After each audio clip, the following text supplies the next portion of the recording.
Oh my God, my mom, he took the car. He stole the car and he got out. I said, get out, get out. And I didn't think my mom, oh my God. My brother looked dead. Help me, why?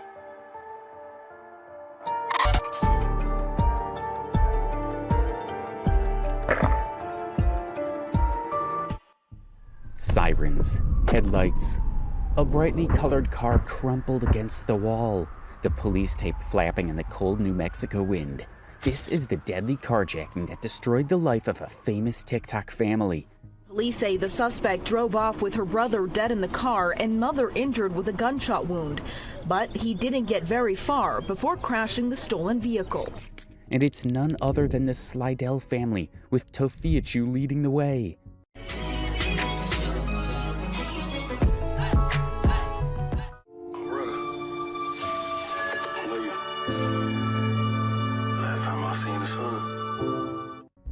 Tophiachu built an audience of more than 400,000 followers with her live streams.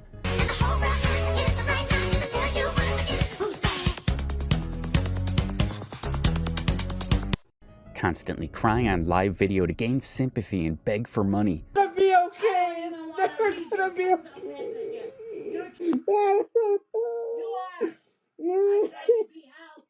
Even watching explicit videos with her father.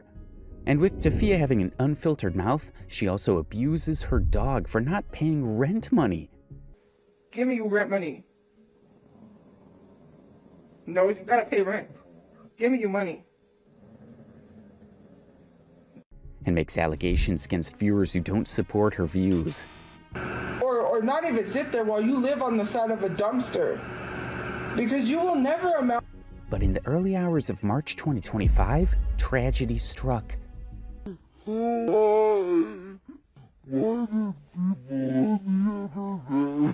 This tragedy opened up a lot of can of worms, some of which are her immediate call for help on social media, and her subsequent attempt to steal money out of this tragic situation. But what happened to this TikTok creator who was once celebrated for her comedy and criticized for her blunders? And how did Tophia end up at the center of a crime scene that resulted in the death of her brother and her mother being shot? The street gets involved. Police say the guard and the suspect end up at the apartment complex and shots are fired. For a lot of people, the turning point with Tophia wasn't the ignorance or annoying rants. Like, how many times do I have to tell slow people that move very slow, that I do not have access to the GoFundMe? It wasn't the drama on her live stream either. It was the way she treated her animals. In this case, she's provoking the poor dog to pay her rent. Give me your rent money. On TikTok, pets are usually content gold. Cute dogs, sleepy cats.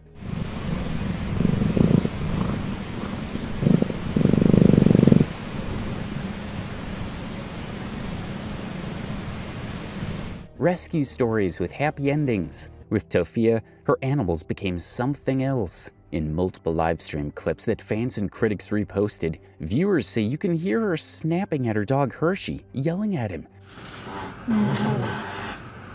Why are you always so vicious? Worried people are gonna say, oh, you abuse your dog. That's not abuse. We're just telling her she can't have something she's not allowed. Shoving him away when he bothers her on camera, or letting him roam in what looks like a very dirty, cramped space. Did they get the tumor out, or is it just... 50% of it, and to get the entire tumor out, they would have had to done open cranium surgery. And they said, no. And each repost of these videos brings in more people who swear they'll never watch her again. Liza! Ouch!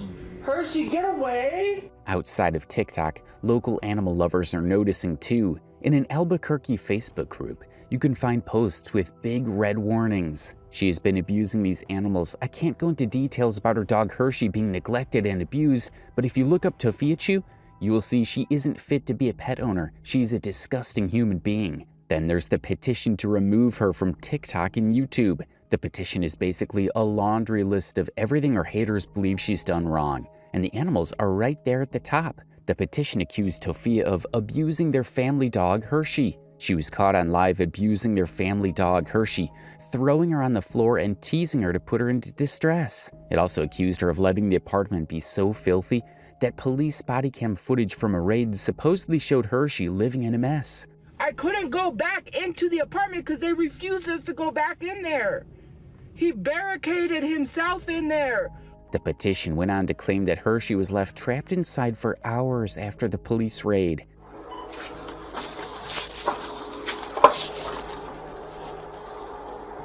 The treatment left a lot of people annoyed, leading to lots of reposts about the dog's treatment on TikTok. There are TikTok accounts dedicated to exposing bad pet owners by re-uploading segments of Tophia's live videos and explaining why the dog is in a bad situation. Tophia claims to have never abused Hershey, but just through Hershey's behavior, it's obvious they were agitating or stressing her out at the very least, if not abusing her. With pages like this posting scary compilations of the treatment. Dogs love me.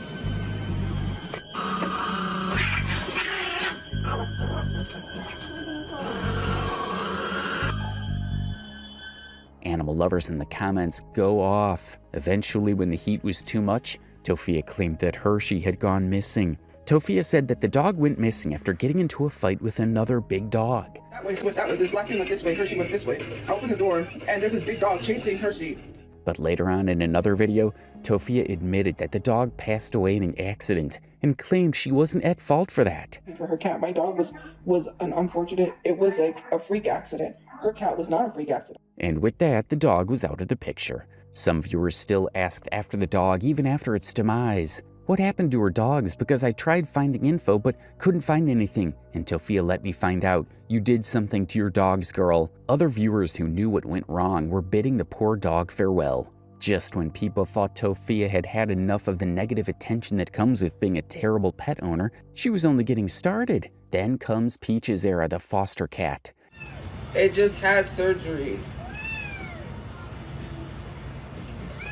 At some point in the live video, she introduced everyone to the kitten that her brother, Donald Jr., was going to be taking care of the cat day and night. You are so tired. Because my brother is fostering a cat. However, people who have been following Tophia for the past few years knew how terrible she is and what the outcome would be. They did not like the idea at all, but it happened anyway. And as expected, the same pattern repeated. Viewer posts that the kitten looks terrified, that she's not being handled with care. Why is her big arm suffocating the poor little kitty? The same local rescue Facebook group again accuses her of doing a fake adoption hold, that is taking an animal out of the system, then not following through, leaving the cat at risk. She is fostering a cat and it is clearly in distress. I'm not sure who to contact, but please, if she looks for another animal, do not let her. Once your name is associated with animal abuse on TikTok, and usually most social media platforms, it's impossible to come back from that. And for Tophia, this is where a lot of viewers flipped and the label didn't go away. Ow! Ow! Get down! Ouch! He got up. You know what? That's it. But how did someone like Tophia with her character gain a massive following and attention in the first place? Why has she been such a terrible individual when it's so clear to everyone? Let's go back to the very beginning. I didn't even do this, You man. did. You did. Well, I still have to do a bunch. Before the attack, before the animal mistreatment, before the petition and the most hated creator reputation, there was a girl on her phone in New Mexico trying to go viral. You take up every corner of my mind. Back in the Musical.ly era, around 2016, when short-form videos were still mostly cringe lip syncs and sped-up pop songs, Tophia was already there. You are a toy. She wasn't a celebrity. She wasn't even a Lolcow yet. She was just another user recording herself in a bedroom, mouthing along audio and hoping the algorithm would notice. When Musical.ly merged with TikTok and the app exploded, Tophia made the jump like millions of others. Hey guys, welcome back to my channel. Please click the thumbs up button if you like this video and subscribe down below. I'm going to try to be active when I can. I haven't been able to make YouTube videos just because a lot has happened. But today I'm doing a YouTube video on a conspiracy theory on TikTok now that it's merged with Musical.ly. What's happened to me, what's happened to other people, what I'm seeing. But unlike most people who gave up after a few videos, she never stopped posting. Day after day, year after year, she kept feeding the machine. Her oldest TikTok video was posted in September 2016, featuring some of her Pikachu art, using the word chew for love.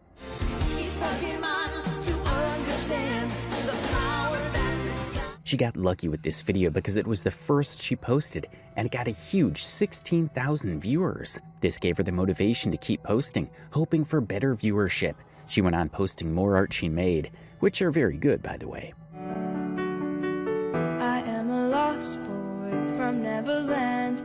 Tophia also posted clear sketches of her drawings for her users to see. Most of her fans who followed her in the later part of her fame don't know much about her talent to draw because not long from then she stopped posting art videos. After that, she started posting videos that are more of a musical-y style with songs playing in the background while she motioned with some hand and body gestures.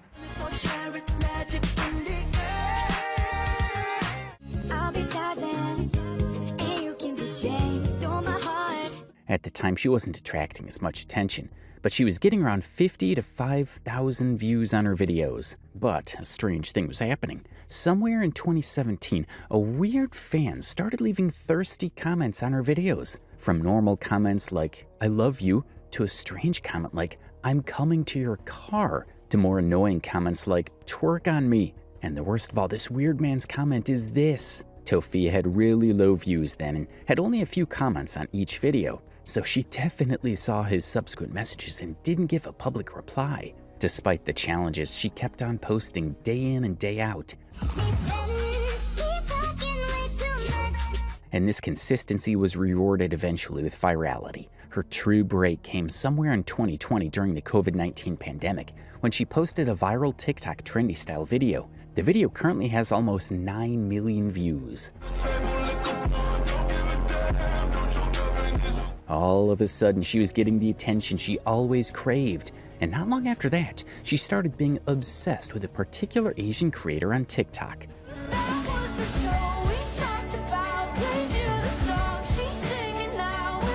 Apart from the fact that she had a thing for Asian men, and she has in the past claimed that she can get the best of the best Asian men. How it works.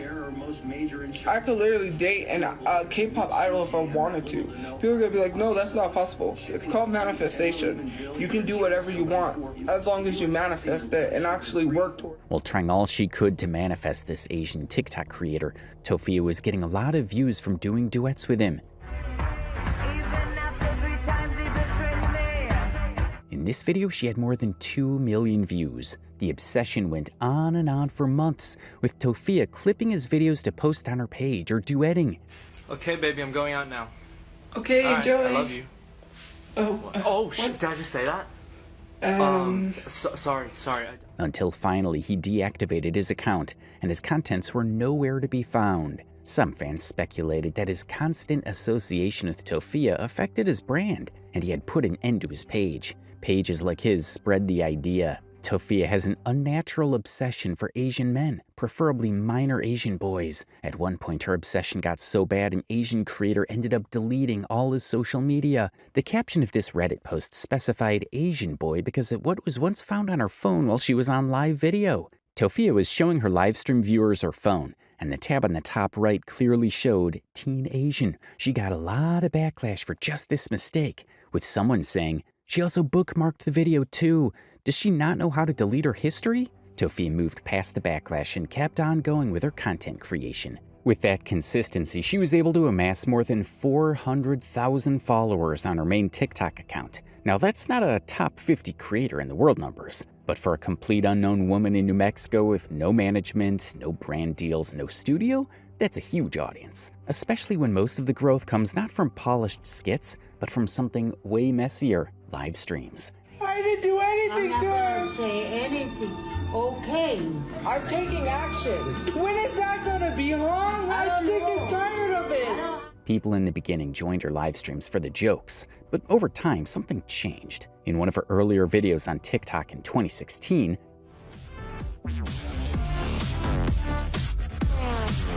we could see how positive the comments were back then. The more she went live, the fewer people were there for the jokes. And in a recent video, Let me hold you tight. we could see that people are not pleased with her at all. These trolls are only there for her mistakes, or more accurately, for her life. Day in and day out, you don't leave nobody alone. You make my mother cry. Even with that, it wasn't enough to push Tophia back. She continued doing what she does on TikTok, but she wasn't prepared for what was to come next. TikTok became Tophia's entire life. She'd hit go live at night and stay there for hours. And in cases like this, we see her saying hurtful words to her viewers, claiming that they should unalive themselves. Viewers will tune in just to capture these clips of her. Because you can't get... And TikTok rewards that. Live streams mean watch time.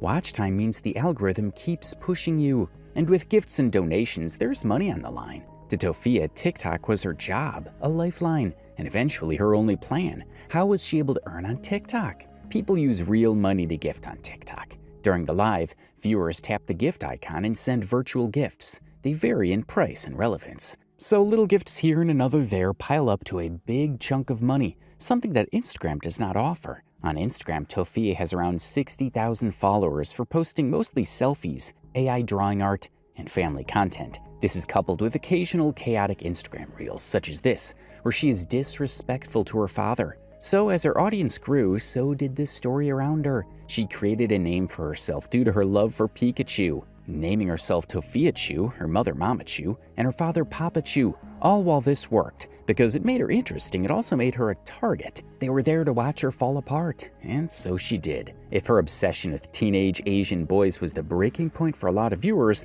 it wasn't the only reason people turned on Tophia. What ultimately crossed the line were the racist statements coming from her. Call me a beaner like so. Excuse me. Not slow, because we're talking about two people, you retard. What are you gonna do about it? Tophia made remarks saying people of color are a burnt color, and she made it clear here that she isn't one. Black. I don't consider myself a burnt color. She frequently makes racist claims about white people, calling them a threat to humanity. I'm gonna say this, and white people and people in general are not gonna like what I say. White people already don't like what I have to say. Also claiming that white men have consensual interaction with animals, leading to widespread pandemics. And would sleep with anything that walks, because that's why venereal diseases are a thing, because a white man slept with animals. She later backtracked in another video, portraying herself as the victim and claiming a black identity. I don't benefit any from being black, or get opportunities and they get taken away because I'm black. But someone in the comment section was quick to point out her hypocrisy. She's only black when she's a victim. Now all of these sound like typical exaggerations until you see her own posts. In this tweet from her ex account, Tophia bluntly admitted, "Yes, I said black people are burnt, but my stepdad is black." No editing, no context where it suddenly becomes okay. She's literally confirming she said it, and then trying to shield herself with, "But my stepdad is black." But what about Tophia's mother? Tophia is a pedophile, obese nigger. Mom, I don't want to hear that. If her mother, being purely Hispanic, can call Tophia the N-word on camera, that shows that the fruit didn't fall far from the tree. Tophia is just as racist like her mother. Tophia didn't stop with black people. She continued her constant attack on white people too. Instead of taking what your ancestors did out on a person of color, you should be angry at white people who are constantly racist. In addition, Tophia also later claims around Hispanics. She claimed that sending the Mexicans back to their country is not a bad thing to say. The Mexican girl to go back to her country is not racism, that's xenophobia. Telling someone to go back to their country is xenophobia. I doubt if she knows the true meaning of xenophobia. Xenophobia is the fear or dislike of anything that is perceived as being foreign or strange. Tophia went further to claim that Hispanic is not a race, but black is. For this reason, she is both, but her race is black. I'm Hispanic and black. You can be both because Hispanic is not and black is my race. She believed Hispanic is more of an ethnicity than a race, and with what I can gather, Hispanic is actually not popularly regarded as race. According to the Pew Research Center, Hispanics can be of any race because Hispanic is an ethnicity and not a race. I don't have two races. My ethnicity is Hispanic and my race is black, therefore I'm black. But Tophiachu, her mother, had a different take on Mexican languages, which Tophia totally disagrees with. Tophiachu believed that Mexican is a language. This idea frustrated Tophia. What the heck is Mexican language, Mom? You're Hispanic, you know it's Spanish. What the heck is Mexican? Never mind, you just make things a lot worse. The laugh after Tophia's frustration from what her mother said made someone believe that her mother was just trying to get on her nerves. At this point, I think Tophiachu is trolling Tophia. When people are calling me a nigger, Despite multiple occasions identifying with the Hispanic community. Because I'm black and Hispanic.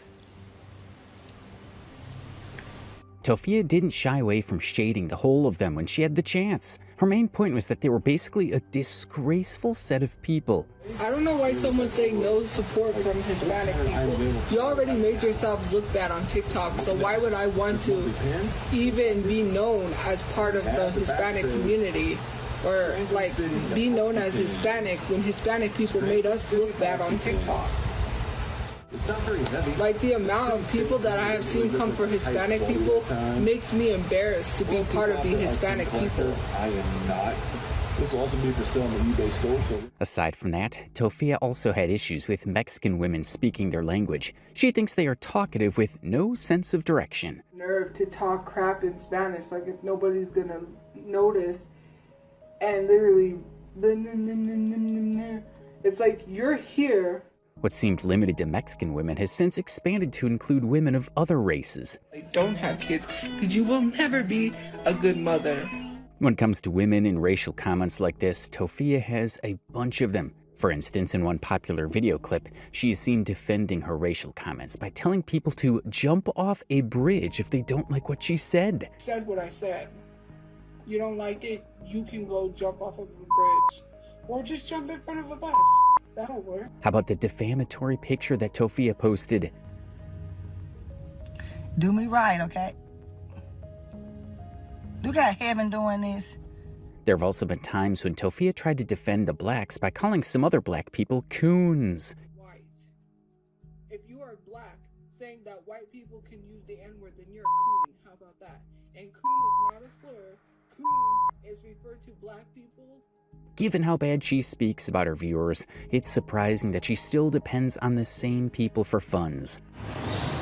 Uber there, Uber back, unless someone wants to send some money for some Uber. In most of her streams, she behaves this way. She claims that she has nothing on her and needs to do something important, but it got so bad that she even begged for food.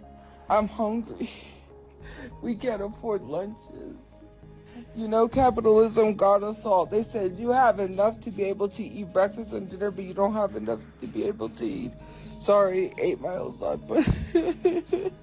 Even the cries seem so fake. One of her most manipulative tactics is to cry on stream and make a scene just so people can feel sorry for her. But all she does is guilt trip people to send cash. I have been called ugly all my life. I've been made fun of for my looks I can't control. And it doesn't make anybody feel good. This has been her main excuse for not getting a job, and her only solution is to beg online. Sometimes I think her fans are the ones enabling her with comments like this. Even if she got a job, y'all would get her fired. This is not the reason she's not doing a job. I mean, it's easier to sit in front of a camera and beg for hundreds of dollars than to work hours for it. And these kinds of fans that encourage Tophia are the ones making her feel she's doing well. I hear myself, and the fact that people come online make fun of my hygiene because of one video I got bullied at my job. In one of Tophia's earlier jobs, she was fired because of her hygiene. A lot of her critics have always taken a jab at her for her dirtiness. This can be seen in the way her home looked, and with cockroaches moving around in the house.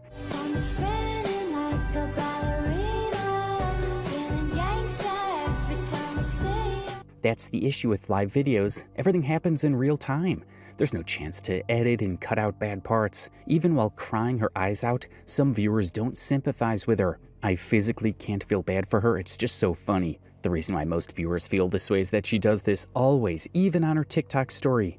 I'm starving, you know, and it sucks because I see other people getting cash apps and buying like DoorDash almost every single day, eating what they want. I wish I could eat some pizza from somewhere. Tophia also uses manipulative tactics to lure viewers to gift her. In a live stream, she claimed that she had not received some gifts before, which we know is a lie. Get a lion? Did I get a lion? I did not get a lion. I did not get a lion. If I got a lion, I would know. I've never got a lion on this app, and I've never gotten a unicorn. Instead of helping her get a TikTok lion gift, most of her trolls were just making fun of her. She's outside with a bedroom background. I'm dying. After viewers criticized the mess in her room, Tophia began using a bedroom backdrop on TikTok Live, including during her time at the shelter, and others in the comments were disputing her claim of never getting a lion or universe gift. Didn't she just get a universe recently? In another viral video, she's seen thanking her fans for money sent into her Cash App. Or 2 people sent me a Cash App, so great, we have more than enough to get a small little cake or something. Surprisingly, just a few moments after she thanked them, she stylishly asked for more money for Raising Cane's. I don't feel good. You guys, my side hurts. I really want canes. And if anyone refuses to pay, all she does is beg and beg. Her viewers have had enough of her. I'm begging? I didn't beg. When asking for food was no longer an option and rent was still unpaid, Tophia turned to asking directly for cash. I want a house, guys. I don't know what I need. Why don't you blow your nose? My nose is blown. First, it's disgusting to look at her nose. She couldn't even listen to the advice to blow her nose. Someone mocked Tophia by saying, "Girl, I want a house too. That's why I'm in school and I have a job." And again, after losing their home and moving into a shelter, she kept on begging for food because she was hungry. People accused her of extortion because shelters always provide food. So everything, people was like, well, the shelter served you. All the shelter served was what they served for breakfast, they served for lunch, and what they served for lunch, they served for dinner. A lot of it was just sandwiches. Tophia went on to say that for someone as unemployed as she was, she needed to be eating 5 square meals a day. They didn't serve anything but sandwiches, chips, and a drink. That's not a full meal.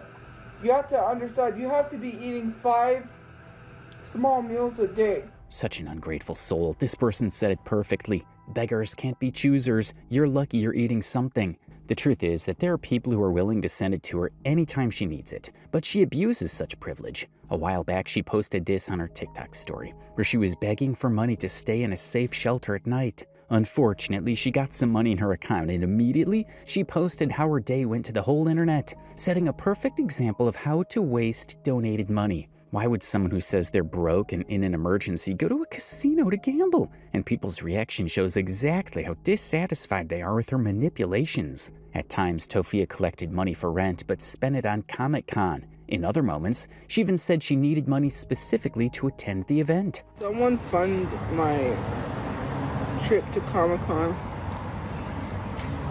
Well, not trip per se, because I live here. All of this fueled growing accusations of deception and scamming around Tophia. In response, she said she had many responsibilities and that the money she received often went toward unexpected expenses. And one thing that annoys me about people is saying I buy useless stuff when last month $200 went to pay off a car that my brother had sitting and said, "Oh, can I have $200 to finish paying this car so we can have a car?" But why not use the money for what it was meant for instead of spending it on her brother's car? Tophia went on to say that her brother and home bills take away every single penny she makes from TikTok. Like whenever my brother needs car parts, whatever my brother needs stuff, that's where it went the month before. Literally, I didn't get anything useless. But she couldn't deceive her viewers with these ignorant excuses. Her brother stayed buying a piece of car like every week, costing them so much more money. Additionally, when she went on Aunt Karen's live to sort out some of these issues, Aunt Karen called her out for extorting money from people, and Tophia resorted to her crying manipulative tactic. I don't think anybody should do that. And if you do give her money to move, that's on you. That's what I think. I think you're scamming people. Tophia, don't do that, Tophia. But Aunt Karen wasn't having any of her manipulation. She went on to clarify what they were there for, talking about Tophia's ability to manipulate her viewers. I want you to understand why this is happening and where this is coming from. What we don't want to happen is people to be sending you money. You have the ability. Tophia isn't ready to listen to what people have to say about her. A literal tantrum at 28 years old. Another person pointed out the manner in which Aunt Karen approached Tophia. Help Aunt Karen talking to her like she's 5. You could see Mamachu consoling Tophia. But what role did Tophia's mother and family play in her life to this point? It's easy to blame Tophia, but one needs to look at those she calls family who are around her. Her father, Tophiachu, is one interesting character.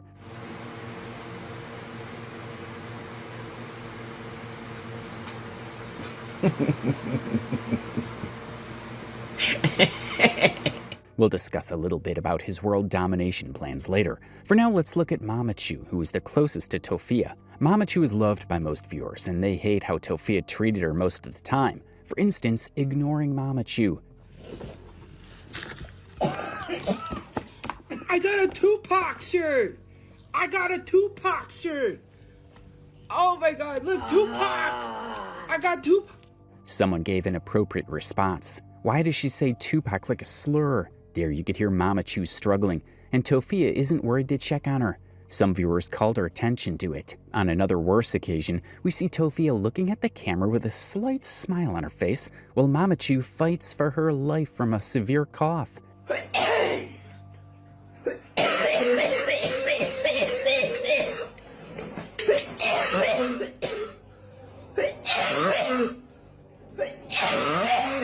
This left a lot of people questioning why Tophia would be so comfortable in that situation. In another weird occurrence on livestream, Mamachu apparently crapped herself, and Tophia didn't do anything to help her. Hold on. Thank you for subscribing.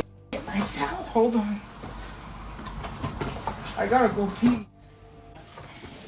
Yeah, but I don't know who's leaving that stuff.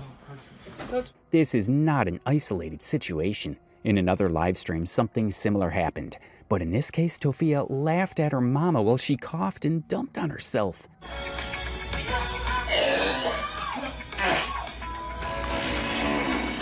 Mom, you didn't even say excuse me. That was my mom. Surprisingly, old Mamachu struggled to stop coughing. Tophia sat calmly, eating. Her only reaction was a brief look of irritation at the disturbance. No. Cat? Well, it's not. I got something else, too. In this particular live stream, someone sent Mamachu a gift. I'm gonna open it. I don't know what it is, guys.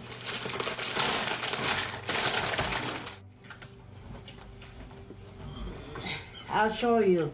They're baking mats, guys. I needed baking mats. I ordered some cookies. The baking naps are on Mamachu's want list, so a fan got it. Aside from Tophia, Mamachu had another child before Tophia, but the baby died shortly after birth. There is a tombstone. Mamachu looked quite amazing back then. Fans have debated a lot about Mamachu's background. In fact, one of those passionate about Mamachu's history once complained about his post being deleted by Mamachu in her subreddit. But what was hiding in this image that Mamachu had to delete it? The post claimed that Tophiachu isn't Tophia's biological father, and that a relative close to Mamachu might be her father. The Reddit post claims a relative named Ronald was in New Mexico around 1993, when Tophia was conceived and left shortly after. According to the post, the eye tape, the extremely hooded eyes, the chin, and the ears. I've blanked out his last name, of course. I want to be very careful because there's a chance he may not know he has a kid out there. The person claimed that these similarities are more than just a coincidence and might likely be the biological father of Tophia. The post went on to create a more vivid timeline. The first point claimed that Mamachu and Tophiachu, Donald, were in the same location at the time Tophia was conceived, but met around when Mamachu was already pregnant. Donald moves to Albuquerque. His very first address in New Mexico is recorded in February 1994. Marie would have already been about 4 months pregnant at this time. In the comments of the Reddit post, people related to this post. Someone said, "I don't want to sound stupid or anything, but I think her deleting your post about it just proves that he is her real father, because if it isn't true, then why did she delete it?" The turning point came when Tophia accidentally revealed Tophiachu's true identity as her stepfather during a live stream, without realizing what she had done. I didn't steal from my stepdad. He told us we could use his disability. I didn't use it unless he said so. He told us. Also, do you remember the ex post from earlier where she called him her stepdad? Seems like her real father's identity is hidden because it's not something they're proud to talk about. Yet the comments went wild. One viewer said that, "Y'all never knew this? He was always her stepdad." More recently, Mamachu has also had to deal with Papachu, and his behavior becomes disturbing, such as when he filmed her while she was cooking. Why don't you take a photo of me? I don't want a photo of me. I don't want a photo of me. And you're not gonna post it. I'll have it removed. The way Papachu ran to the Bible made it seem like he just had an encounter with the devil and he needed divine intervention. Maybe Papachu felt just like this person did. Mamachu once talked about how she first met Papachu in the most unexpected and embarrassing situation. To tell about my love story. Just I met my husband at a nightclub.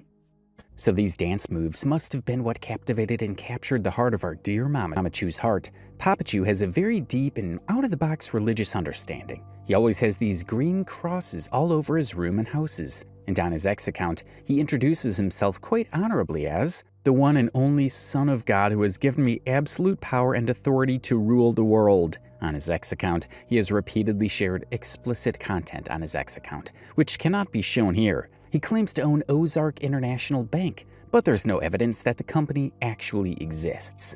Ezekiah, Mordecai Fasario, OSB Global Q, and the Ozark International Bank of American Government World Bank. This company, I believe, is a subsidiary of his parent company, Slidell Financial Services, which can be seen all over his online profiles. And then in the video, he went on to say a bunch of nonsense. To enter into a colloquy concerning the Byzantine government. The Byzantine government utilizes the egalitarian mechanism to ensure equality, better pay, great jobs without union. Not to mention, Papachu is generally a menace to the community. He once sent a love letter to a neighbor's young daughter. Luckily, her mother later found out and confronted him. Come here, Vic. Come here, guys. Apparently, Papachu had a feeling the mother would come over, and he was prepared for it, even inviting them inside his home. Well, I just wanted to give you... You didn't read it. I did. But he only cared if the mother read the letter. Look how young the girl is. I'm sure she wouldn't be more than 15. Yeah, to me, I think that's kind of disrespectful on her part. He didn't even look at the letter. Well, he was the one who wrote it. Some viewers were shocked by how the mother handled the situation. Why would she bring her kid there? OMG. I totally agree. The daughter should be nowhere near Papachu. Another viewer from the video noticed that Mamachu was missing. He must have tied Mamachu up and hid her in the closet. With Mamachu there, it would be more disastrous because she would have taken it out on Papachu. Papachu, already prepared for the girl's mother, gave her another letter of no contact to assure the mother that he would stop disturbing the little girl. Guess what? You can read that one.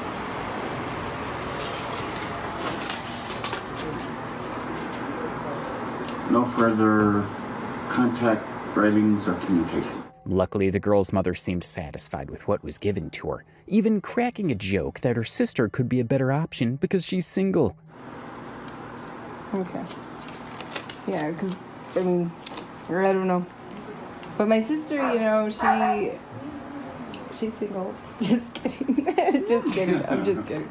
But a lot of people were not happy with how it went. This person said, did they at least file a report against him? Someone else wondered why they felt so comfortable entering the house of someone like that. That may be because one of them was recording the entire incident, giving them a sense of security. Why did they go in, especially if they were offended? Tophia, on the other hand, usually gets disturbed by Papachu. In one particular video, Papachu was seen making a scene while she was live streaming on TikTok.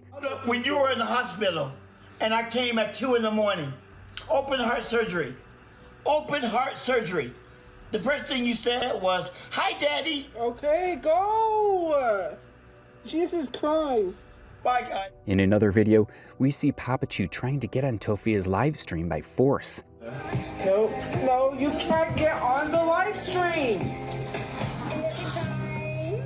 You have to stop doing what people tell you. Someone believes Tophia went too far. She's so mean to him, yet expects him to make the rent. This is what the commenter is referring to.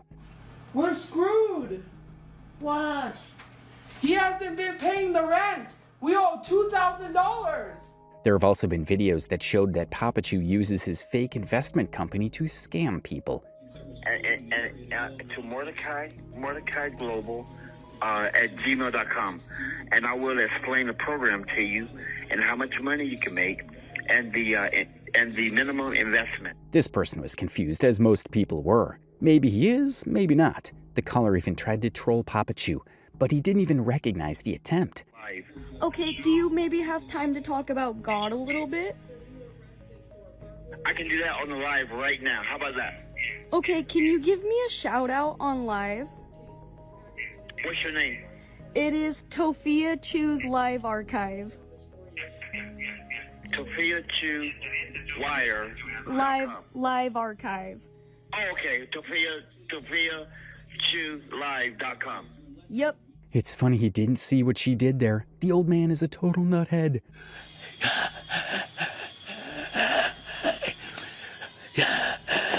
Is he in any way normal? Thinking the world owes him money, and the fact that Tophiachu stood behind him shows that she's just as crazy as he is. In the world must pay me $999, $999, $999, $999, $999, $999, $999, $999, $999, $999, zillion dollars every. If that's Tophia's father figure from birth, then this explains why she turned out so messed up today. Some even think that Tophia is the sanest in the family. A lot of people will disagree with this because Brother Chu seems like the only normal individual in the family to an extent. Put your head on my shoulder. Brother Chu is the only one who seems sane and isn't always on camera like the rest of the family. He works and makes money for himself, until he was later first, but always gets called out by Tophia for being stingy. You do know I'm the one that pays the bills, right? I don't get a check. Like, my brother uses his money for himself, which is his money. I'm not going to tell him what to do, but he doesn't. Tophia claims that she pays all the bills, when we know that a substantial amount of the bills, such as rent, is paid by Tophiachu's disability check, which stopped after Tophiachu was sent to prison and they were all evicted. He's not supporting me, that's what I'm telling you. Do you not listen? I'm the one that's paying the bills out of the money that I make from social media. He's not supporting me. He's been using the money to buy cars. Where has the money went towards any of us? It's also worth noting that Brother Chu only had one car at the time. He wasn't switching vehicles or living lavishly, which makes some of Tophia's claims harder to believe. Because of this, critics accuse Tophia of exaggerating the situation to gain sympathy and financial support from viewers. In response, Jenny replied, "She's lying. There is no money she's making." But on rare occasions like this, Brother Chu would make an appearance on Tophia's live stream. Now, to do or they won't do it. And the city doesn't want to call them. Okay. I'm calling them tomorrow, and they're gonna come. Okay. They were about to be evicted at this point because they were owing rent. Tophiachu too old to work, and Tophia isn't making enough online to clear the debt. They about to get evicted with 2 adults' kids living there. It's very rare to find Tophia come out to praise her brother on her live stream, except in cases like when Angie, Brother Chu's ex-girlfriend, decides to expose him, claiming that he stole her dog and money. Oh, my dog, that's what happened. Yeah. He's like Nico, bro. Spent $200 to get her back. He's gonna sit there and say, "Oh, she's an animal abuser." For some background, Angie began a relationship with Brother Chu after her fiancé left her. Their relationship was a mix of stability and ongoing conflict, with reports of chaotic behavior and alleged abuse. When her former fiancé eventually returned, Angie ended things with Brother Chu and went back to him. "I broke up with Donald when my fiancé came back, and I hate myself for it. January 15th is the last time I ever hugged Donald." With that, Tophia came in support of her brother, saying all sorts of things about Angie and defending her brother by claiming Angie is a predator. And Angie, you have no room to talk about predators when you are the one you got fired from APS. Didn't your coworker confirm I was right? Should I pull that comment back up and remind you? In cases like this, we see Tophia doing what she had to do to defend her brother. But things will get worse. Only if Tophia knew what was about to happen next, she might have been more careful. Oh my God, my mom, he took the car. He stole the car, he got out. In the early hours of March 11th, 2025, Tophia, Brother Chu, and Mama Chu were sleeping in their car in a church parking lot close to Montgomery Park. Tell us the suspect ditched his SUV at Montgomery Park and then attempted to carjack a family in the... Not long after 3 a.m. in the morning, someone came along to try to hijack their vehicle. Across the street. Apparently someone approached them and maybe tried to carjack. The person opened fire on the car, fatally injuring Brother Chu and wounding Mama Chu in the process. The car, one of the victims reported that the driver, who was her brother, Tophia, who was also in the back seat of the car, was dragged out before the carjacker took control of the vehicle. The suspect tried to grab her and pull her out of the passenger seat. She was able to get away and flee from the victim. She later wished she had stayed to see how Mama Chu was doing instead of running away. People knew it was another manipulative tactic from Tophia. Why did they do this? You guys, I don't know.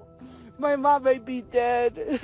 Witnesses claimed that the suspect fled with the car immediately, with the dead brother and injured mother in the car. Not long after, probably distracted by the wailing Mama Chu, the thief clashed with a black Jeep. Gunshot wound, but he didn't get very far before crashing the stolen vehicle. They came shortly this way, probably less than a mile onto Montgomery. We're right near Georgia Street. At that point, the suspect was driving their car. He crashed out. Albuquerque Journal claimed that this prompted a local security guard who chased and shot the thief while trying to escape. The suspect sped towards Montgomery Boulevard and crashed into a Jeep near Marla Eni. The Jeep's driver, realizing they were injured and deceased people in the stolen car, panicked and began screaming for help. A security guard from a nearby apartment complex witnessed the chaos and heard the pleas for help, intervened, and fatally shot the suspect, bringing the violent ordeal to an end. According to Albuquerque Journal, Brother Chu was pronounced dead, and Mama Chu was taken to the hospital for treatment, where she was well taken care of till she stabilized. For those unaware, Tophia's brother, Donald Slidell Jr., 27, and their mother were shot by a carjacking suspect named Peter Garcia on March 11, 2025, at 3:30 a.m. near Montgomery Park in Albuquerque. Donald died while his mother sustained injuries in the head-neck area, per Albuquerque police. Who is the suspect? According to Yahoo News publication, Peter Garcia was identified by Albuquerque police as the suspect in the March 11, 2025 carjacking.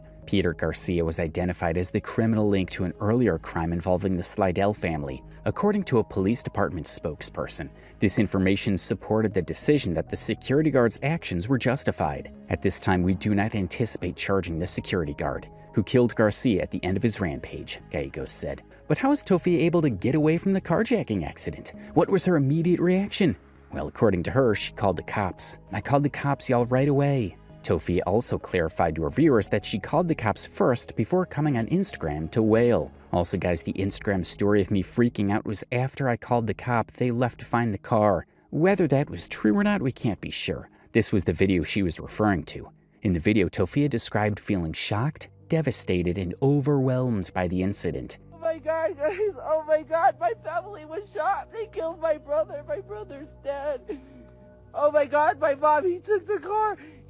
In the days that followed, she continued updating her followers on the situation. She even pleaded with fans on Instagram to stop calling Donald by his nickname, Brother Chu. Out of respect for my brother, please do not refer to him as Brother Chu. He didn't like that name. He didn't like that name at all. Please, out of respect for my brother. His name was Donald. But as you might guess, some people will intentionally do the opposite. We also have a lot of comments that respected Tophia's plea. Around 6 to 7 months after the shooting, in October 2025, Tophia launched an online fundraising campaign to help cover funeral proceedings and living conditions. Asking for help in a situation like this isn't unreasonable. Tophia was already homeless before the incident and needed money to cover funeral expenses. The problem, however, was the amount she asked for. Setting a GoFundMe goal of $500,000 immediately raised suspicion. I made a video on Instagram. I did put up a GoFundMe. I did briefly talk about things. Tophia actively encouraged her supporters to share the donation link widely, even suggesting they send it to wealthy celebrities who might be willing to contribute. Link in my bio. Please share the GoFundMe. Tag this to as many celebrities. Naturally, people were wary of Tophia's motives for asking for such a large amount of money. Many also feared the funds might not be used as intended. I did say, I know my social media reputation is not good, but if you can, please help me and my mom bury my brother and help us attain a secure housing, stable housing. We are in the process of trying to raise the money to buy a house.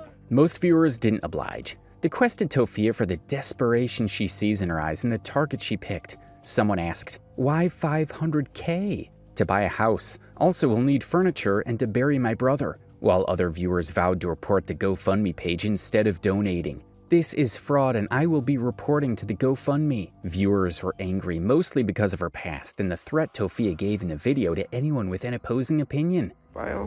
Anybody who leaves negative comments will be blocked, will be deleted. Any negative comments will be blocked and deleted.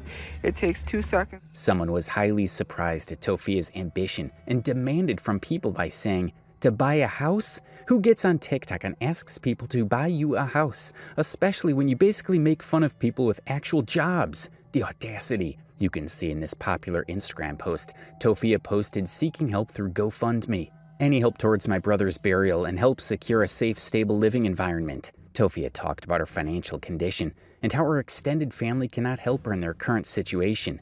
Share my GoFundMe. I had a lot happen.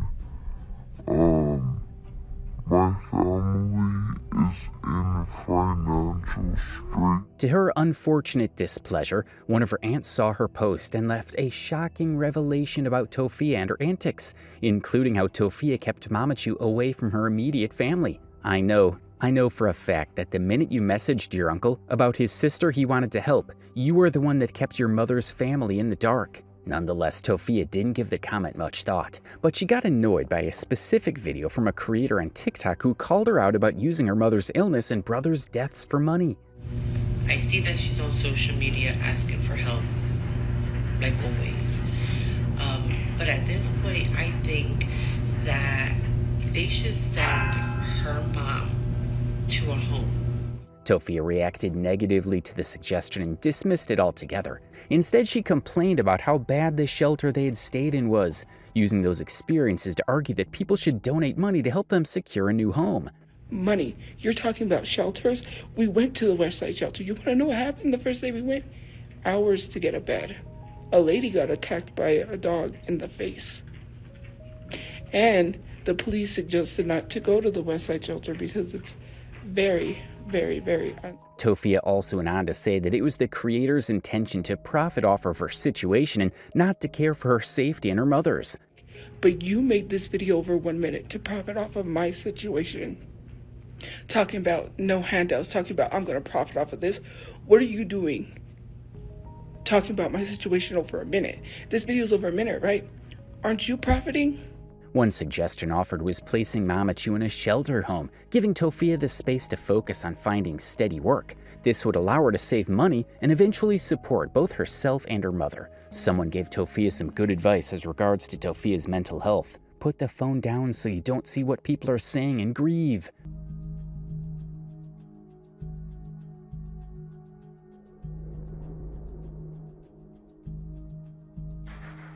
Many people believe she would never step away from social media, largely because it's her main source of income. Because of this, some of Tophia's posts come across as attempts to use her situation to generate sympathy, views, and engagement. One example is a video she shared of herself crying, accompanied by the caption, "The devil couldn't reach me, so he had me see my brother die in front of me." And in some other instances, she tries to play on the emotions of her viewers by claiming that she is clinically ill in the head. Did get diagnosed with major depression and PTSD. Last night was hard because... Now, someone diagnosed with depression should be nowhere near social media.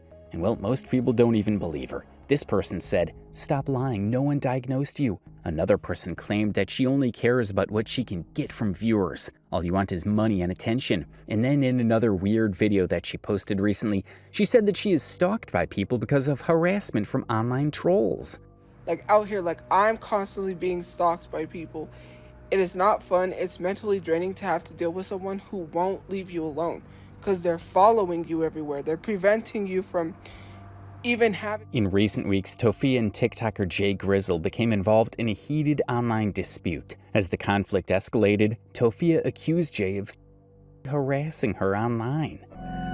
I don't care if he said I lied about SAing him. I got the proof. You literally documented it on your own page. How did we get here? One of Tophia's followers seduced her into thinking that he liked her, and she fell for it. He did this just so he could get something to use against her. You hot ASF, so I don't know, you turned me on. It got to a point where Tophia almost sent something implicating to the person. So you'll do it? I guess. What do you want me to do? Are you like this all the time? It like you have no chill, lol. Depends. Like many other content creators, Jay also shared the screenshot on his page, criticizing Tophia's behavior. In response, Tophia claimed that Jay was the one who sent the person who had been messaging her, accusing him of trying to trick her into sending nude photos. Jay pays people to get information on me and stalk me. Nice try, stalker. He also admitted to making a lot of money on me. My brother would never pay someone to try to get someone's nudes, but... Jay responded by calling her out for her lies. J. Christie paga a la gente para que se enfade. Jay also said that he has no business sending anyone to her DM. You lying fat bitch. My nigga just got off his night job and I was cooking him dinner last night. Let me tell you something, Tophia. I wouldn't send nobody to you unless there was a worldwide unite. Jay went on to give a very vivid description of Tophia to an annoying extent, even body-shaming her to make his point. Steaks and cheerleadings. This bitch talking about Humpty. Your neck is African and your face is pale. You need a bath. Tophia's always talking about burying her brother, but she didn't let him roll around so much her pocket. Another issue Jay repeatedly criticized was Tophia's ability to persuade people to send her money. That criticism became especially visible during Tophia's GoFundMe campaign for her brother's burial, which was later taken down after multiple reports, many of them caused by Jay's public objections. I'm not trying to get a house anymore. It's too much of a hassle. My brother's friend donated to that GoFundMe to help bury him, only for the GoFundMe to get taken. Tophia went on to claim that this person who was sent by Jay sent her explicit images just so she could reciprocate. He's saying it was them and their it was a D pic, and I said, why did you send that? Like, I literally said, why did you? It's also weird that Tophia only talks but never shows any chat to back her claims. And her reason for this is that the person was using a disappearing message on TikTok. And they sent another text, because they were sending texts through the disappearing, like, where you can only view it once, and they were like, oh, because I have a crush on you, and I feel bad how they're hurting you, and I want to help you. It's funny that she's only claiming that the person in her DM did bad, but she did nothing bad. For one, she entertained them to that point. And from the chat earlier, we could see that she was comfortable chatting with the person. Jay posted one of the screenshots circulating online showing how comfortable Tophia was chatting with the person who sent her the nudes, with Tophia saying, "It's not bad looking."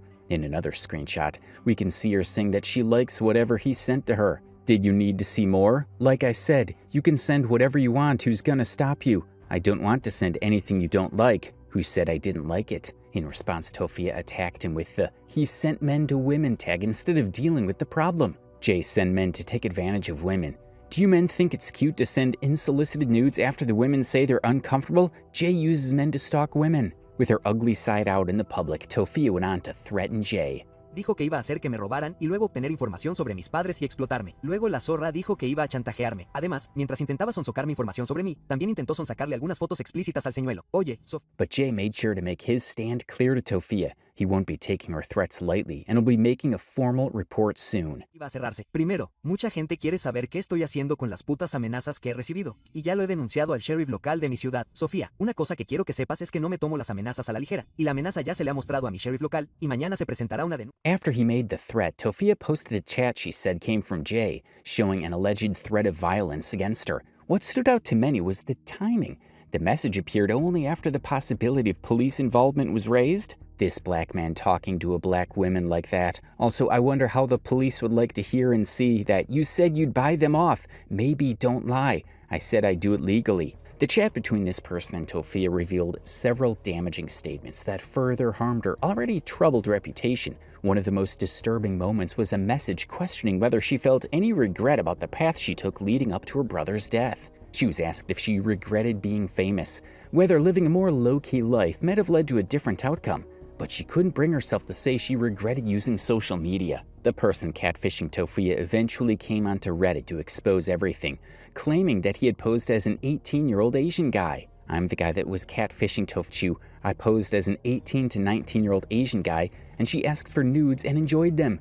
Tophia told the individual later revealed messages describing what Tophia had allegedly instructed him to do to Jay. This tension already existed before the DMs were leaked. As Jay and Tophia were publicly at odds, Jay had repeatedly called her out for her behavior, which had already caused friction between them. Asked for nudes and enjoyed them. She then asked me to hurt, dox, and harass Jay Grizz, who I then proceeded to text and give all screenshots to. She is stealing and hoarding, as Jay was the first to post those screenshots on his page. This was why Tophia automatically assumed that he was the one who messaged her or sent someone to message her. This screenshot also said that she hides money and lies to collect money from fans, even watching explicit videos with her father. She constantly lies about being broke, but goes on shopping sprees with her shelter friends. She lies so much. First she said that she watched Korn with her dad, and then she switched to her brother's friend. I think that she was trying to get her brother's friend in trouble. She will lie her ass off to be the victim. Proof below. These claims are serious, and Tophia would likely deny them outright, whether they're true or not.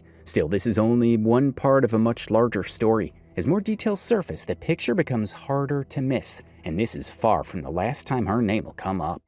Cajun seasoned fries. Okay.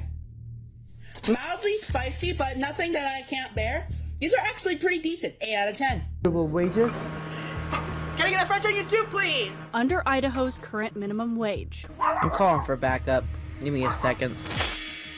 If you've spent any time wandering through the weird corners of the internet, the ones full of lolcows, trolls, and people who should really log off, chances are you've stumbled upon the creature we're about to dissect today.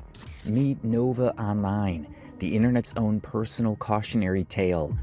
A man so painfully cringe that even his haters can't look away. Over the years, Nova's been exposed for some truly next-level depravity.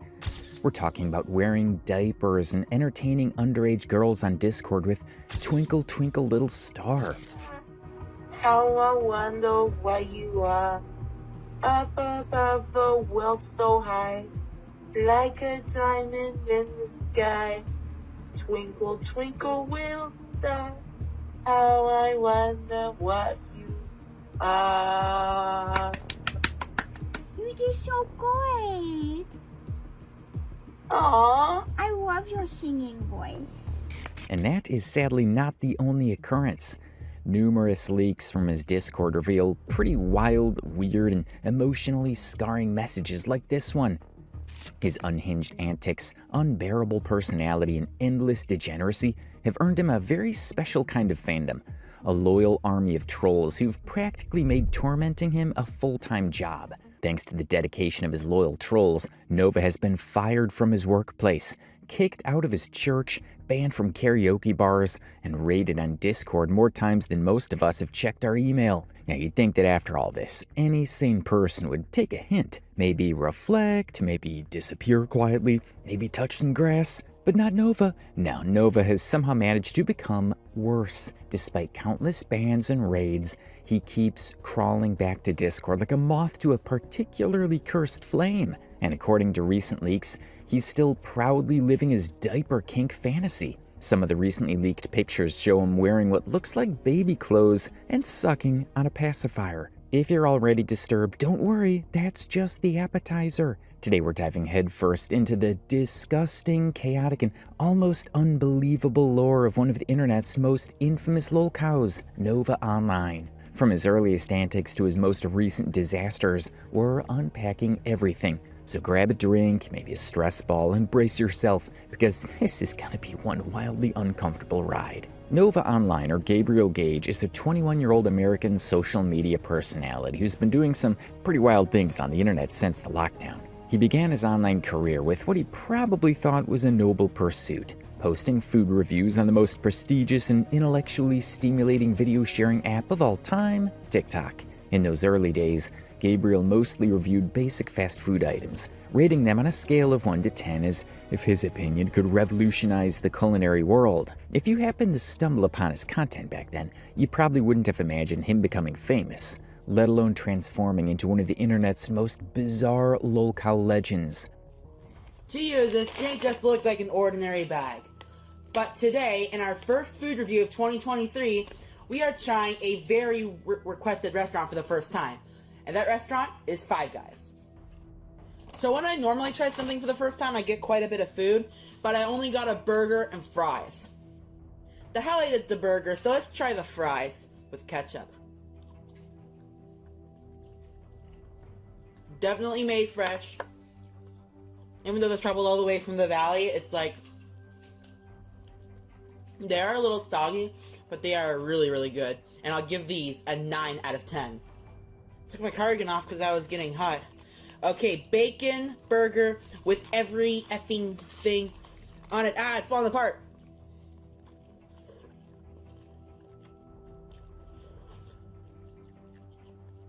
Burgers are juicy and it is really good. Will I try it again? F yeah. Trying my followers' Buffalo Wild Wings orders. I'm trying 3 of your personal favorite flavors and a flavor that I recommend. So many of you requested this first flavor, and this is the garlic parm.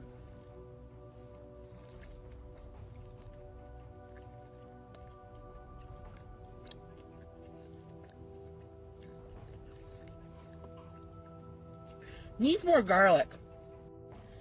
Now another flavor that a lot of you requested is going to be the mango habanero. Let me just stand up my phone properly. Okay, mango habanero.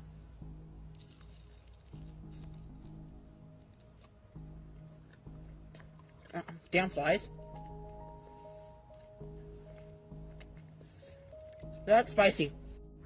Another flavor a lot of you recommended was Asian Zing, which is my personal favorite.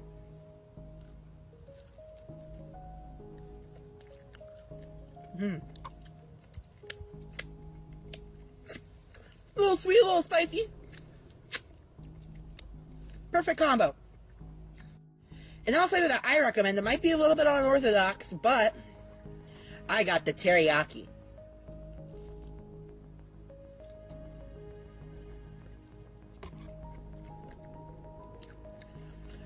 That salty is what you need to cut through the spicy. I'm going to go ahead and enjoy the rest of my wings now. All these flavors you recommended were absolutely amazing. Novine Universe, signing off.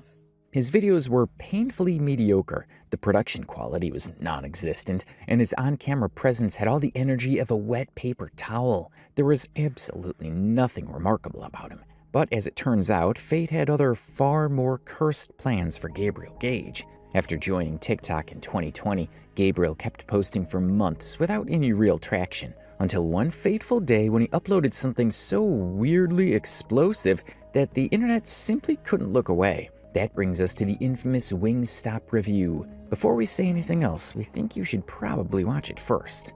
Trying Wingstop for the first time. Cajun seasoned fries. Okay. Mildly spicy, but nothing that I can't bear. These are actually pretty decent. 8 out of 10. Mango habanero wings. Oh, wow. Okay, these are very, very spicy. Oh, wow. They're very spicy, but they're still pretty good. 7 out of 10. Dr. Pepper. Oh, it slaps. 10 out of 10. Lemon pepper wings.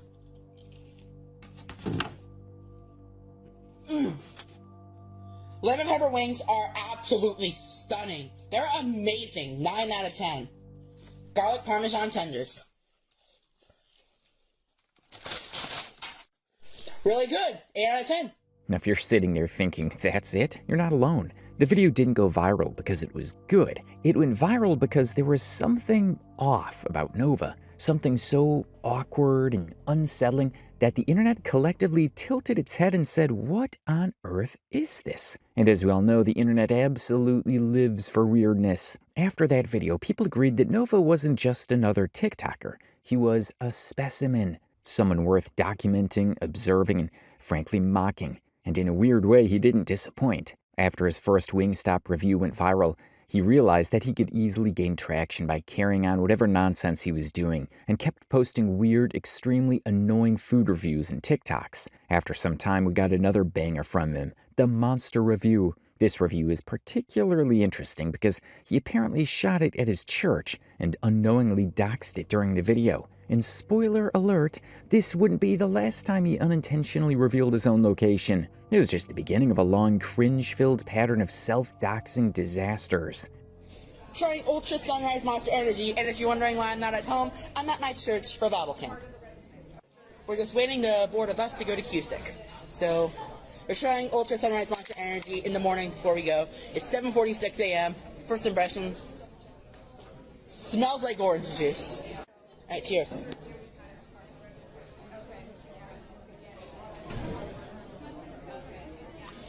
And that's kind of what it tastes like. Like, this tastes like orange juice with a hint of tangerines. It's actually pretty good. I'll give it an 8 out of 10, just because it's not as good as Ultra Blue.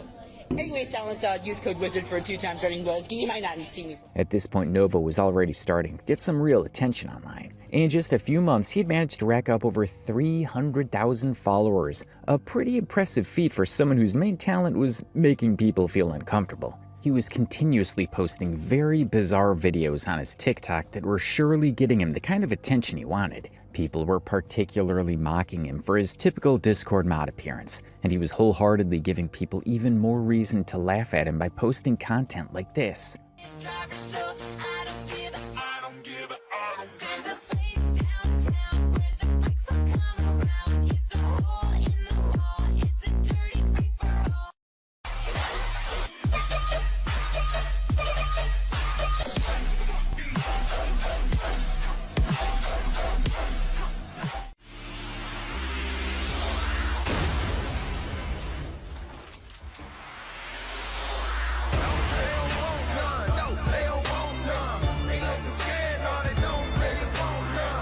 It was around this time that local media featuring him selling French onion soup, and that was another thing that made him go viral and become the subject of new online memes. My employees to have a livable wages.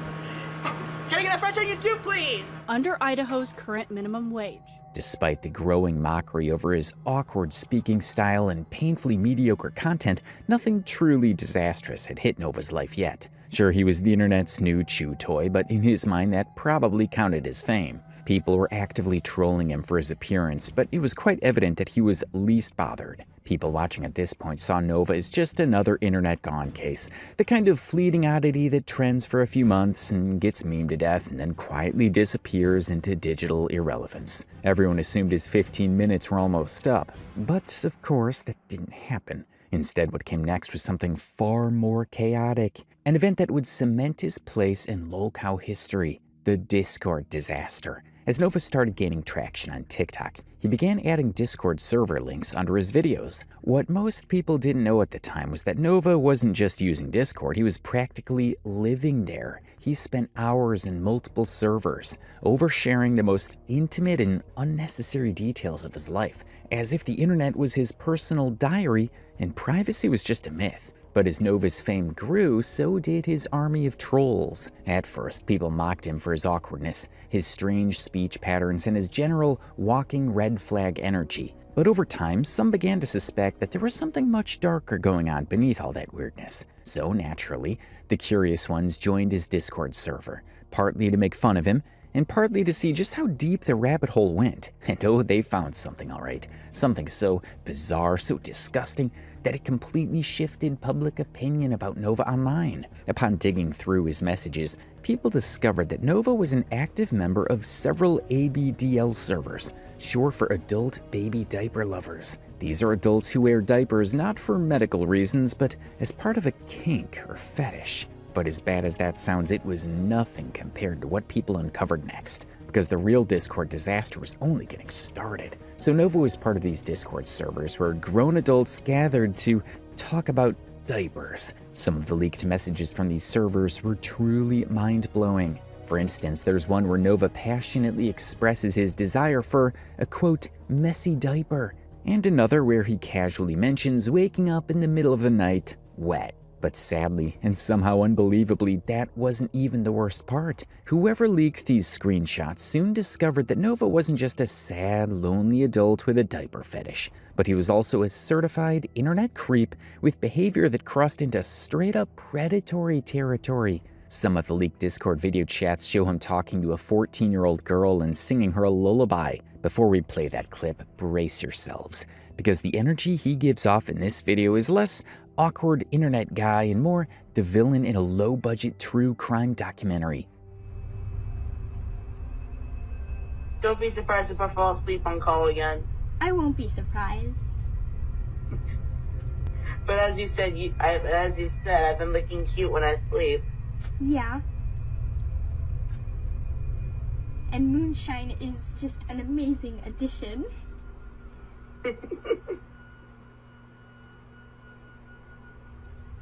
Twinkle, twinkle, little star, how I wonder why you are up above the world so high, like a diamond in the sky.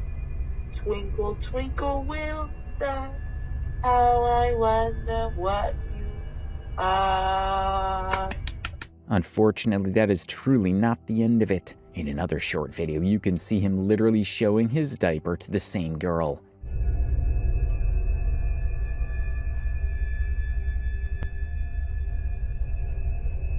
On top of that, a voice chat also surfaced where he can be heard asking a minor some deeply inappropriate questions. Question, but how often do you masturbate?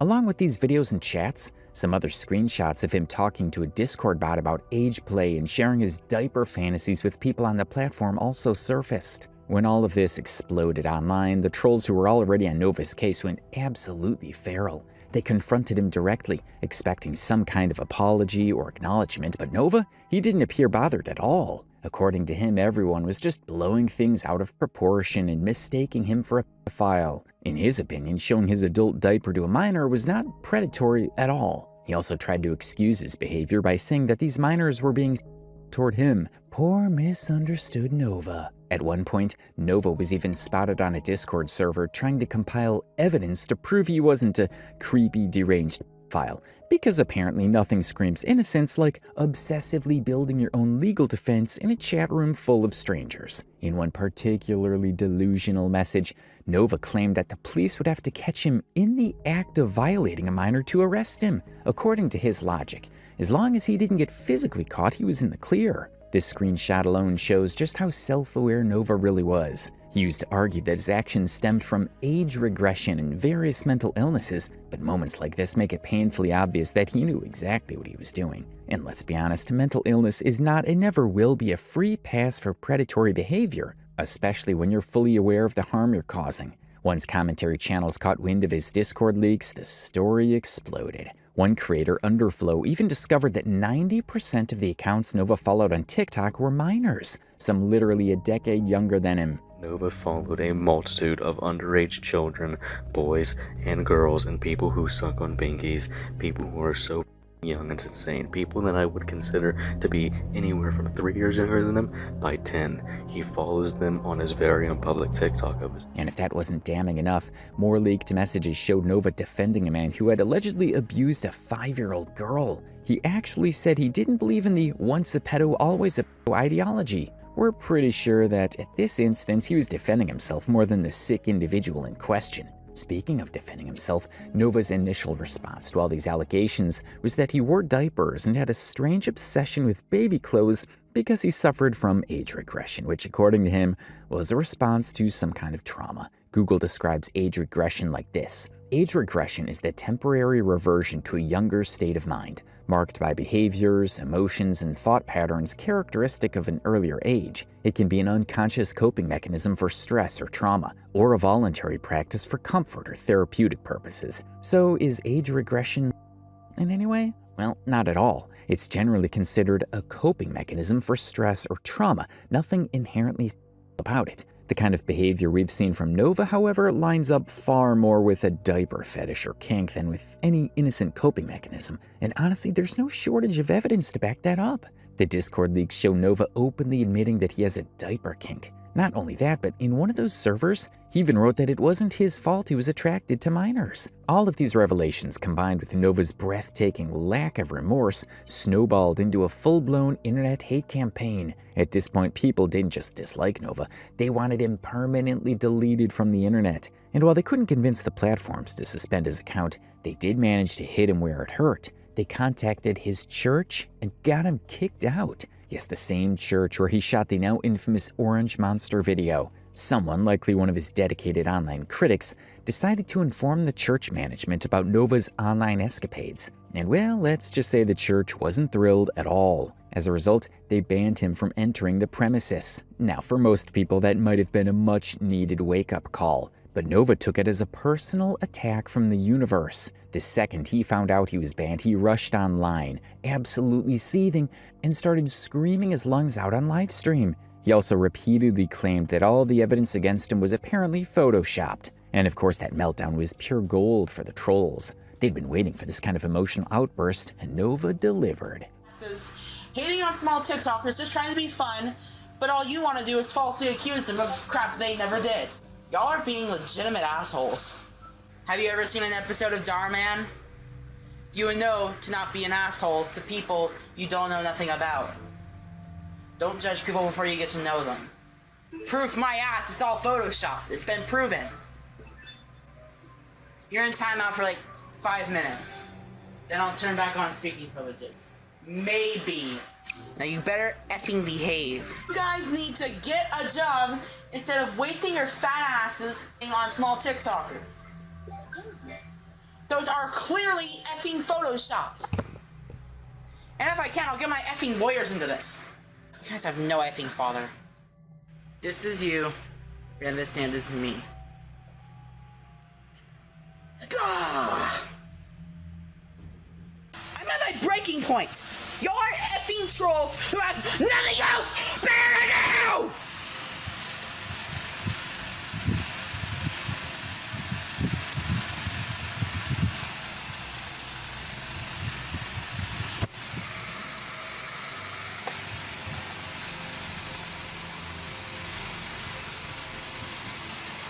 You guys have anything else better to do than check out your fat asses and your content universe! After that stream, things spiraled fast. Big commentary channels like Kiwi Tapes and Smokey McSee jumped on the story, dissecting his Discord leaks and cementing his reputation as the internet's latest train wreck. To make matters worse, Nova's longtime trolls leveled up their efforts. They created TikTok pages solely dedicated to mocking him. Some, like Skolger and most notably Liquid Nova, are still going strong, posting edits and memes about him. Ironically, these trolling accounts now pull more views and engagement than Nova's actual pages. The whole Discord incident happened in mid-2022, and by November, Nova's Discord server was already raided and taken down. This literally marked the start of trolls hacking into his accounts, raiding his Discord, and doxing his existence.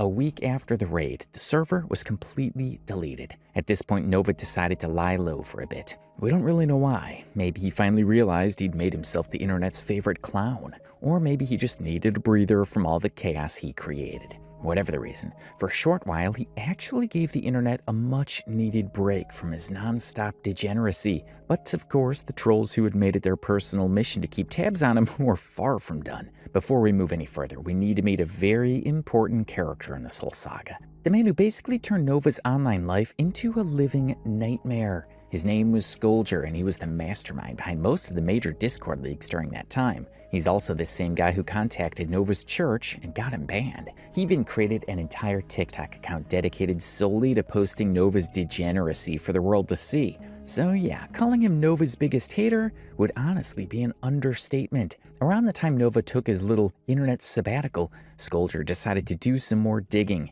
He hopped onto Reddit, probably just expecting to find some harmless weirdness, but instead stumbled across something far more damaging. On January 23, 2023, Skolger posted a TikTok featuring a series of screenshots that showed Nova being wildly inappropriate on a subreddit related to age regression. In those posts, Nova was asking for tips on how he could regress more often, and even if someone would be willing to act as his caretaker.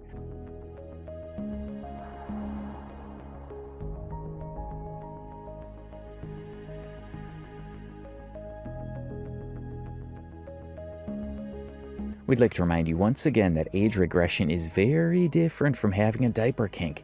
Despite claiming that he has age regression, we are highly convinced that he has a kink. And the fact that he willingly posts his pictures in diapers on Reddit marked NSFW does not help his case at all. Uh-oh, that sounds like pedophilia. Around the same time, one of Nova's former classmates also came forward on Twitter, accusing him of some pretty disturbing stuff. Although she didn't reveal her identity, she mentioned that she and Nova were in the choir together back in school. According to her, Nova was that creepy guy who constantly made inappropriate comments about girls' bodies and appearances, making everyone around him deeply uncomfortable. Here's what she wrote. In middle school, Nova and I were in choir together. He and I had multiple classes together too, all the way up until high school. I didn't want to be around him. He made me uncomfortable, but everyone told me I was being dramatic. He made awkward comments towards all the girls in our classes. Things like commenting on our bodies, rating us on looks, and talking about his crushes he had on every girl he talked to. People told me it wasn't a big deal. She also said that when she reported this to the teachers, they said that he was autistic and really couldn't control his behavior. She even claimed that the teacher, in fact, used to egg him on. Furthermore, she revealed that when she was 12, Nova sang a very explicit song and dedicated it to her. While this may sound like an average teenage guy, looking at his behavior in recent days, it makes a whole lot of sense. However, we don't really know for sure if this person was actually Nova's classmate or not, given that she didn't really provide a name and Nova never really reacted to these tweets. Regardless, it still paints a very interesting picture, one that is very consistent with Nova's behavior right now. After this, Nova went into what we can only describe as a brief period of hibernation. His old Discord was deleted, his content had become painfully repetitive, and the endless drama that once surrounded him was finally starting to die down. For a moment, it almost felt like peace, but of course that couldn't last. Nova needed attention like plants need sunlight, and since his clout was fading fast, he clearly needed something big to make himself relevant again. So what did our resident genius do? He decided to make his infamous Wingstop review, and believe it or not, this version managed to be even cringier than the original. With this remake, Nova was clearly hoping for a quiet little comeback. Maybe rebuild his image, start fresh, and pretend the diaper saga never happened. But as we all know, the internet never forgets, especially when it comes to people with a track record like his. By now, Nova's viewership was at an all-time low. He was desperately trying to claw his way back into the spotlight, but nothing was sticking. That's when he decided to introduce a brand new plot twist to his dying online career: gym videos.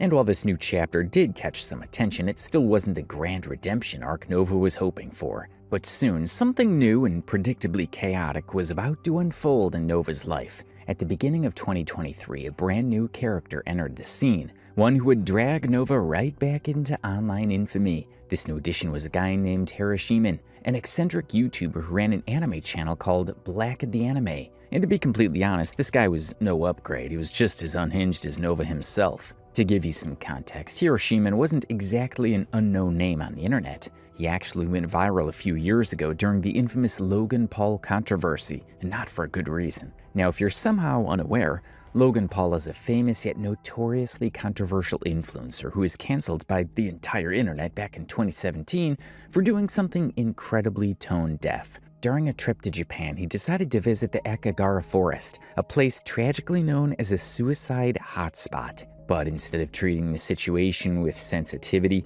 he filmed himself discovering the body of an apparent suicide victim and then uploaded that footage to YouTube. The internet collectively exploded, calling him out for being inhuman and insensitive. And here's where Hiroshima comes in. This dude went viral for saying that the person Logan Paul found was lucky to be featured in one of his vlogs.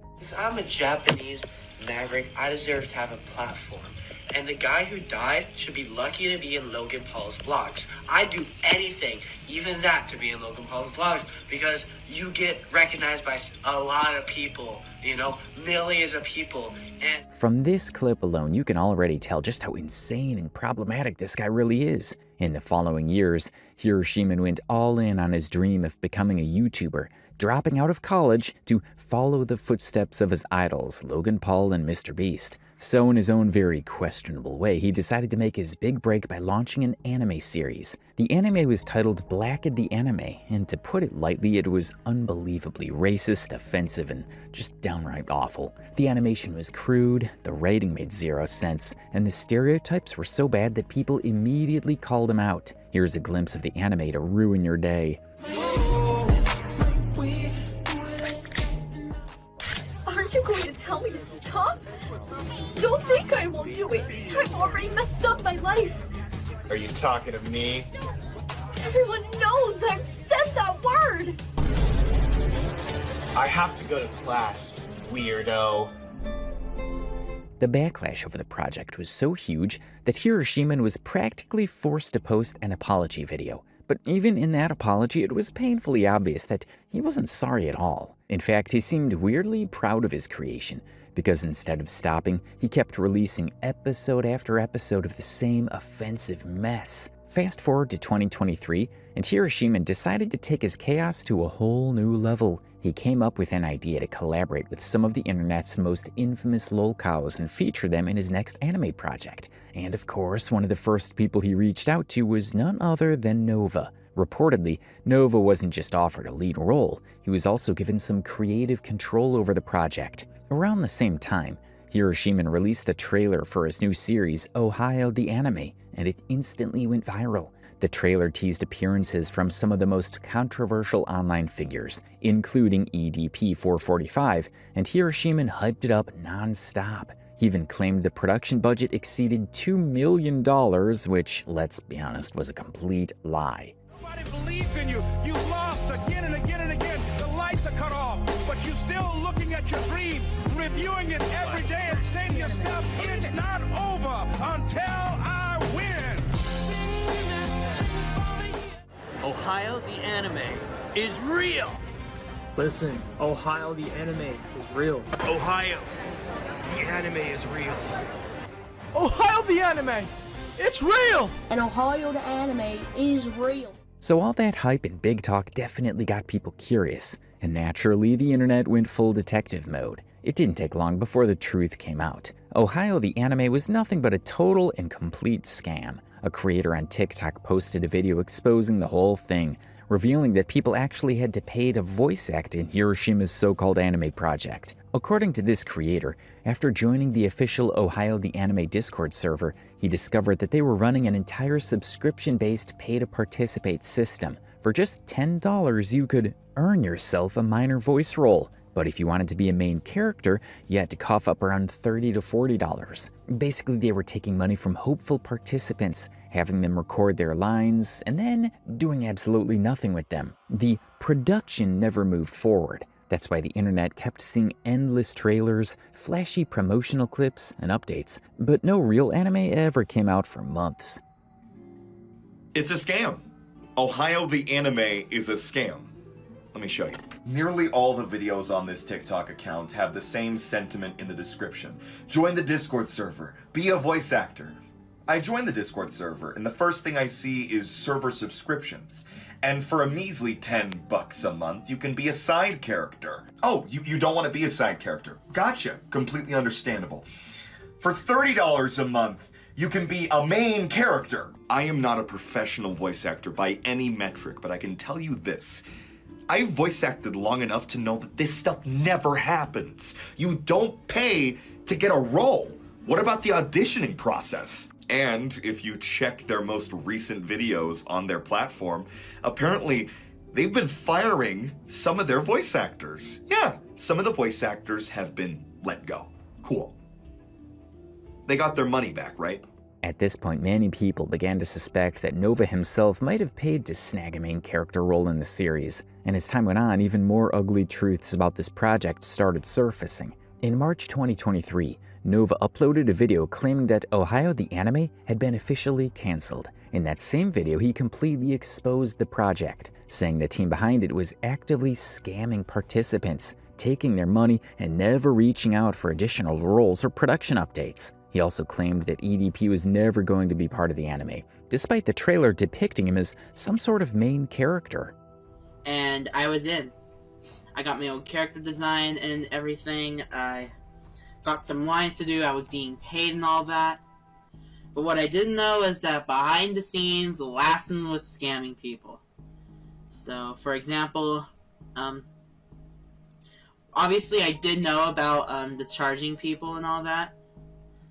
But what I didn't know is that he wasn't even contacting the people who were paying for parts in the anime.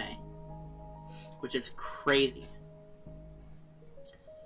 And also behind the scenes, he was using other celebrities. For example, Skitsy, he was using him to promote the entire anime. If you didn't know, Skitsy was that guy that does the Mr. Beast bit with the meme and all that. So, used him. And also, may I mention that EDP was never a part of the anime. Frickin' pedophile. Do you know what the highlight of this clip is? It's the sheer irony. Nova straight up called EDP a pedophile and a creep, completely forgetting that he's been accused of the exact same thing. Like, hello? The lack of self-awareness is almost impressive at this point. In the same video, Nova explained that the reason he left the Ohio anime wasn't because of the scamming or false promotion, but because he got into a heated argument with one of the mods in the project's Discord server. According to him, the mods were toxic, and after the verbal spat, they ended up banning him. After his dramatic exit, Nova claimed he later discovered that Hiroshima was also scamming other people on the team, promising them payment, only to send half the amount and then block them. That morning, I got into a big argument with a member. I banned him for abusing mod and his alt.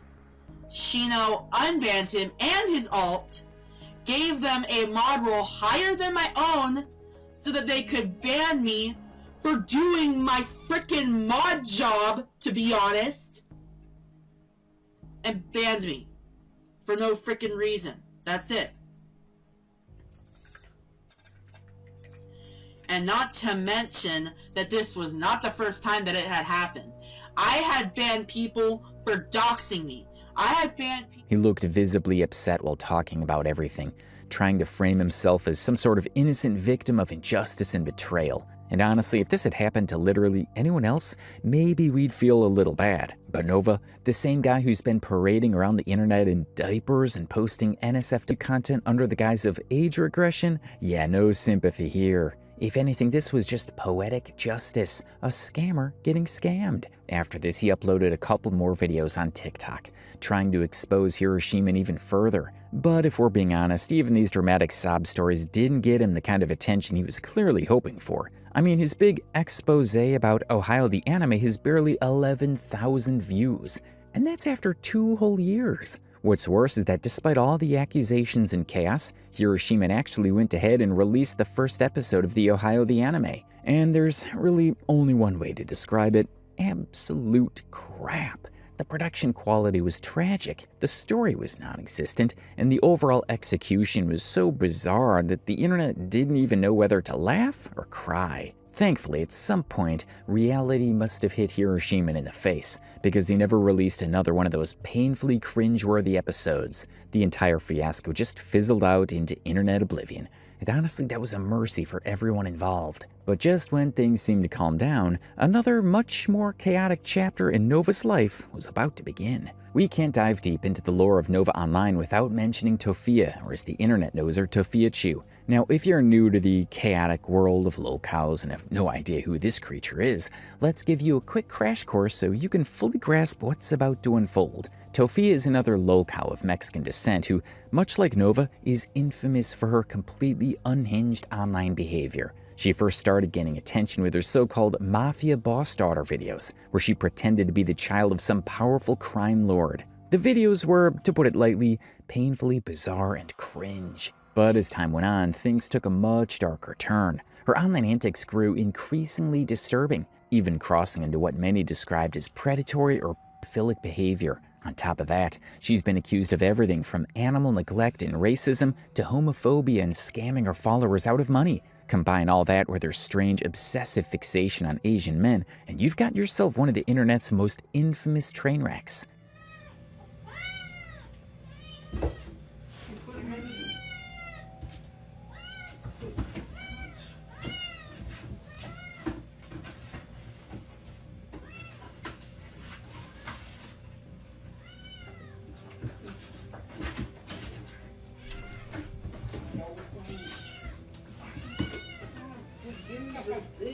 She was 100% hurting that cat. You guys need to see the deep dive I did about this person, the other things that she's done. The link is like right here at the bottom here.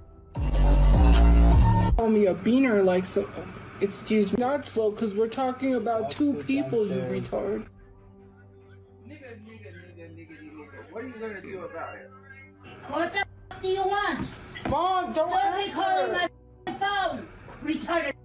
Mom, don't use that word. Stop. Tophia is a foul, obese. Mom, I don't want to hear that. Please stop. Yeah, Rachel. What about this, Pete? What about this? Ugh. No? Okay. What about this? Oh, so you think you can show up and everything's just over? No, I'm still mad. Now you might be wondering what this has to do with Nova Online. Well, the two actually got into a very aggressive and frankly hilarious feud. Nova is practically Tophia's arch nemesis. She came up so often during his live streams that fans of both sides started ironically shipping them together. This feud reportedly began sometime in October 2022 when an old video of Nova resurfaced. In it, he was trying to act incredibly woke, calling out Tophia for her racist comments and homophobic remarks. He even addressed her directly in the video, lecturing her about how her hateful behavior wasn't acceptable, which is ironic, considering his own track record wasn't exactly spotless. This is a message to Tophia. Guys, if you don't know who Tophia is, she is a TikToker that has a little less followers than me, but we pretty much make similar content in a sort of way. Guys, Tophia is racist towards Mexicans, and she says horrible stuff about Asians.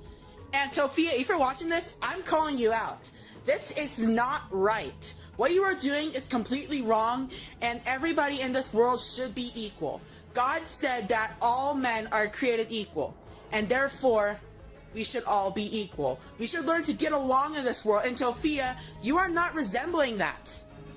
So Tophia, if you're watching this, I cannot believe all the stuff that I have seen about you, and I'm sorry, but I'm no longer a fan of yours. While everything Nova said in that video was technically true, the call-out was insanely hypocritical coming from someone like him. Like, come on, dude, you just got exposed for some of the most disturbing stuff on the internet, and you're the one out here preaching about racism and morality? This is exactly the kind of absurdity that can only exist in the twisted, chaotic world of Lolcows. Naturally, as soon as this video resurfaced, Tophia took notice, because why wouldn't she? Drama is practically her oxygen, just like Nova's. She went completely ballistic during one of her live streams, going on a full-blown rant about Nova's hypocrisy. According to her, Nova, being a white man, had no right to call her racist, since she already belonged to a marginalized group. The logic was interesting, to say the least. If we're gonna be real, if we're going to be honest, if we're going to be real, you are 19 following people 10 years younger than you were on TikTok. There's a whole video of you that's going viral on YouTube that someone sent me, right? You was on video call with a 14-year-old. You literally showed minors yourself wearing like a diaper. If we're going to be real, saying that you enjoy wearing diapers. I mean, to each their own. You suck on a binky. You do age regression, which I get some people say that it's a trauma thing, but not for him. Comes on the internet, scams people by not completing cameos, and then complains when someone leaves. Unfortunately, she didn't stop there. She took things up a notch and started dragging Nova's uncle, Andrew Gage, into the mix. She accused him of being racist and transphobic, claiming that when people in Discord servers confronted Nova about it, he actually defended his uncle instead of condemning him. And now here he was calling her racist. And thinking that he dragged me. You didn't drag anyone. You should be dragging your uncle who's racist and also transphobic, because I remember the post that your uncle posted during that I found out during Black History Month, where he said, if people are offended by this, which was the Confederate flag, then I'm offended by this, which was a picture of a bunch of young black men standing together with their pants sagging and saying that he's offended by that. And it was a very racist post. And then come to find out, somebody in the Discord said that your uncle is also transphobic. And what did you do? You raged. You said nobody talks about, because you know this is Nova. He rages like he rages, right? He gets angry all the time, and so he's like, nobody talks about my uncle. Like, you don't mess with my uncle. Just as a side note, Nova and his uncle actually have quite a wild and complicated history. He's mentioned him several times during live streams, and not exactly in the most respectful way, but we'll get into that mess later in the video. For now, let's stick to the Nova-Tophia feud. After Tophia went full attack mode on him, Nova, being the creative genius that he is, decided to clap back in the weirdest possible way. He made a Tophia-themed cocktail. And let's just say the video made absolutely no sense to anyone with functioning brain cells. That is Welcome to a brand new episode of Fat BIH disease, aka type 3 diabetes. Alright, so we're gonna start off this mocktail with a little bit of disrespect towards Mama Chu and Brother Chu, a hint of racism and then saying it's not racist, a touch of framing on MG and I to cover up what she did, and a touch of this up here. Let's take a moment to admire that this looks exactly like swamp water. Alright, and there you have it, Tophia's potion that she has tried. Let's try it out. Cheers. I'm gonna regret this.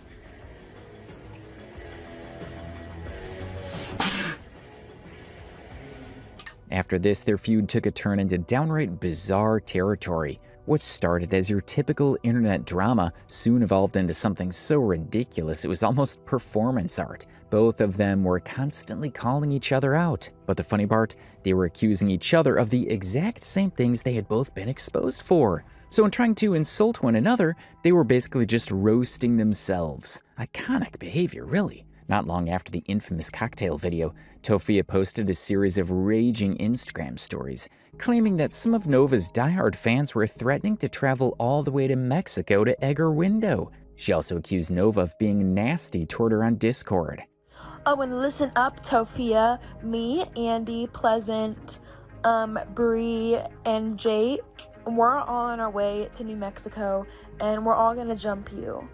Okay, and then we're gonna steal Hershey from you, and then I'm gonna queef in Mama Chu's face. So yeah. Then things escalated. Tophia decided to clap back in the most savage way possible by posting Nova's diaper videos on her stories and dragging him over the silly allegations that had been haunting him online. Naturally, this sent Nova into yet another spiral. He fired back with a new call-out video, calling Tophia a fat Discord mod with no life. According to him, at least he had a job as a chef, while she was jobless and surviving off scamming people online.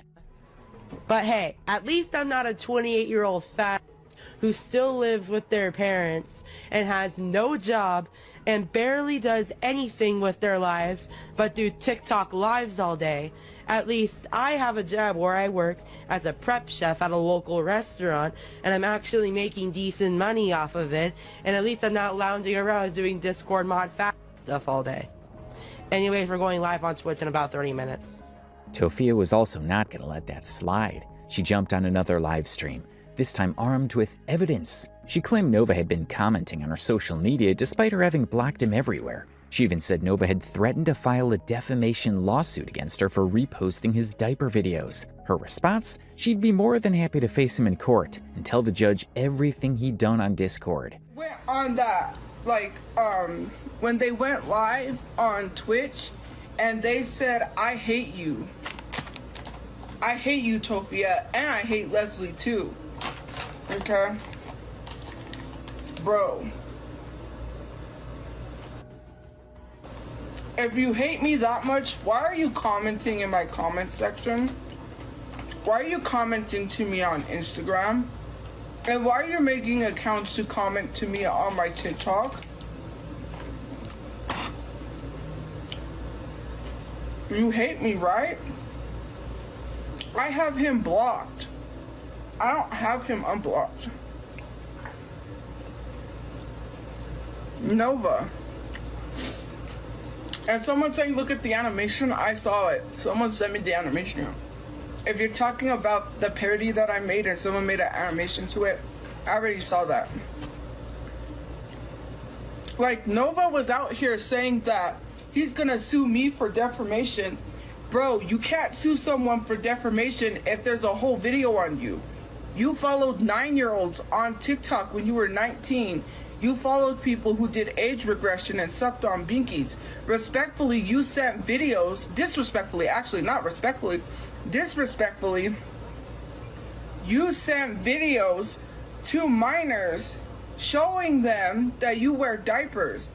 And I don't want people to come at me because people tried to excuse him in the Discord. They tried to say that I'm shaming him because he could possibly have a disorder where he wears diapers, blah, blah, blah. People tried to, literally defend him on that when he literally said that he likes wearing diapers because it's some sort of kink. He said that he enjoys wearing them. He didn't say that he wears them because of some sort of disability. They also tried to use his disability in the Discord as an excuse to excuse him for his actions. Like, you know better than to not be talking to a 14-year-old. And I will gladly love to see you in court. That way, I can show the judge everything that you've done. And then they'll probably want to start a criminal investigation and look into you. By the way, Nova did say he would file a defamation case against her, and the only reason he had not already done it was because he could not afford it. Let me guess, she's talking about my Twitch stream? That's it. I should file a lawsuit, but I can't afford it. Hold on, Honestly, at this point, their feud felt less like drama and more like a deranged internet sitcom. One thing Tophia mentioned during her rant that we haven't talked about yet was Nova's little side hustle, his Cameo scam. And yes, surprisingly, she wasn't lying about that part. Nova really was scamming people through Cameo. Before his feud with Tophia even began, Nova was already under fire for taking money from fans and completely failing to deliver the cameos they paid for. And here's the kicker, he was charging over $17 for a 30-second video. When he did deliver cameos, they were often so bad people couldn't even make out what he was saying. He'd forget to mention the person's name, act like he was tired, and the video quality was almost always atrocious. Imagine paying nearly $20 and getting a video where your name is replaced with awkward silence and background noise.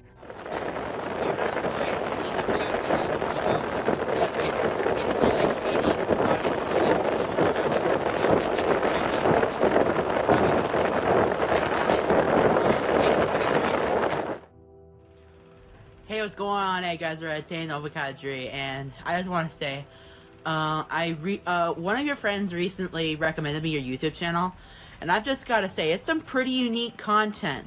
Like, obviously, I've seen some indie games on there, and a lot of indie games are actually pretty damn good, so I just wanted to say, keep up your good content. It is truly unique, and content creator to content creator, I can honestly say, I really hope you do make it big someday. Thank you for being a fan. To make things worse, several buyers claimed they never received their videos at all. One TikToker even posted her experience, saying she ordered a cameo from Nova, and what she got was, well, let's just say not worth $17. She left a 1-star review on his cameo page, and apparently that bruised Nova's ego. He messaged her afterward asking why she left such a bad rating, as if the answer wasn't obvious, and even offered to redo the video. But by then, the damage was already done. The internet had officially labeled him as a scammer, someone who gladly took people's money but couldn't even manage to deliver a half-decent product. And honestly, out of all the things Nova's been accused of, this might be the least shocking one yet. So when Tophiachu called him out for being a scammer, she actually wasn't wrong. At this point, their feud had turned into a competition over who could prove themselves to be the biggest disaster. It was less about morality and more about who could outdo the other in chaos. After this, the beef slowly fizzled out, mostly because there was no real point to it in the first place. Following her fiery livestream, Tophia decided to call it quits since she had way bigger problems to deal with, like being evicted from her residence. While they did throw a few minor jabs at each other afterward, there were no major blow-ups, which honestly was a relief for everyone watching. Then in April 2024, Nova actually posted a video proudly announcing that he and Tophia had finally resolved their feud. And while no one really knows why the drama started in the first place, at least it ended. And that in itself felt like a small miracle in the endless circus of online beefs. One thing that we found particularly interesting about this whole beef is the unexpected involvement of Sensitive Society. Now, if you have no idea who that is, Sensitive Society is another commentary YouTuber who covered Nova around the time his whole Discord scandal exploded. He's known for exposing and discussing internet drama. And yes, he also made a full video dissecting Nova online and his pedophilic behavior. What's weird and kind of hilarious is that Nova seems to always know what people are saying about him. It's like he has a sixth sense when it comes to detecting drama about himself online. Apart from his ongoing beefs with fellow Lolcows, he somehow finds the time to pick fights with commentary creators who cover him, including Kiwi Tapes, Smokey MCC, and of course, Sensitive Society. Despite constantly labeling them as haters and painting them as villains, Nova also has a long history of talking to them. Like, he can't resist. He'll hate watch their videos, complain about them on Discord, and then in the next breath, reach out to them. So naturally, when the whole Tophia situation started spiraling out of control and she went full attack mode on him, guess who Nova decided to reach out to for help? Sensitive Society. Nova actually emailed him, asking for help to take down Tophia, claiming that she was spreading false information about him. Sensitive found this extremely strange, considering their rocky history. And just for full transparency, I have replied to Nova. Hopefully we can get an interview. If you want an interview with Nova's online, make sure you subscribe and like. I'm gonna do everything I can to get Nova interviewed on this channel. Going back to the email. You see, just a little while earlier, during the cameo scandal, Sensitive had tried to test the waters himself. He reached out to Nova, sent him a wild message, and even paid him $30 for a cameo just to see if Nova would deliver. But of course, Nova being Nova didn't play along. Instead, he immediately replied with a defensive message like, "Do you think I don't know who you are?" Then he promptly refunded the money, which to be fair was probably the only decent thing he did in his entire story. Hey Nova, my name is Sensitive Society and I'm looking for some motivation. I'm 24 years old and I'm scared to talk to girls. I'm not a chat. Let alone a jigga chat. So I was hoping to see if you could motivate me or give me some advice on how I can get the ladies. Also at the start, can you say subscribe to Sensitive Society and watching all of his videos, or else I have to get a real job selling tacos and I don't want to do that. Could you do a little dance for me? I'm feeling a little sad. Yes, looking back, I probably shouldn't have said I'm this person. I should have said I'm someone else. I thought I could get away with it, but apparently he's not that stupid. So, you know, I'll take the L here. And that is why he responded with, "You don't think I know you?" So then I replied, and then he completely ignores me. Then a few minutes later, he says, "Explain yourself." I said, "I just want my cameo, Nova." And this is the last message I got from him. "You don't think I know you? I'm not taking this request." I did get my $31 back. That should have been the end of their interaction, but with Nova, nothing ever ends where it should. Not long after that, Sensitive Society made another video exposing that Nova had been talking behind his back on his Discord server. According to Sensitive, Nova was telling his followers that Sensitive was pressuring him for an interview, and that he only wanted to milk him for views and money. Sensitive denied this, saying yes, he had reached out to Nova twice for an interview, but never pressured him or begged him for content. He even mocked how clueless Nova's supporters could be for believing whatever he said online. Survive. If I never make another Nova video in my life, I'll still be successful. There's a million creeps out there who need to be exposed, which will be exposed. Many more to come. Subscribe so you don't miss that. I just wanted to give you a chance to defend yourself so you can deny or prove me wrong or prove the haters wrong, that you're not a freak and a predator. Like I said, back in April 8th, I said, I mean, it wouldn't be a gotcha interview. Maybe you can clear out the rumors about you, the stuff people are saying, etc. So ever since the beginning, my intentions have been clear. I'm not trying to get him. I'm not trying to make him look worse than he already looks. That's gonna be impossible to do. And then he says, I just saw your video about me. I don't really like to do interviews. A month later, I hit him back and I say, hi there, wouldn't be live, and I just want to ask you a few questions. Won't take too long. Just to clear a few things up and maybe give people more context, let me know. I think it'll be interesting to interview you and get your POV, and maybe you can clear some stuff up. At this point, I was already done. Like, this was like my last time asking him. I know I seem like I'm desperate. No, but please give me an interview. Please give me an interview or else I'm gonna fall off. My mistake. And here's where it gets even funnier. Just a few days after trash talking him on Discord, Nova apparently messaged Sensitive again as if nothing had happened. Sensitive, having learned his lesson by now, wisely ignored him. Look bad because it's like, yeah, I'm desperate. And then everyone on that Discord, whenever they see my name or anything, they're gonna be, oh, yeah, that guy Sensitive, the guy who was trying to peer pressure Nova online to do the interview. So after people sending the screenshots of his Discord server, I say, actually, you know what, forget it, it's not worth it, Nova, have a good one. Then he responds and says, Sensitive,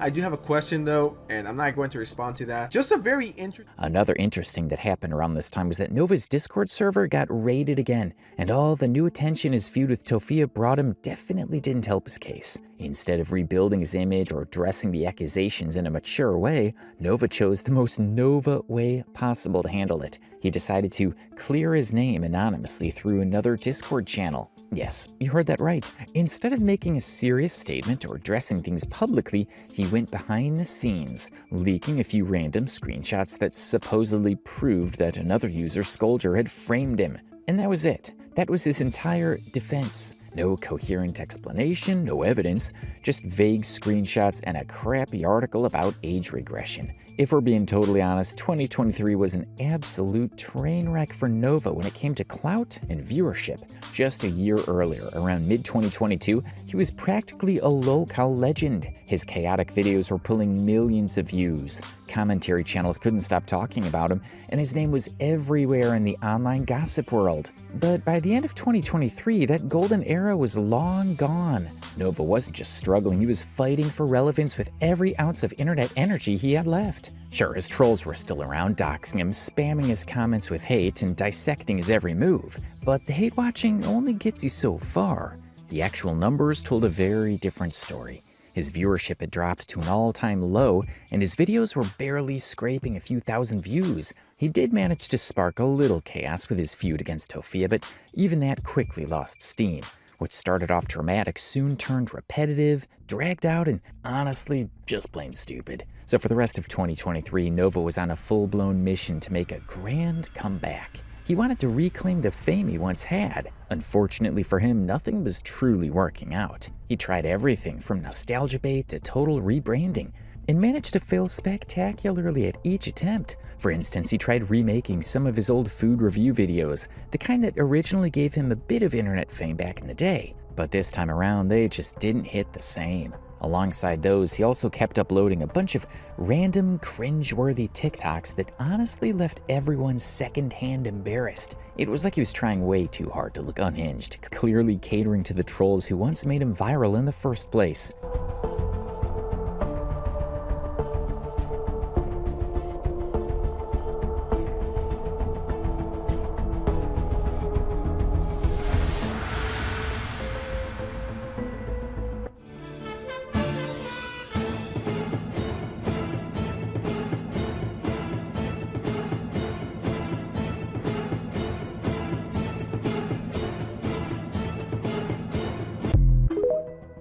Despite his desperate efforts to act as deranged and chaotic as possible for shock value, Nova simply wasn't clicking anymore. The internet had already seen every side of his madness. Nothing about him was shocking or entertaining now. Nova kept pushing this new version of himself, hoping to somehow reignite the fame he once had. But all he managed to attract were trolls. His old audience had moved on, and the only people still engaging with his content were the ones waiting for him to slip up again. In a last-ditch effort to save his failing career, Nova turned to live streaming. And all these streams didn't exactly open any new doors for him, they did give us a few hilariously awkward moments to remember. He developed this strange habit of sitting in front of the camera with his signature sunken-in face and rambling about trolls, or about how people still believed that rumor that he was fired for poor hygiene. Then there were the times he'd completely lose it on stream, cursing out viewers, yelling at invisible trolls, and even doing bizarre, inappropriate things on camera.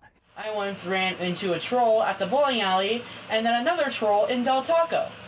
The reason I think I ran into a troll in Del Taco is because they asked about how the anime. It's never happening because the owner's a kippen yogurt. Translation, chicken. I just called blasting a chicken in Dutch. Shitballs! Well, I actually have good hygiene. It just may not seem like it at first. I have not once been fired from a job for bad hygiene. Tofungus can't stay the same. My boss would have rejected me on the spot if she knew that I had bad hygiene from the way I looked. F*** you. What happened to equal opportunity employment? That's why she accepted me.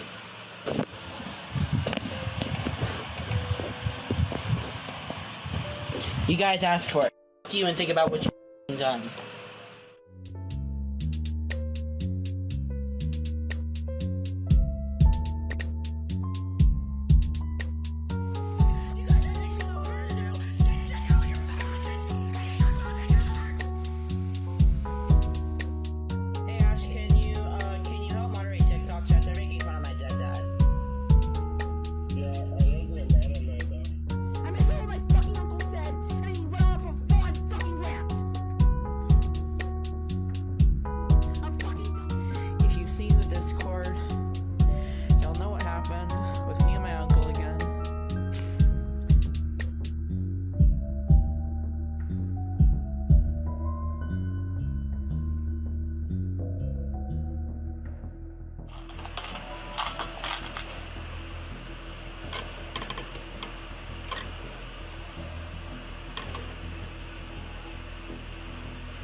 All I've eaten today was a Costco hot dog and a Costco pizza. That is it.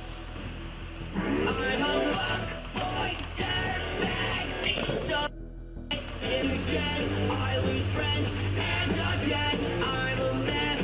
Okay, it's true and I confess. I'm a 5'4" man whore who slit his wrist. Get 100,000 kids out there think I'm the shit. I don't have a rose toy. I don't do that.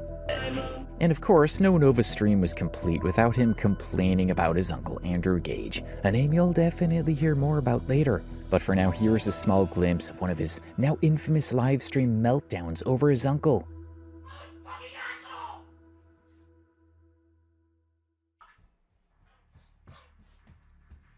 God damn it!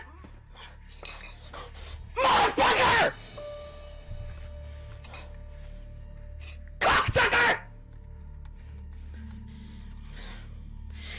Pretty wild, right? Now moving on, another incredibly weird thing Nova did during his streams was pretend he didn't know he was live. He'd point the camera at the ceiling, mumble or sing in the background, and then pop up saying, "Oops, I accidentally started the live." Come on, Nova. Nobody was buying that. It was just another painfully dumb attempt at being mysterious and funny.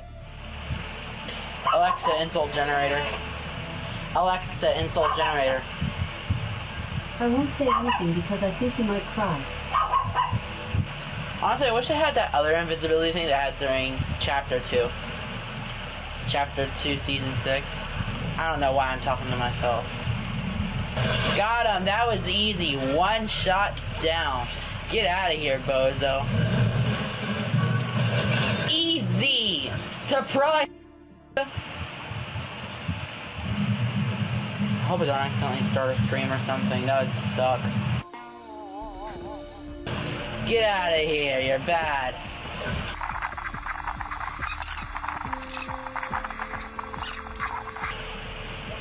Oh, am I live? Oh, I did not mean to start a stream. Damn it.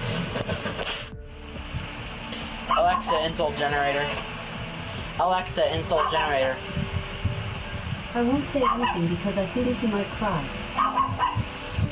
Honestly, I wish I had that other invisibility thing that I had during Chapter 2. Chapter 2, Season 6. I don't know why I'm talking to myself. Got him! That was easy. One shot down. Get out of here, bozo. Easy! Surprise! I hope I don't accidentally start a stream or something. That would suck. Get out of here, you're bad.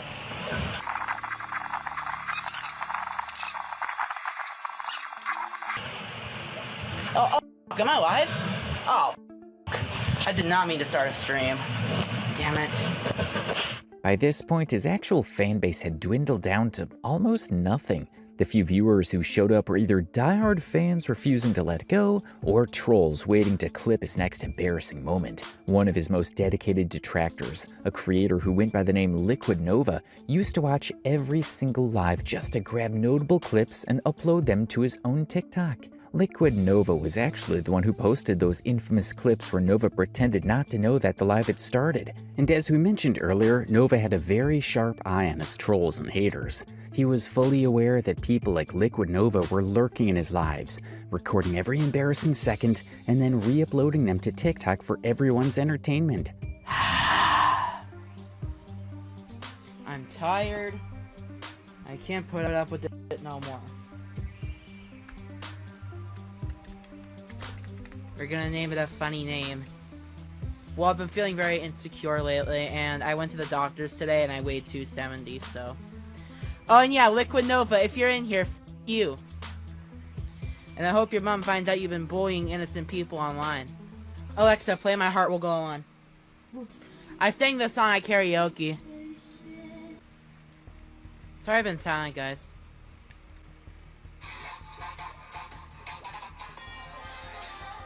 So in true Nova fashion, he decided to fight back in the most unhinged and counterproductive way imaginable. To outsmart the trolls, Nova came up with the genius idea of staying completely mute throughout his live streams. That's right, he would sit there staring blankly at the screen, not saying a single word for minutes at a time, as if this was gonna somehow stop people from recording him.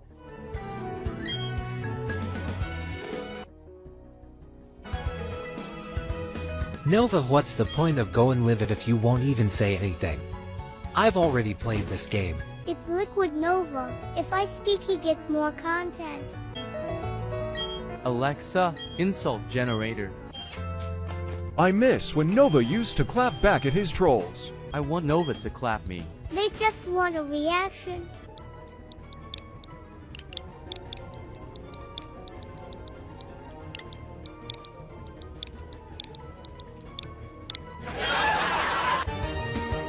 He's not scared to sing karaoke, but he's scared to talk to us.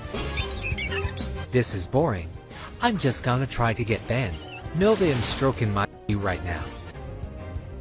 Get that ass banned. Get that ass banned. He even came up with an additional strategy. Nova started playing background audio filled with random cuss words and profanity, thinking that this would make his streams unclippable since the sound would violate TikTok's guidelines. Introducing my new streaming strategy to divert the trolls. Turn down your speakers, guys.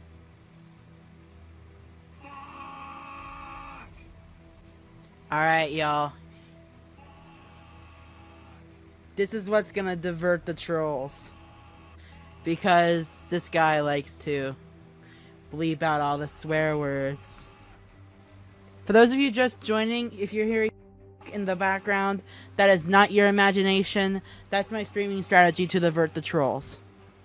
And it comes on every 2 seconds. It might decrease my viewers, but I'd rather have that than Liquid Nova archiving my streams.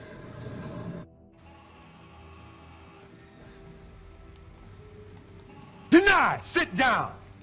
How can a person be this dumb, really. In his desperate attempt to stop trolls from watching and recording his lives, he managed to annoy the absolute hell out of his remaining audience. People were losing patience fast. Comments during his streams were full of viewers telling him to just stop. It was painfully obvious that his paranoia had completely taken over.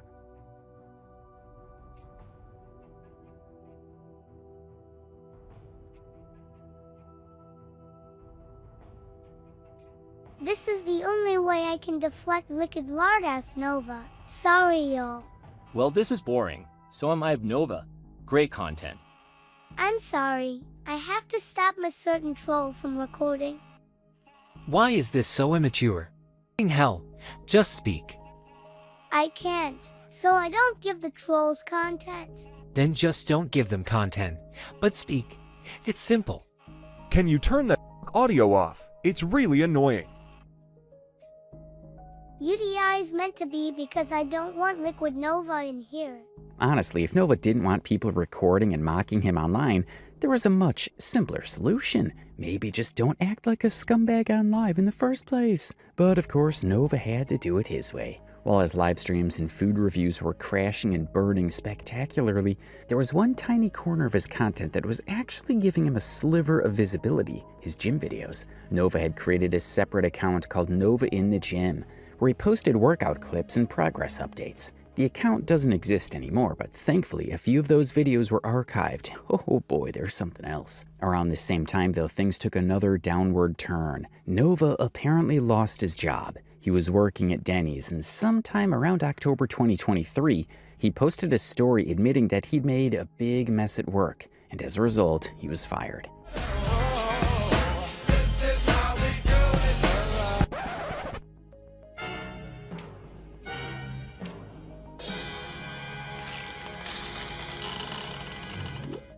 After this, we saw a noticeable spike in his gym content. It was like he poured all his free time and leftover energy into filming his workouts. Maybe he thought this would be his big comeback, but as history shows, things didn't go quite as planned.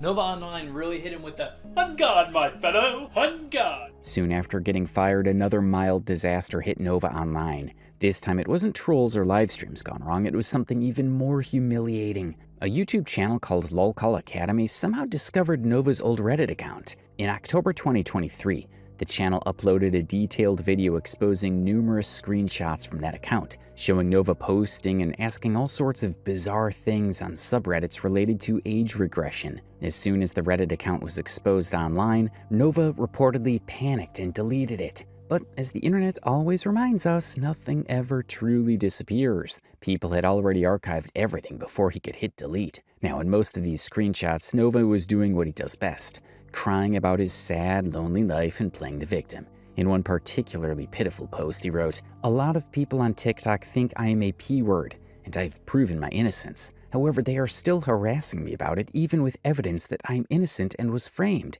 and they won't freaking stop. Even after I blocked them on everything, they come back on different alts with Zalgo text of my full-on docs, my real name, etc., and I'm freaking sick of it. Is there an easier way to stop it?" Now, I don't know what evidence he's referring to that supposedly proves his innocence, because from what the internet has seen, there's nothing even remotely convincing. What we have seen is a never-ending collection of screenshots and clips showing him being, well, an unapologetic creep. If he's referring to that sad little Scoldger framed me narrative as his proof, then honestly, we're deeply concerned for his mental well-being. Moving on, in another Reddit post titled "I Am Just Sad," Nova wrote about finding his little side on an age regression subreddit. Whatever that means, it's not a good look. In yet another post, he could be seen discussing little space care packages, which again was just bizarre and uncomfortable to read. But that's still the mild part. Lolcows Academy even went further and exposed some of Nova's pictures where he appeared to be wearing baby clothes and sucking on a binky. Reportedly, these were photos he had personally posted to those same age regression subs. Entering 2024, things were not looking even remotely hopeful for Nova's already collapsing internet career. If anything, they somehow got worse, pushing his reputation further into chaos. Remember when we mentioned that Nova's Discord got nuked a few weeks after the original Discord disaster? Well, as expected, he made another one shortly after and managed to keep it running, at least until February 2024. That's when everything went south again. A troll named Regal Eagle, who had been after Nova for quite some time, raided his new server and caused complete havoc, leading to its eventual shutdown. Nova later announced on Discord that Regal Eagle had taken down his server once again, and that he planned to create yet another one. But things didn't end that simply. According to screenshots released by Nova's own team of Discord moderators, Nova was allegedly being selfish, manipulative, and downright toxic towards both his mods and his Discord girlfriend, Thoughtless.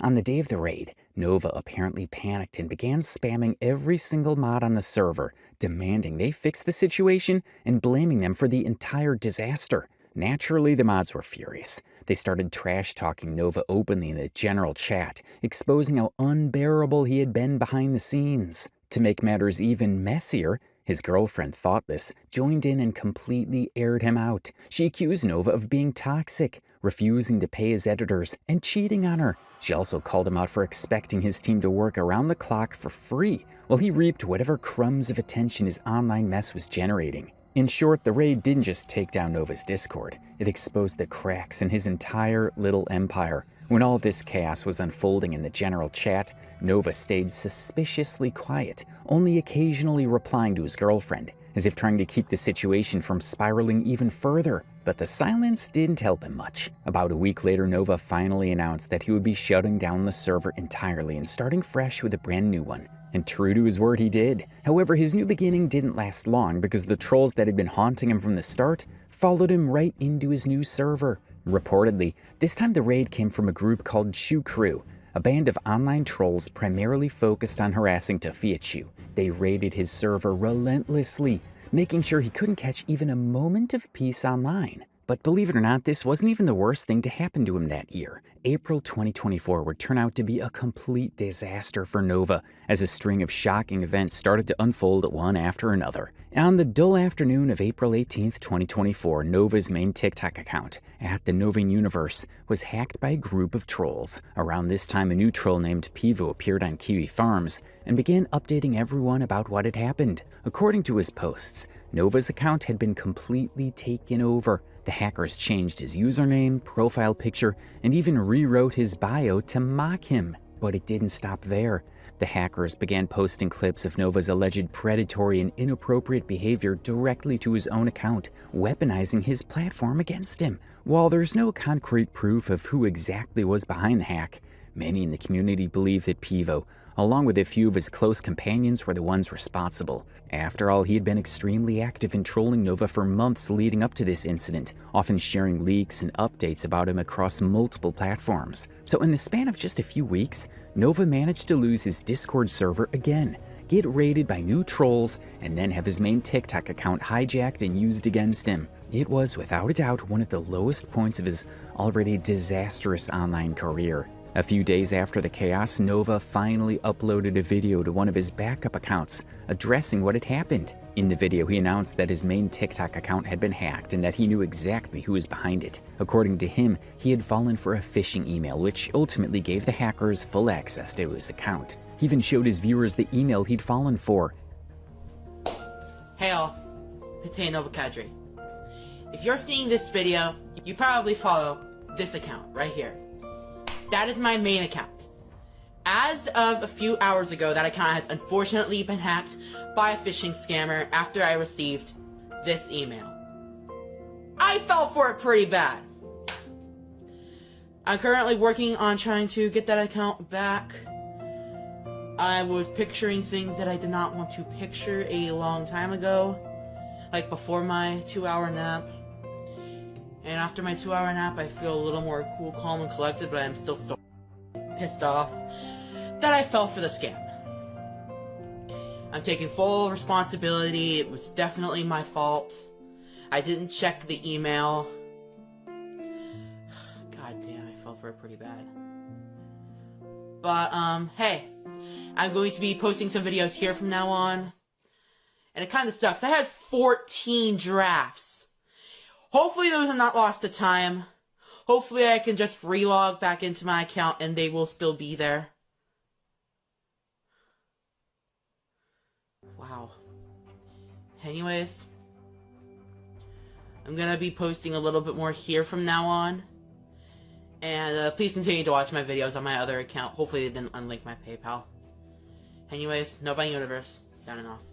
With his signature sunken face and gloomy tone, he dramatically declared that the Nova universe is no more, and hinted that he might quit social media altogether. Of course, no one really believed that. By now, everyone knew Nova was a creature of habit, the type to swear off the internet one day and come crawling back the next. Sure enough, on April 22nd, 2024, Nova made his comeback using another account. He started posting videos like nothing had happened, although he frequently brought up how determined he was to retrieve his hacked account.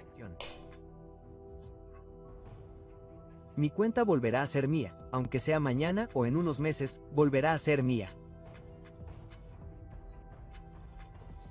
In several videos, he claimed he was in contact with TikTok's support team and had filed multiple reports in hopes of getting it restored. At one point, he even uploaded a melancholic, borderline dramatic video saying how proud he was of himself for not doing something serious over losing his account. My main account has been in the hackers' hands now for about 2 weeks.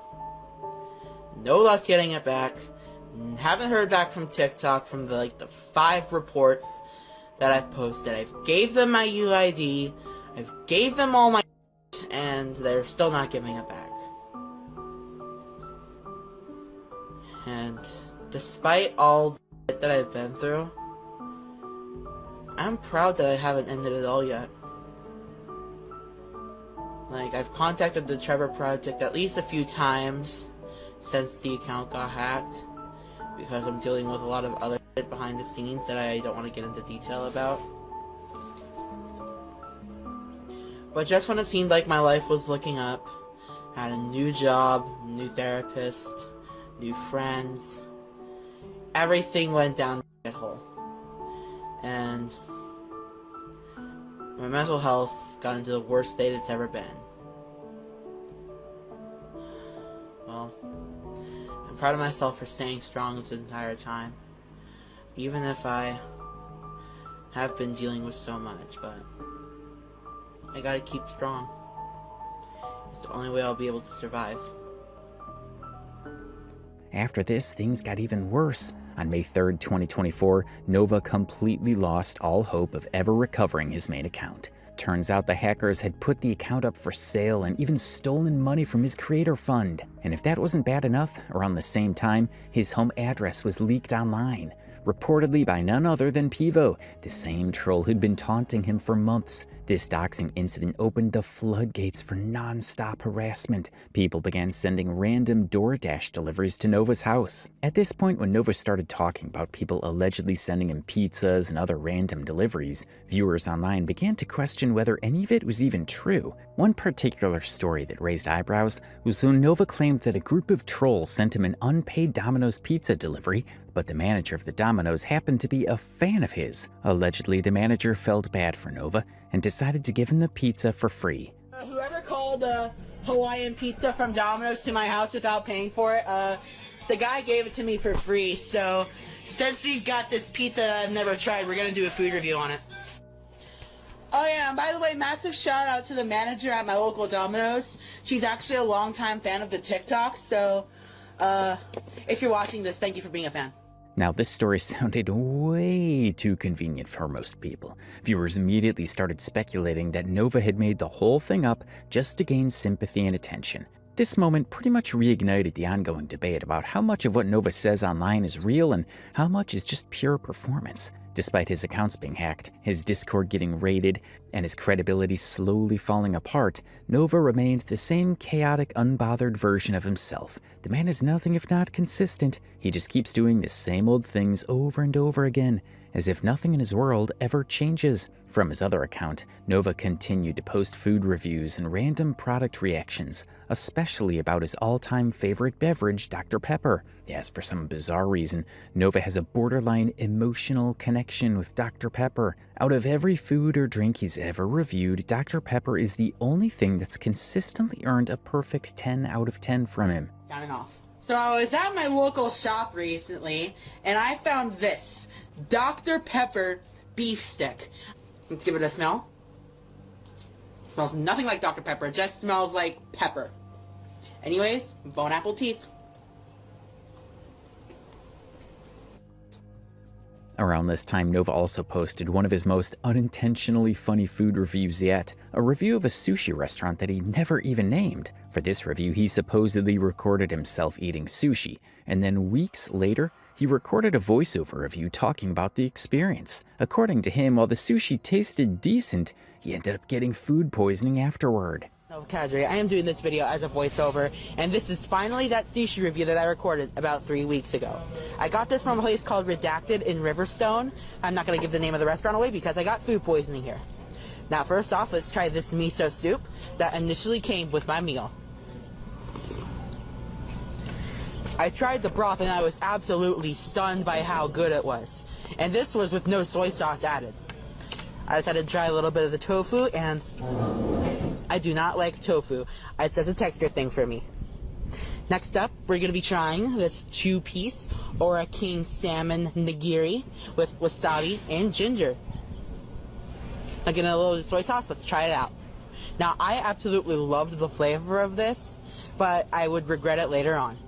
His viewership during this time was still pretty low, but somehow Nova continued to attract the attention of some big-name commentary channels like Kiwi Tapes and Smokey McSee. These creators often found his bizarre food reviews unintentionally hilarious and would frequently react to his clips on their joint podcast, Too High for Stupid. Despite the dwindling engagement from his own audience, Nova was still serving as reliable entertainment fodder for the commentary scene, and he absolutely knew it. In a TikTok video posted around this time, Nova announced with great enthusiasm that he would soon be launching his own podcast, dramatically titled Hours of Joy. According to him, this podcast would finally give him the platform to prove everyone wrong, particularly those who had accused him of disturbing and creepy behavior. He specifically mentioned Kiwi Tapes, Sensitive Society, and Smokey McSee by name. But the real highlight of this announcement was his overly dramatic statement, "The hunter becomes the hunted, and the hunted becomes the hunter." He was, of course, referring to himself, positioning his podcast as the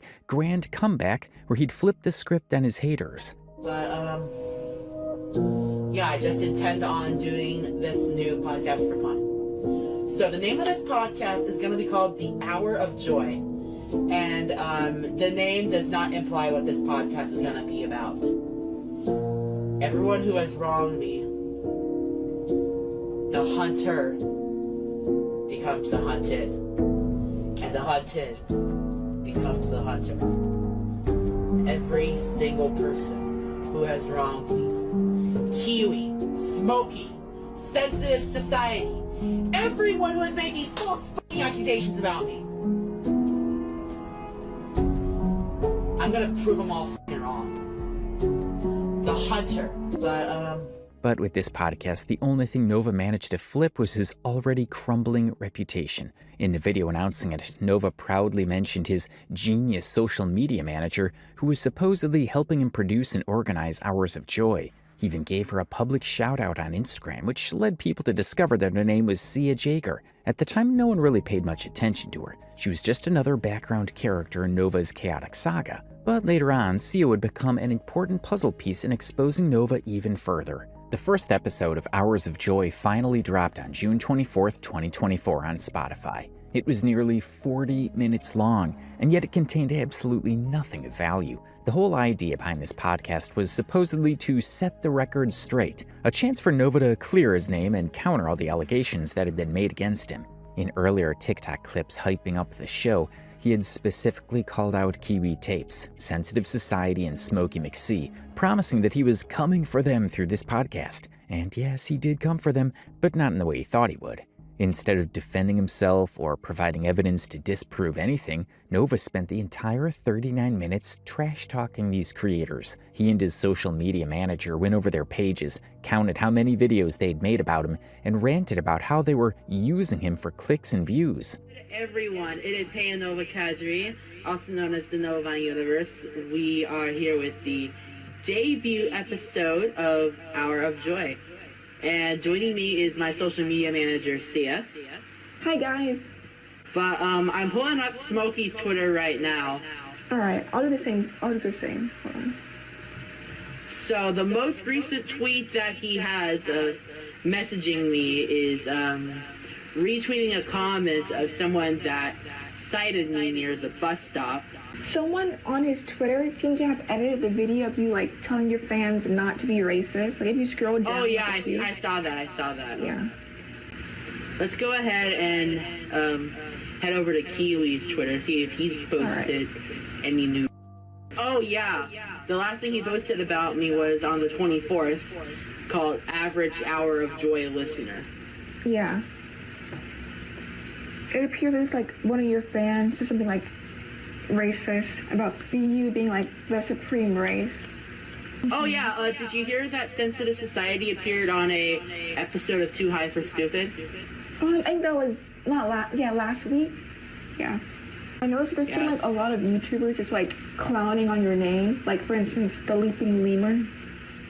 Oh yeah, I f***ed that bitch. I gotta make sure not to rage too much. Oh yeah. Anyways, have you heard of the Poop Squatch Andrew Ditch? I have. The motherfucker watches my videos, and I'm scared of that. Back on the Too High for Stupid podcast, some people in the comments were like saying that you guys are like similar and long lost brothers. Oh my gosh, no, we are not similar in the slightest. Many people say that you and Jupiter the hybrid are like look alike and like behave in the same manner. I'm not sure if you know who that is. I know who Jupiter is. We live in the same state.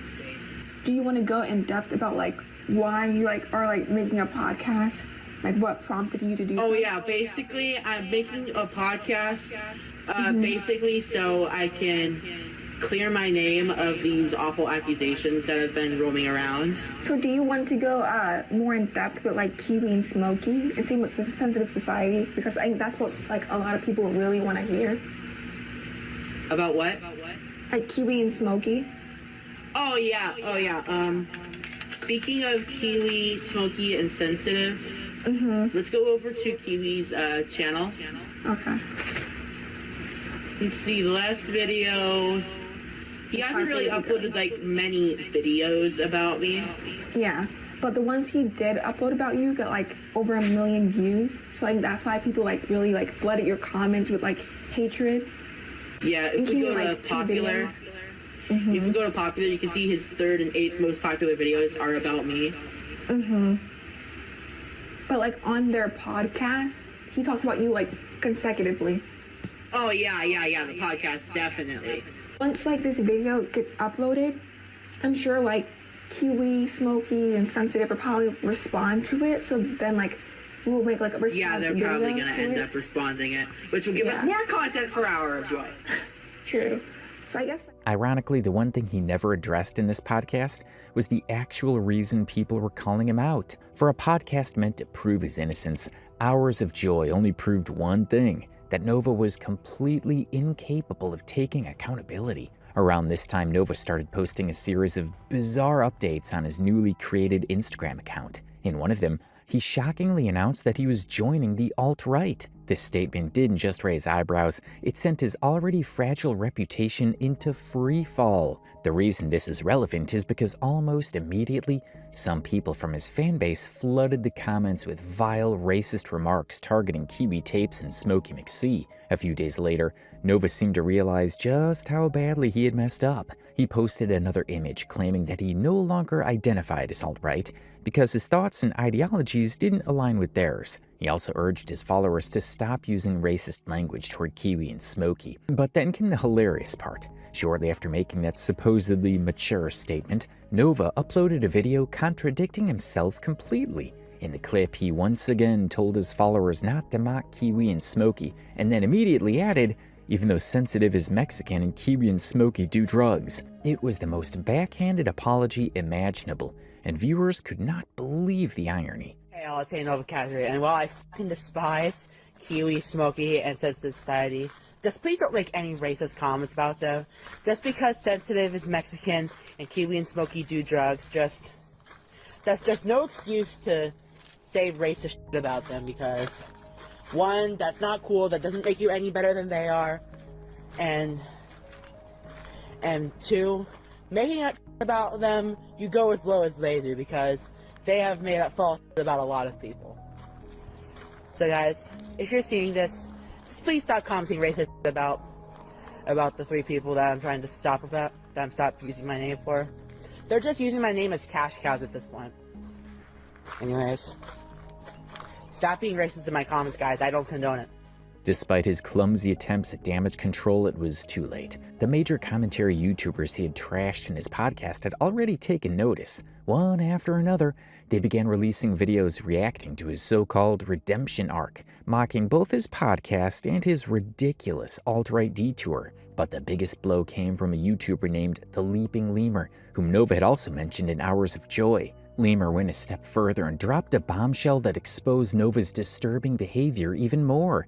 Remember Nova's social media manager? Well, Lemur revealed that she was actually only 15 years old. In a video posted in July 2024, Lemur explained that both Nova and this manager had joined his livestream chat. During a conversation, he discovered her real age, confirming that Nova had been closely collaborating with a minor while publicly denying any inappropriate behavior. Not only that, the Leaping Lemur also dug up a random Instagram post from Nova that made things even worse. In that post, Nova was apparently calling someone out and referred to his underage social media manager as his woman. This is what he wrote: "Rage is my freaking middle name. So watch your mouth before you utter my name or the name of my social media manager in my podcast. I won't have anyone dissing her name. The white Bowser is just jealous I have a woman, and he does not." And if that wasn't embarrassing enough, his social media manager actually commented on the post saying, "I am not your woman, Nova," to which Nova replied, "Why not?" Well, maybe because she's 15 years old and you're a 21-year-old adult, Nova. This is exactly the kind of behavior that's landed him in hot water time and time again. Yet for some reason he continues to act like he's the innocent victim, convinced that everyone from trolls to commentary creators is targeting him out of pure malice. As backlash exploded online, Nova rushed to TikTok to clarify the situation. He claimed that Sia wasn't 15 at all. He said that she was in university and definitely an adult. But considering Nova's long history of lying through his teeth, almost no one believed him. I'm just going to address it right now. First off, I've seen that video from the Leaping Lemur. I just wanted to inform you guys that Sia is not 15. She goes to university, so therefore she is well over 18. It's not. In fact, many people at the time started to think that Sia was actually a troll pretending to be his manager. And honestly, that theory made a lot of sense, because the things she supposedly convinced him to do under the guise of audience engagement are downright hilarious. I mean, convincing a lolcow like Nova to launch a full-blown podcast attacking commentary channels and then use that platform to talk about other lolcows sounds like something only a troll could do. Around this same time, Nova dropped the second episode of his podcast. And let's just say it somehow managed to be worse than the first one. This time, the entire 45-minute episode was dedicated to none other than Daniel Larson. And when I say dedicated, I mean Nova and his social media manager literally sat there and read Daniel Larson's wiki page word for word. No commentary, no opinions, no punchlines, just plain reading it like it was a bedtime story for insomniacs. Whoever actually made it through that entire episode, you have our sincerest condolences.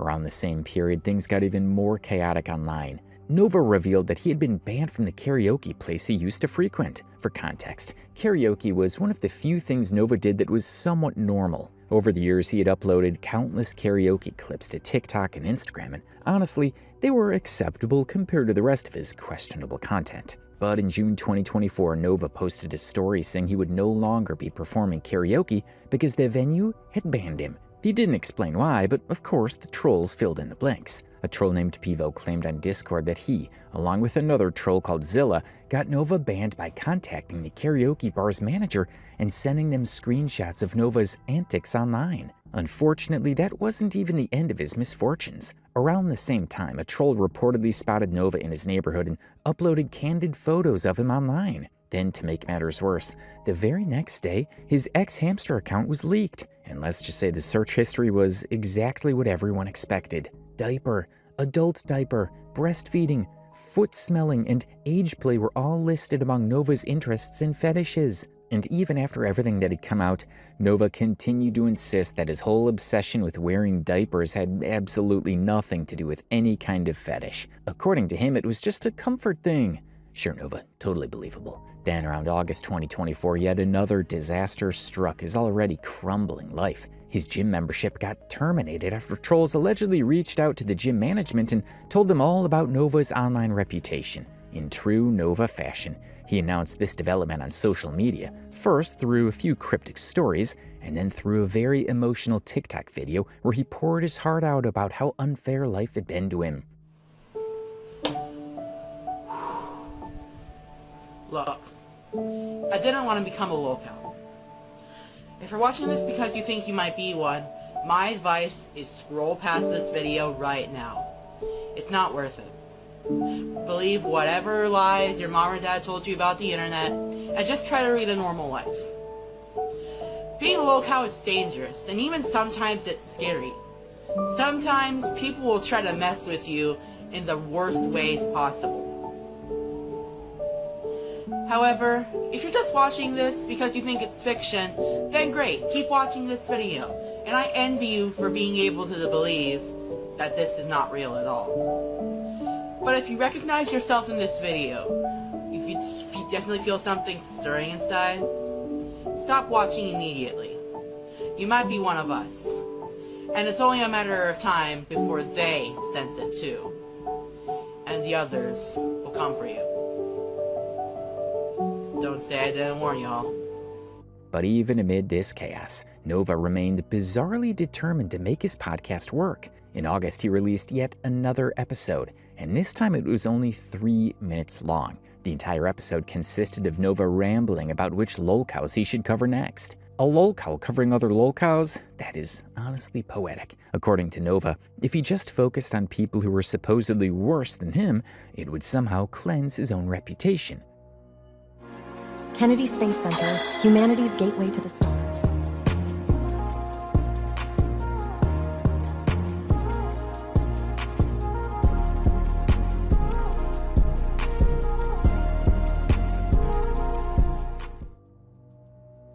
What is good, y'all? It is Nova Kadri coming back at you with an announcement for the Hour of Joy.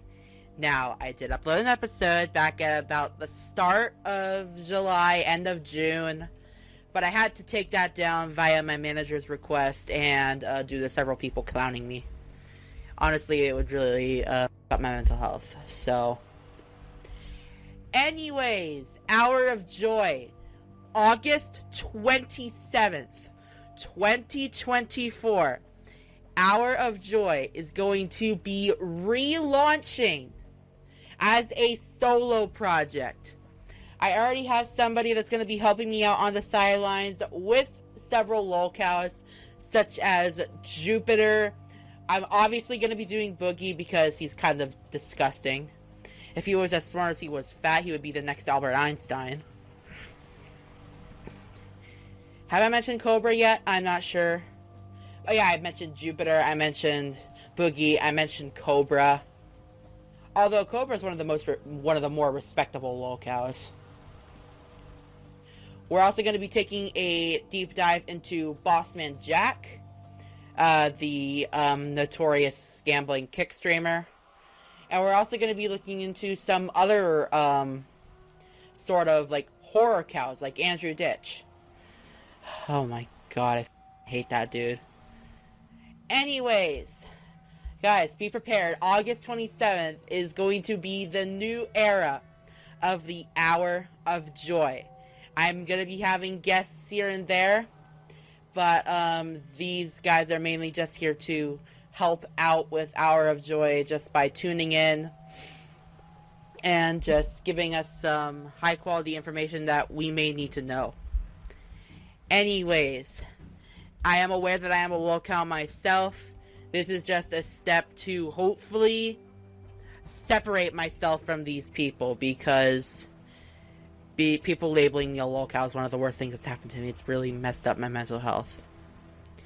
Anyways, guys, be prepared. August 27th, 9 days. Hour of Joy is relaunching. Thank y'all, and peace out. Kennedy Space Center, humanity's gateway to the stars.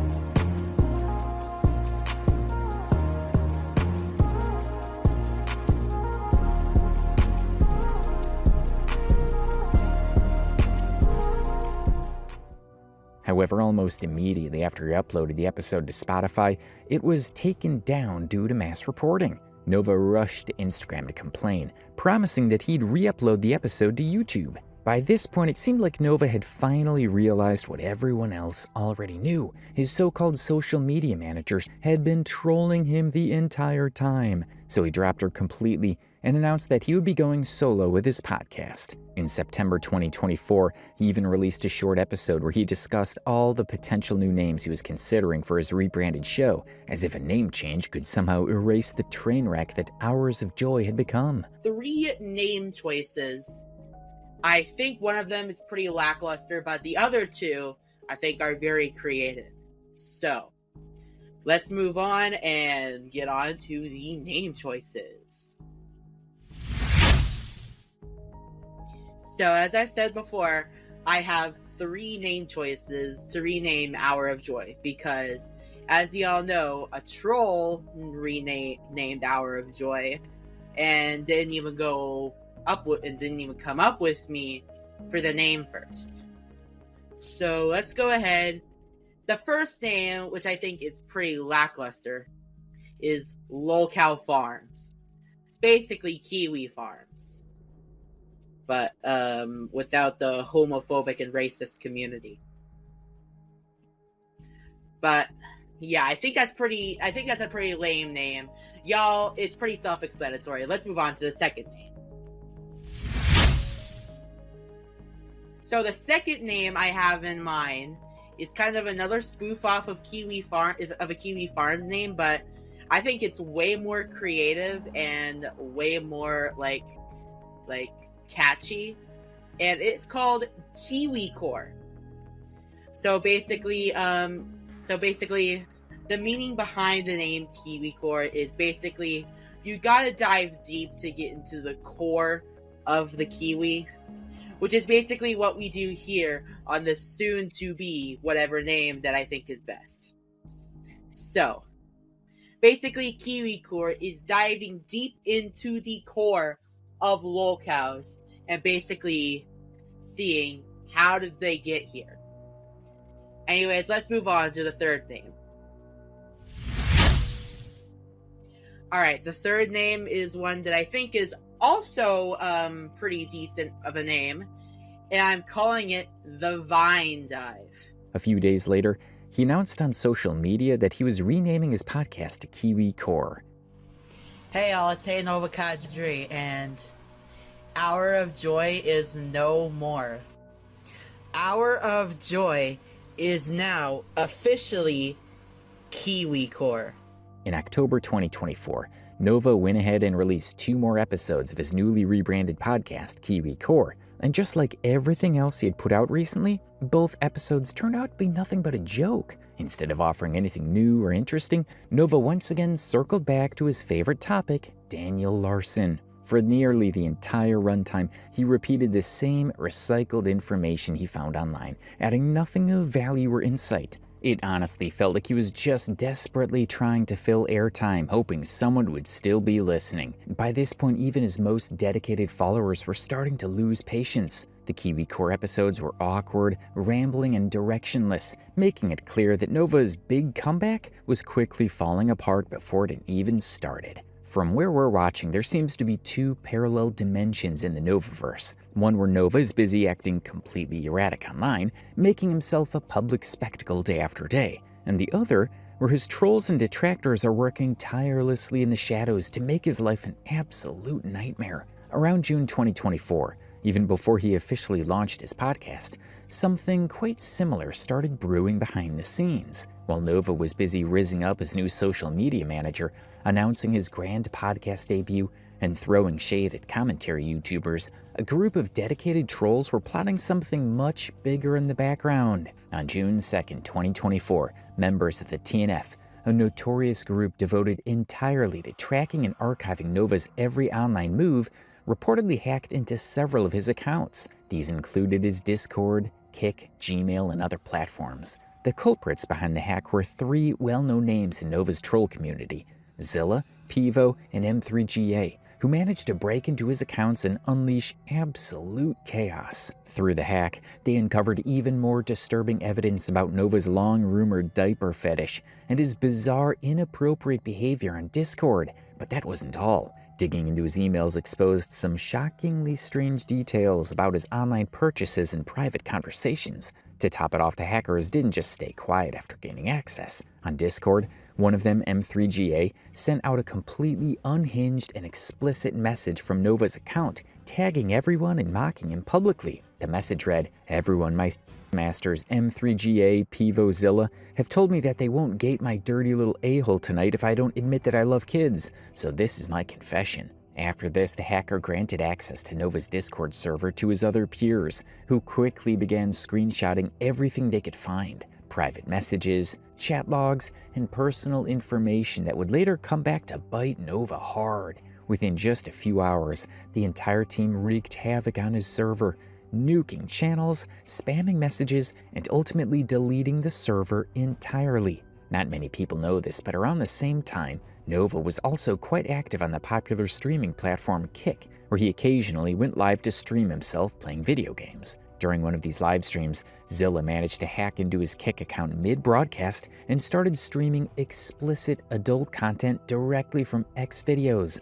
Since Kick has strict policies against streaming adult material, Nova's account was swiftly terminated by the platform shortly after the incident. The chaos didn't end there. The hackers also broke into Nova's Epic Games account, where they mockingly changed his username to Minor Diddler. Over on Steam, they continued their spree of humiliation by not only changing his username and profile picture, but also deleting over 10 of the games he had paid for. To add insult to injury, they purchased multiple fetish-themed furry games using Nova's own PayPal account. Although all of this unfolded in June 2024, the full extent of the hack wasn't made public until the following month. In July 2024, YouTuber Leaping Lemur uploaded a detailed expose featuring an interview with Zilla, one of the hackers involved in the June 2nd breach. During the conversation, Zilla not only described how the hack was executed, but also provided Lemur with a mountain of new evidence, showcasing Nova's disturbing and downright degenerate behavior behind the scenes. First off, how you doing today? Let me ask you that first off. You know what? It's a good day.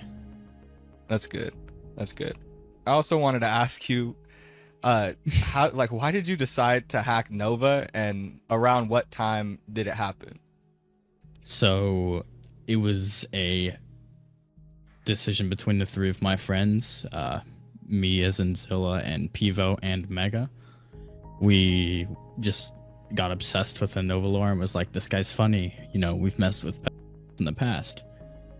And so we were like, all right, well, let's mess with this guy. And so we just decided, yeah, Nova.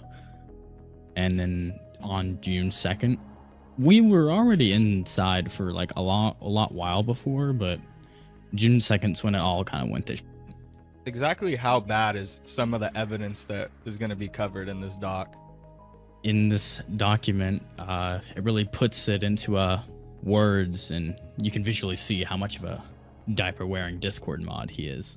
Tell me. The hacker Zilla also talked about calling the bowling alley and getting Nova banned from the karaoke bar. He openly admitted that he and his team were the ones who called the bowling alley and got Nova permanently banned from the karaoke bar he frequently visited. According to Zilla, they personally contacted the manager and sent over all the evidence of Nova's degeneracy, which, unsurprisingly, was enough to convince the establishment to cut ties with him immediately. When Leaping Lemur asked Zilla if he had any final message for Nova, he simply replied that his team was far from done with him.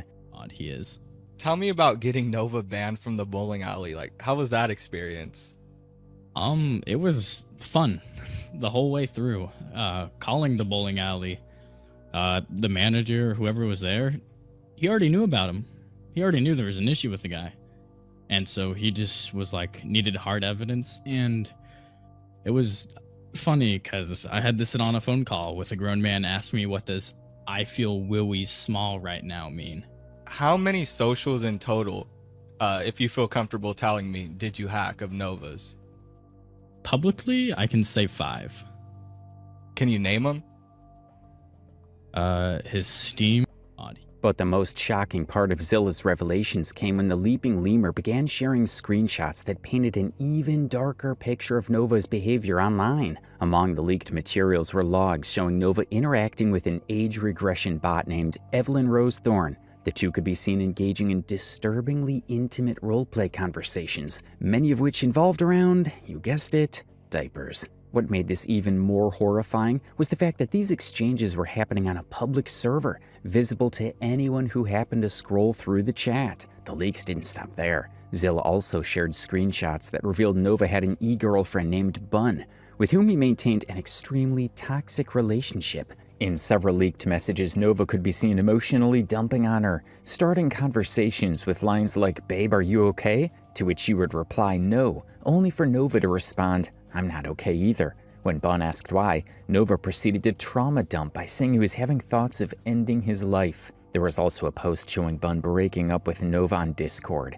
In her message, she accused him of being emotionally unavailable, preferring to talk to minors over her, and even threatening to put her mother in jail. She also revealed that Nova had verbally abused her on multiple occasions and compared her to the very trolls who were harassing him online. Out of everything she said, the most alarming part was when she hinted that Nova preferred talking to minors over her. While we don't know who this person was referring to specifically, her words strongly implied that Nova was still maintaining contact with several underage individuals. Considering his past behavior and the allegations already surrounding him, this hint only added more fuel to the fire. Next up, the hackers leaked several screenshots from Nova's email account, exposing a long list of his online purchases, all linked to his diaper fetish. While most people were already aware that Nova had a disturbing obsession with diapers, these screenshots show just how deep that fixation really went. Over the span of a few months, he had ordered a variety of bizarre items, including something called a potty pass, baby diapers, and several ABDL-related audio files. His inbox was also filled with recommendations for age regression content, proving that this wasn't just a passing phase, it was a full-blown lifestyle. If you're wondering what a potty pass is, it's essentially a fetish accessory that gives someone permission to defecate in their diaper, and it costs around $26. But it gets even worse. Nova had also purchased something called Total Diaper Dependency Hypnosis Audio File. At first glance, it sounded like nonsense, but after a bit of digging, it turns out this refers to a hypnosis audio file used within the ABDL community. Its purpose is to psychologically condition the listener to become dependent on wearing diapers, or to lose control of their bodily functions and essentially regress into a baby-like state. In other words, this recording was meant to help Nova literally soil himself on command and feel content doing so. And if that wasn't enough to make you cringe, there's more. Remember when Zilla and his crew hacked into Nova's Steam account? Well, they not only deleted 10 legitimate games that Nova had paid for, but also used his PayPal to purchase 4 fetish-themed furry games instead. While the hackers did this to mess with Nova, they later discovered that he did not delete those games after finding out what they were, and even played them occasionally. This presents a possibility that apart from having a diaper kink, Nova may also be a furry. Speaking of his diaper fetish, there's also a leaked screenshot of an email Nova supposedly sent to his therapist, where he actually included links to age regression resources. But things apparently didn't go as planned. In another leaked screenshot from his Discord server, Nova is seen venting to someone, claiming that his therapist had dropped him as a client after he admitted to practicing age regression. Now, while we can't fully verify whether this interaction truly happened, it's disturbingly believable considering Nova's track record of oversharing online. If it's true, it just shows how far his behavior has spiraled. Even his therapist, someone trained to handle sensitive and unconventional issues, wanted nothing to do with him once the full extent of his coping mechanisms came to light. While this damning and frankly bizarre chapter of Nova's life finally came to an end, another equally chaotic chapter was already lining up on the horizon. Because of course with Nova, the drama never really ends. It just evolves into something new, usually more ridiculous than the last. While Nova was beefing hard with several YouTube creators around this time, he suddenly decided it was time to wave a white flag, or at least pretend to. So sometime around September 2024, he reached out to none other than Kiwi Tapes asking for a truce. Now for a bit of context, Kiwi Tapes and Smokey McSee co-host a podcast called Too High for Stupid, where they live react to online Lolcows, including Nova from time to time. So Nova appeared in their pre-chat during a live stream and said, "Kiwi, if we truce, I will hop on tonight after the washer is repaired," followed by another odd message. "Someone won't have to renew me, I did it myself." Everyone knew something chaotic was about to unfold. No matter how much these guys mocked Nova, the idea of getting him live on air was an opportunity they couldn't resist. They thought they were about to host a groundbreaking, drama-filled interview where Nova would spill everything about his scandals, enemies, and breakdowns. But to their end, everyone's disappointment, none of that happened. The stream went on for nearly 5 hours, and for most of it, Nova wasn't even paying attention. When he did appear, he was constantly looking down at his phone, lashing out at people in the live chat instead of engaging with the hosts, who were repeatedly asking him to focus. He dodged every question thrown his way, offering zero insight or accountability. It's honestly hard to tell why he even wanted a truce in the first place, because it seemed like he had no interest in actual conversation. Half the time, Nova just sat there, ignoring everyone and arguing with random viewers. The whole thing was painfully awkward and unintentionally hilarious to watch. Mike. Yeah. What do I need to be on the lookout for here tonight for toxicness? And note, chat, I did not block most of you. A few I have had to, though. What did so they as do? Kiwi was asking Nova, like, so what should we be on the lookout for here in chat so we make sure they're not being toxic? Nova. What? We were asking you if there's anything we should look out for here in chat, if it's like overly toxic. Like what should we look out anything that doxes my personal information. Mm-hmm. Absolutely.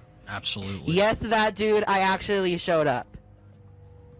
Yeah. He did. Nova showed the fuck up and showed out. That's true. Mm-hmm. My preferred name is not Bo Idot, by the way. Oh, that's a very... Despite the hosts trying to engage Nova in the conversation, he decided he had to leave because his technician had arrived and literally returned after 2 full hours. All I know is Nova is the meme of a generation. All I know is Nova is the greatest interview of all time, clearly so far. Yeah, it's going great. Yeah, this is... there he is. The technician there? Repair guy is officially here. I have to mute and turn off my cam, but I will be back. Okay. Don't go to my segment without me, please. We won't. We're saving all the good stuff for you. So we'll see you in a bit. Thank you, Kiwi. I appreciate it. I gotta go see the tech guy now. All right. We'll see you in a minute. Peace out, chat.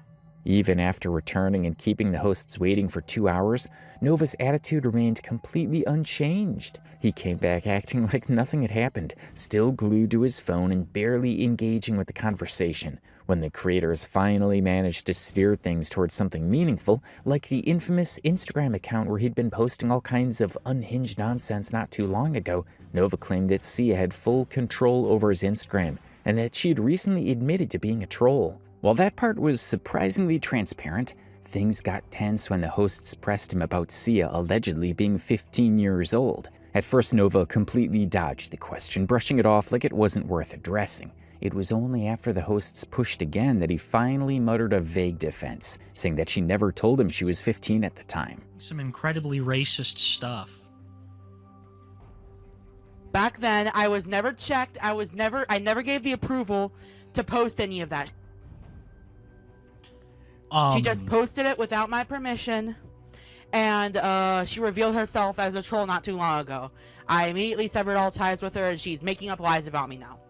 I don't know. So that's what we wanted to ask you, because we had heard that you were apparently being flirty with this Sia girl, and she was 15, was it? Once again, she had like pretty much full control over my Insta.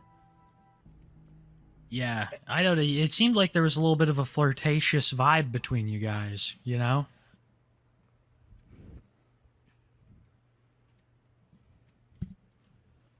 Nova? I'm still here. Oh, I just wanted to make sure that you're focused. I know that chat's a little distracting.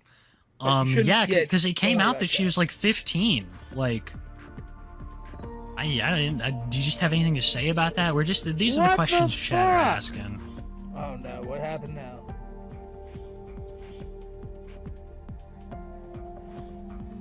Nova, you gotta quit dodging the question. You gotta talk to us. If we're gonna have you on, you gotta talk to us, Nova. Sorry, I just got a spam text from something called Style Seat. Oh. What is Style Seat? Have no idea, but someone sent it to my phone. Yeah, you gotta stop looking at chat. It's distracting you. They're saying this is the worst interview we've ever held, and we're here trying to repair the relationship. You know, we gotta make some progress. I know. I've literally said that no control was made over my Insta, and I never gave approval for any of those posts to go through. But what about her being 15? She never told me her age. After this, the interview somehow managed to get even more ridiculous and absurd. The hosts found themselves constantly reminding Nova to look at the camera and put his phone down. It honestly felt less like a podcast and more like watching two exhausted adults trying to convince a hyperactive kid to hand over his iPad and focus on homework. To make things worse, Nova couldn't sit still for more than a few minutes. He kept leaving the stream repeatedly, each time for the most random and trivial reasons. Sometimes to check something off screen, other times to grab a drink or just disappear without a word. The constant interruptions made the entire conversation chaotic and painfully awkward to watch. What? You know what? Nova, right here, right now. Nova, I need you to look at me. Look into the camera, bro. I'm gonna be like a gym instructor. Put the phone down. Forget about that. We have to talk about these Lolcows that think they're in the position to call you out. They think they're in the position to put you on blast. And that's why we want you here tonight, because we want you to put them motherfuckers on blast. Nova, down with the phone. Put the phone down. Do not look at it again. In the room a little bit. Well, I just want to say that, like, Nova is just knocking it out of the park so far. Yes. Bowser and Jupiter, these guys would come on the show and just be shells of themselves, not talk at all. And it's honestly refreshing to what the is happening. At one point during the interview, Kiwi and Mixie even tried to salvage the situation by convincing Nova to give them a room tour, something that could at least add a bit of entertainment value to the train wreck that was unfolding live. But unsurprisingly, Nova completely ignored their request. Now, for anyone unfamiliar, Nova is a notorious hoarder. His living space has been shown in countless videos, and every single time it's the same story. Piles of junk, random clutter, clothes thrown everywhere, and an overall environment that looks straight out of a Hoarders episode. So when the hosts asked for the tour, it wasn't just for laughs. They were trying to give their audience something worthwhile out of the whole debacle. But true to form, Nova refused to cooperate, staying glued to his phone and brushing off the idea entirely. We're trying. Yeah. I cannot find my headset. Nova, you barely looked. Nova, pick up the camera and show us around a little bit. That way we can look for it too. I don't want to show my room. The disdain that's not behind me is worse. No, but here's trying the to thing. clean it up right now. We've already seen it on TikTok. Do you trust us or not? We're trying to build goodwill here. Like this is what the people want. And look, dude, we're trying to give you a second chance. Show the people the room. Let's try to find this together. There's 2,000 people here who can help you find that. Come on now. It's like, imagine having 2,000 people in your room helping you look for stuff. Just show us around a little bit. Hold on, maybe if I... Countless times throughout the interview, the host tried to steer the conversation toward the real issues, the pedophilic allegations, the diaper kink rumors, and the mountain of accusations that had been following Nova for months. But every single time, Nova either dodged the question, pretended not to hear, or gave the most vague political answer imaginable. Hate towards non-white people. Of course I renounced it. I'm not racist. We couldn't tell with the Instagram. It was really some deep hate. And it was scary. A lot But of I people were can afraid. assure Chad I am not that kind of person. No, but can we see the dog? Alright, alrighty. Oh my goodness. Oh, he's very tiny. He's adorable. You live a very hectic life. Yeah. It's a hectic Is life. Chat behaving? Chat is saying that you're a file, so we might as well get into it. You in that Discord server, and the pictures of you wearing the skirt and stuff, that was what's taken the in an story? 18 plus server.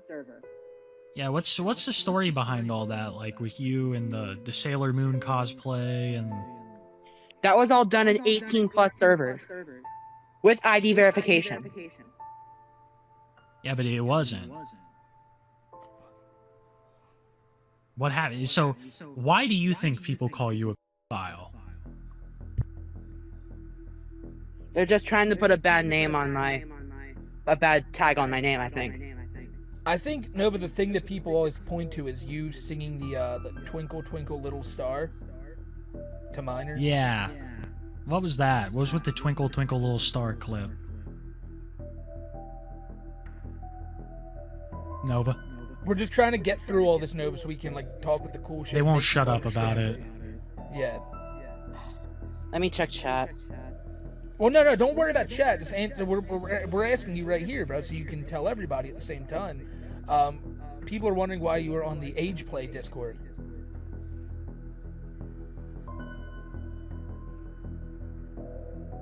No, the Age Play Discord, I said. Yeah, Where- no, why but we were on Age that Play. one. With the diapers That was and all that was 18 plus. No But there's a minors were video of involved. no, but there's a video of you singing to minors. Yeah. Twinkle Twinkle Little Star.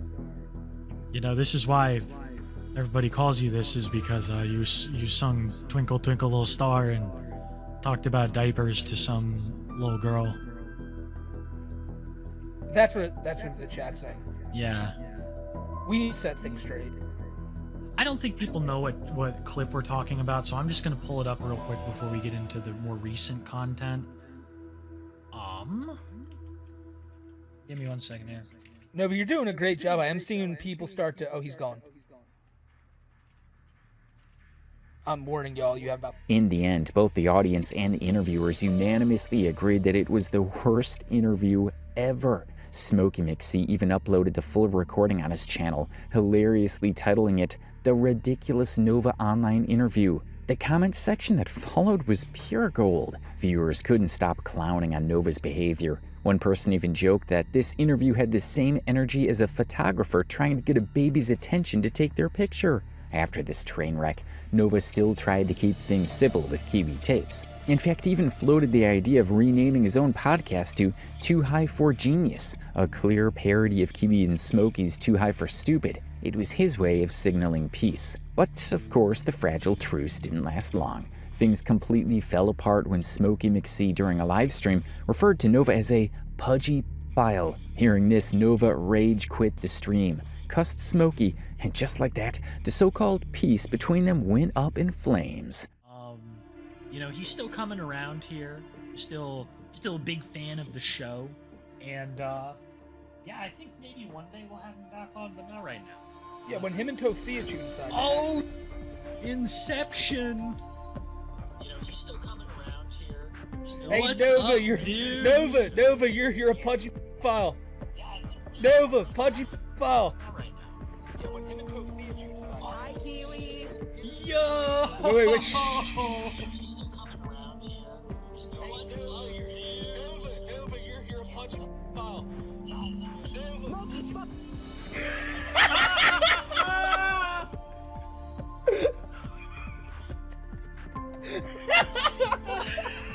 From that moment on, Nova was right back where he started, hating Kiwi tapes and Smokey with a burning passion, and convinced once again that the entire commentary community was out to get him. While all of this was going down, Nova was also quietly working on creating a brand new Discord server, because apparently he can't just live without oversharing his life with random strangers and chatting with age-play Discord bots. So on September 27th, 2024, his new server officially went live. But as usual, the trolls followed him there too. Around this time, Nova actually had a job. While he didn't dox his workplace this time on TikTok, he did drop a few hints on his shiny new Discord server, suggesting that he was working at Subway. Unfortunately for him, one of his longtime trolls figured out exactly where he worked, contacted the manager, and shared all the dirt about Nova's online behavior. As a result, he was fired on September 30th, just 3 days after launching his new server. Predictably, Nova had a complete meltdown on Discord.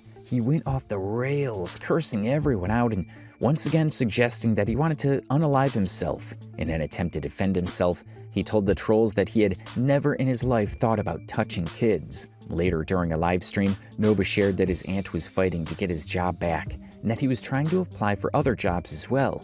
According to him, the manager fired him because they were scared the trolls would keep spamming the store with calls and messages. Nova, of course, thought that was a dumb reason to fire anyone, completely ignoring the fact that he was the one who had invited this chaos into his own life in the first place. I don't work at Subway anymore, but my aunt is fighting to get my job back while I try to find other jobs in case it doesn't work.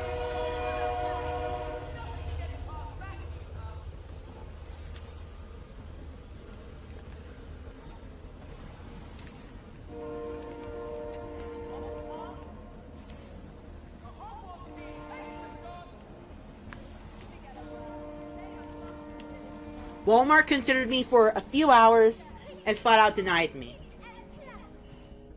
because I was fired for a ludicrous reason.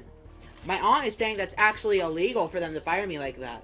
They fired me because the trolls found out the exact Subway I worked at, and my boss was scared for the reputation of the location, and they fired me because of it. Wasn't even my fault. Luckily, I have an interview with Del Taco on Thursday.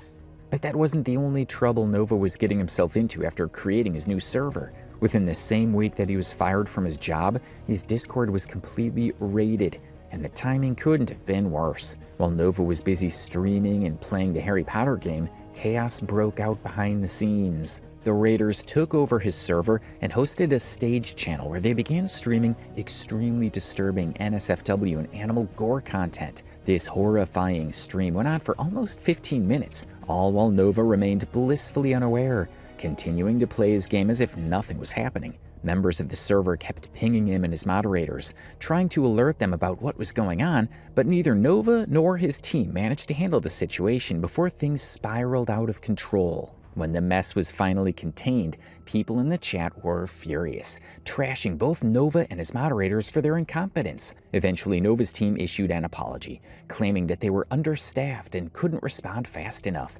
However, many users pointed out that the real issue wasn't just staffing, it was the fact that his moderators didn't even have proper permissions to moderate the server effectively. And that brings us to another glaring problem with Nova's brand new server, his refusal to make it 18+. Despite countless people, including his own moderators, urging him to mark the server as adults only, Nova simply ignored every warning. The fact that Nova's server had no age restriction quickly became one of its biggest and most dangerous flaws. Because it was open to everyone, minors and adults freely interacted, often in completely unmonitored spaces. Screenshots from the server show a 16-year-old member conversing with adults, while inappropriate jokes and even NSF discussions took place right in front of moderators and Nova himself. Despite multiple warnings from community members urging him to make the server 18+, Nova refused to take action, showing an alarming lack of concern for the safety of younger users. Over time, several moderators became uncomfortable with the situation.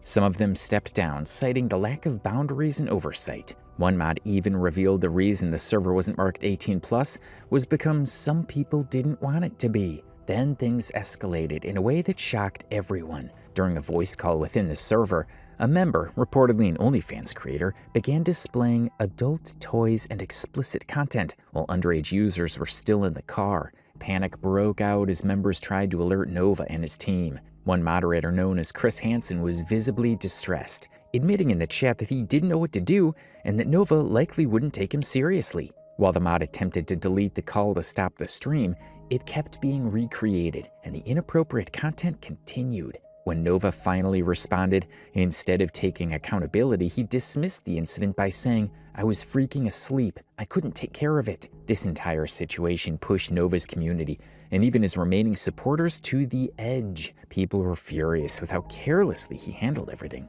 Many called him a man-child who refused to take accountability for his own actions. Some even went as far as to send screenshots of the NSFW disaster to Kiwi and Smokey McSee, ensuring that the situation reached every corner of the online circles that had previously covered Nova's controversies. In response to the outrage, Nova finally posted an update on his server, claiming that he hadn't been able to handle the incident sooner because he was taking a nap. He promised to lock down the server for a few days, insisting that people just needed to behave, and announced that everyone involved in the explicit content would be promptly banned. A few days later, Nova said he and his mods were planning to launch a brand new 18+ server, supposedly to avoid another repeat of the chaos. But here's the kicker. Despite all the outrage and exposure, he had no intention of deleting his old server, where miners were still active. He simply said he wouldn't be as active there anymore, leaving the unsafe space to exist as it was. That decision did not sit well with the trolls. Seeing that Nova refused to take real action, they took matters into their own hands. Within days, Nova's Discord was hacked again by the same group that had compromised his previous server. The hackers openly bragged about their success, posting proof and mocking Nova across his own server. This time, Nova completely lost control. He broke down publicly on Discord, saying his life was over and claiming he had attempted to harm himself. Over the next few days, he sent multiple disturbing messages to others, saying things like, "If I don't recover, my next home will be the graveyard." He also began venting to people about how miserable his life had become, openly admitting that he had no job, no real-life friends, and that his career was basically over. For several days straight, Nova trauma dumped on random Discord users and fans instead of seeking professional help. His messages were dramatic and self-pitying, saying things like, "Hugs won't heal my scars," and that it would take him a long time to recover from this trauma. He also revealed that he had applied to McDonald's, something he considered humiliating and beneath him. According to Nova, he had already applied to numerous jobs over the past few months, but nobody wanted to keep him. Then on October 15th, 2024, Nova's Discord server was finally deleted. The news spread quickly, and most people assumed it was only a matter of time before he launched yet another one, since that had always been his cycle. But this time Nova actually appeared on TikTok and said that it wouldn't be a good idea for him to start a new server so soon, given that his previous one had been hacked barely a month after its creation. Hey guys, after the whole Discord situation today, I think it's best that I not open up another server right away. I'm probably going to wait for about 1 or 2 months before I try again, because that server got hacked not even a month into its opening, and oh my god, ended in a disaster. At this point, his online reputation was in absolute ruins, and his financial situation was equally bleak. With no income and no stable job, Nova started making desperate pleas to his TikTok audience, asking them to help him find employment. This video for now, because this doesn't really apply to people under 18. But hey guys, if you're in the Spokane Valley to Coeur d'Alene Circle area, I am looking for a new job. My email's in my description. If you're a manager at any place, I'm desperately looking for a new job. Or if you work at a place you know is hiring in those cities, let me know. I am desperate for a job right now.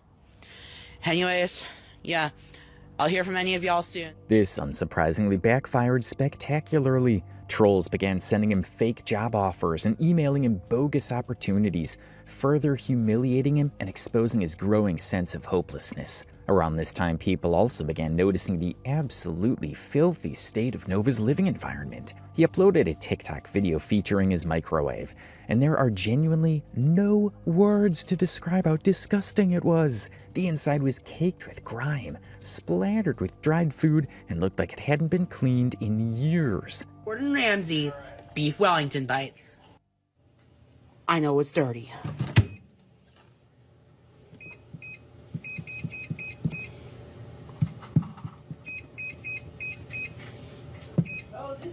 Not long left. Woo! Total cook time, 18 minutes. Effort level, 1 out of 10. Soon after, pictures leaked from his Discord showed this same kind of chaos. An unkempt computer desk, piles of junk everywhere, and a general sense of neglect. Nova himself didn't seem to care. In fact, he accidentally gave viewers even more glimpses of this messy room while recording TikToks. One particularly infamous clip showed a bookshelf so overloaded and cluttered that it looked like it could collapse any second. At the same time. If you're in the device that I am holding, then you are being recorded on my iPod. You can see it in the reflection of my Google Pixel. Guys, if you are being filmed on... People immediately started roasting him in the comments, making fun of how ridiculous it looked. And funnily enough, not long after all the mockery, Nova actually dismantled the entire shelf from his wall. Around this time, Nova somehow managed to land another job. But in true Nova fashion, he got fired again and ran straight to TikTok, pleading with viewers to help him find a new job. Despite trying to keep his new workplace a secret this time, people eventually discovered that he had been working at Walmart. It's unclear whether trolls got him fired again or if he was simply let go for other reasons. But either way, he ended up unemployed once more. Hey 18 plus fans, I'm looking for a new job. Again. I guess Walmart wasn't the right fit for me. And yeah, here's all my, that's my Walmart vest. But hey, Walmart wasn't the right fit for me. If you guys live in the eastern Washington, northern Idaho area, between the, between Spokane Valley and Coeur d'Alene, hit me up on my email. My email is in my, bio, so. Guys, I'm desperately looking for a new job. Hit me up if you haven't. Miraculously, after a few weeks, he managed to find another job that required him to wake up very early, though he didn't reveal where. But before anyone could even process that small win, things got worse. Screenshots from Discord leaked again. This time from a girl Nova had been trauma dumping on during his depressive spiral. The messages showed Nova talking about suicidal thoughts and saying deeply inappropriate things to her, despite knowing she was underage. It was yet another disturbing glimpse into how far Nova had fallen, both emotionally and morally. This is probably one of the main reasons Nova kept refusing to make his Discord server age-restricted. Chances are he was talking to and trauma dumping on several other underage users there. It wasn't just about negligence anymore. It seemed like he actively wanted to keep younger audiences around for attention and sympathy. Around this time, Nova also started spending an unusual amount of time playing Harry Potter games, especially the Quidditch ones, which he often streamed live. Fans noticed he was also buying heaps of Harry Potter merchandise. Wands, robes, collectibles, you name it. It almost seemed like he was trying to escape reality and live inside the fantasy world of Hogwarts instead of dealing with his collapsing real life. By December 2024, as he had promised, Nova launched a new Discord server. 2 months after losing his previous one, and unsurprisingly, history repeated itself as the new server was instantly flooded with minors once again. Despite everything that had happened, Nova made no effort to prevent underage users from joining, which raised even more concern about his intentions and judgment. Before the year ended, Nova seemed to have a moment of self-awareness. Maybe he finally realized that living in a house buried under clutter wasn't exactly helping his already shattered public image. So he began what he called his cleaning saga on TikTok. He posted countless videos showing himself cleaning, decluttering, and trying to make the place livable again. He even went live multiple times to prove he was finally getting it together. Every time that I get the counter a little bit messy or whatever, it's been so much easier to clean up. So really, in reality, when I do this house cleaning saga, I am really actually making things easier for myself in the future. Do it now, get it out of the way, and do it most of it before spring. Part 4 to the house cleaning saga. I am capable of changing. All these dishes I just did during my life, they still need to dry. Just these dishes, this little pile right here, this crock pot, couple of small pans, And this little bit right here that I'm gonna move to the sink in a little bit. That's all the dishes left. I had to clean every single dish we had because they were all dirty. Now I'm going to admit, I kind of let a little bit of stuff pile on here, but in the next cleaning stream, it's gonna be put in the cupboards down below. My time is now. You can't see my past self. The redemption arc is now. But unfortunately, he never really saw a proper conclusion to the so-called house cleaning saga. A few parts into the series, Nova began whining about how exhausting the whole process was. And then, just like that, he abandoned the entire idea. Because I can't clap right now, I did the snap. I was going to do a part 12 to the house cleaning saga, but this right behind me is the worst part of the house. Because this has to be done in multiple parts. So I'll just show you what I've got clean so far. It is like 11:30 at night right now. The energy in me was zapped. So I didn't get much done. Like as I said, I removed the keep calm and carry on and put it up on my wall. And then I'm gonna bag up all these clothes in the morning and take up a lot less space. And then I'm also gonna drag them down to the laundromat when I can. And then pretty soon that part of my floor will be usable again after I don't know how long. But that's what's upcoming. And I'll show you a before and after. Also, I just wanted to give an update on the house cleaning saga. So, house cleaning saga streams will no longer happen, but the videos will continue. As you can see, I've gotten a ton of dishes done. They're all right here. They just need to dry. What's interesting is that despite all the effort and endless cleaning videos, nothing really changed. In a cooking video he uploaded shortly after, viewers immediately noticed the same filthy kitchen, dirty countertops, and sink overflowing with dishes. Favorite seasoning blend, Spog. I also like to add a little bit of lemon pepper for a citrus kick. I'm also going to add a little sesame oil to the pan. I just put the salmon in the oven. I just want to show this real quick. Look at that fat render. That looks amazing. This is not a drill. This is... To make things worse, Nova's financial situation was still a disaster. He had lost his job once again, and instead of fixing things offline, he turned to TikTok to beg his audience for help, asking them to find him a job or even hire him in their own companies. In one of his TikTok videos, Nova proudly shared how many job offers he was supposedly receiving from his fans. He looked genuinely happy, thanking everyone who had reached out to help him get back on his feet. For a brief moment, it seemed like maybe things were turning around for him. And I just wanted to give a massive shout out to the fans who helped me get a brand new job. For real, it actually means a lot for the fans that helped me out. I just wanted to give a massive thank you for helping me get a job, going back into the restaurant industry and working on my customer service skills. So yeah, very glad to get back into it. I'm sure that a lot of you can. But as always with Nova, that joy didn't last. Just a few days later, he was back on TikTok looking completely defeated, saying that the job offer he'd accepted was actually fake. According to him, it had all been a setup, another cruel prank pulled by trolls pretending to hire him. The disappointment on his face was obvious, but what made the whole thing worse was that in the same video, he once again asked his followers to help him find a job. Adri, the last job offer I got was fake.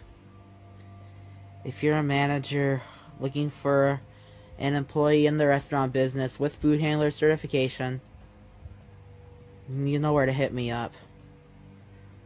I feel defeated and broken.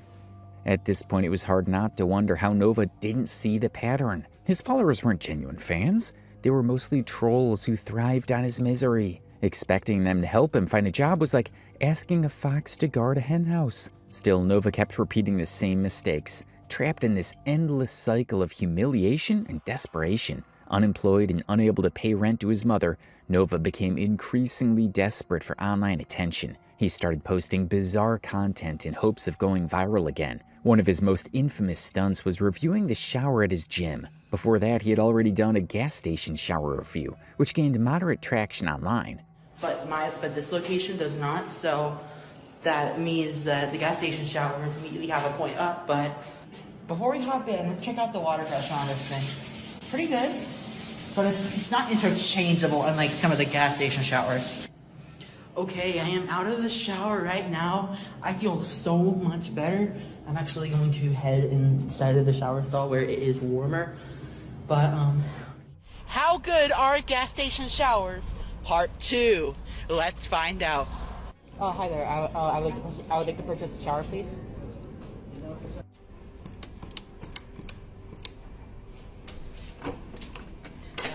Oh, there it goes. Alright, once again, we are in. So, because of the success of my first shower video, today we are doing another one. So Pilot does give you soap and fresh towels as well. But however, I had brought my own just in case. And it looks like they also have a fan in here as well, so it does not get too hot. Let's check out the water pressure real quickly. If I can find out how to turn the thing on. Alright. Water pressure, not the best. Alright guys, I'm gonna go take my shower. I'll be right back. Smokey, Kiwi, I know y'all are gonna have a field day with this video, but I'm just gonna do my review and my final thoughts right now. It ain't as good as Lux, but it's got the interchangeable shower head, which means you can have different modes on the shower, which is why the pressure was oh shit, I almost fell. Anyway, as I was saying, During his now infamous interview with Kiwi Tapes, Kiwi even asked Nova why on earth he was showering in public places instead of at home. Nova's excuse? His shower head was broken. Yeah. And I just wanted to ask, yeah, so what about the gas station showers? Yeah! Can Those I are ask, fire.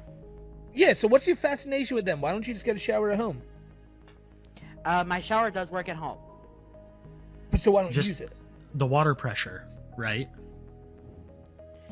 Well, the water pressure at my home is fine too, but our shower head's kind of a little up, but I'll still use it. Mm-hmm. No, and it's nice to like go shower with other people too. Like it's kind of cool to be like in a little. I know. Like, I wanted to do it to prove the viewers I originally showered. Mm-hmm.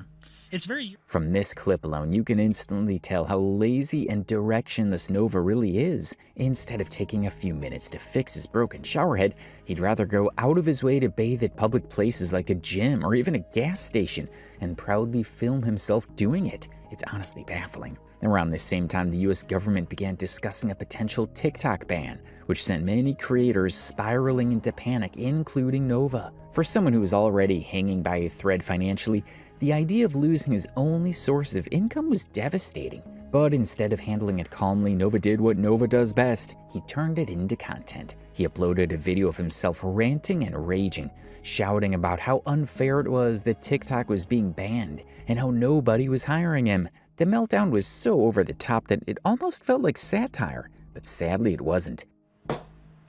Well guys, this is it. If you're an American and seeing this, this may very well be the last TikTok you're seeing from me. If my VPN strategy does not work out, then it's game over for me unless I find a second job. I'm really struggling. Not even McDonald's wants to hire me.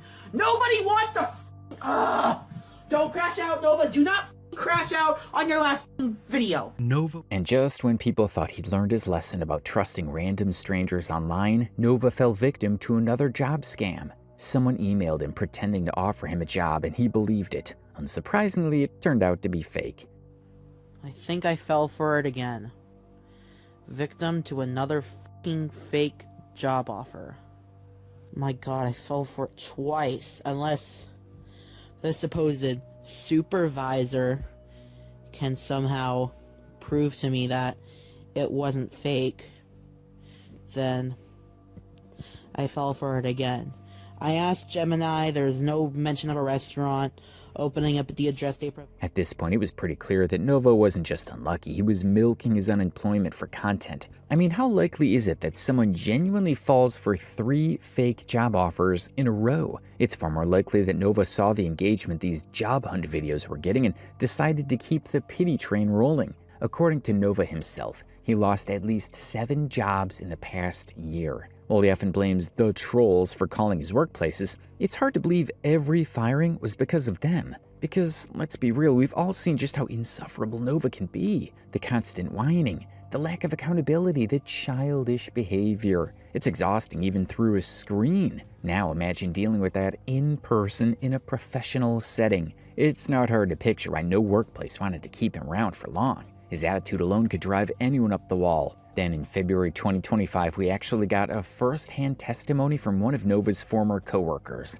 And let's just say it confirmed everything people had already suspected. According to this person, Nova had become somewhat of a local celebrity in their area, and not for good reasons. Everyone apparently knew about his bizarre online persona and the fact that he sucked on binkies. The coworker even mentioned that during one of their breaks, Nova was recording a food review at work, being loud and obnoxious while others were just trying to enjoy a few quiet minutes. The employee said people often found him impossible to work with.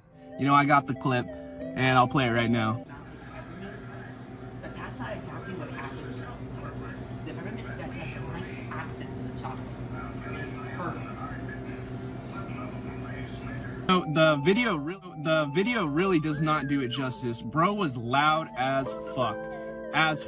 Everyone in the place could definitely hear him. It was talking over everyone's shit. It was just fucking terrible. According to this testimony, Nova's behavior wasn't just a one-time thing. He reportedly did the exact same stuff at every job, recording, attention-seeking, and turning workplaces into his personal performance stage. So when he complains about getting fired repeatedly, maybe the trolls aren't entirely to blame this time. It seems Nova's worst enemy has always been Nova himself. With that being said, 2025 also did not bring any change in Nova's behavior. If anything, he somehow became even more unhinged, and things genuinely took a turn for the worse. In fact, some of the incidents that unfolded in just the first few months of the year are so bizarre that they'll absolutely blow your mind. The first major thing people discovered around this time was Nova's involvement in a Facebook group dedicated to adult fur babies. Now, this is the type of behavior the internet already strongly suspected. For months, trolls have been exposing him as not only a diaper-wearing age regressor, but also a furry. His presence in this specific group didn't just hint,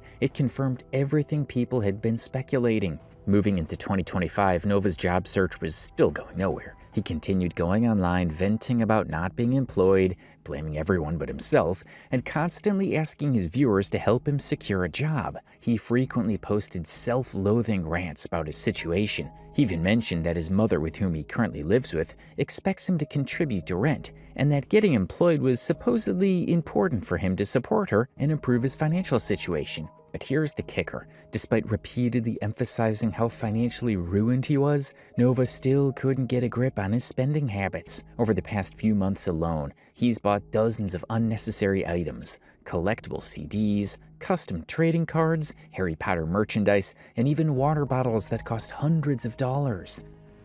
Hey, also, the beginning of this video got corrupted. So, yeah. It was me opening up the Yu-Gi-Oh! 25th Anniversary tin, and me looking up the graded value of these cards. So you're not gonna...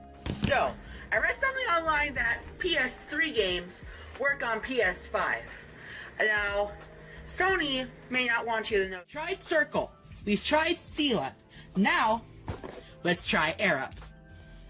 Out of price, this one was the most expensive at $40, when I think I paid about $25 for my Sela. Observing the bottle, this feels very well built,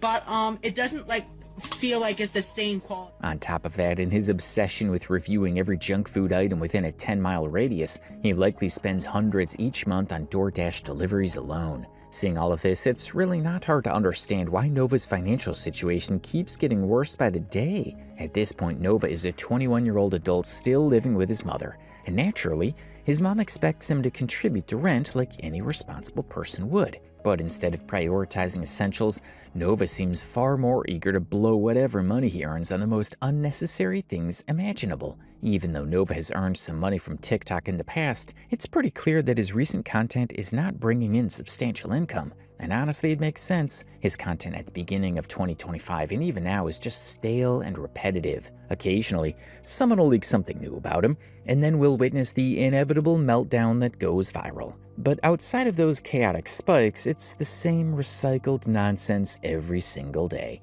For instance, he's still obsessed with reviewing literally any food item he can get his hands on. This has become so excessive that he's gotten himself sick multiple times. One of the more concerning incidents involved him getting food poisoning and then recording his dramatic reaction in the middle of the night.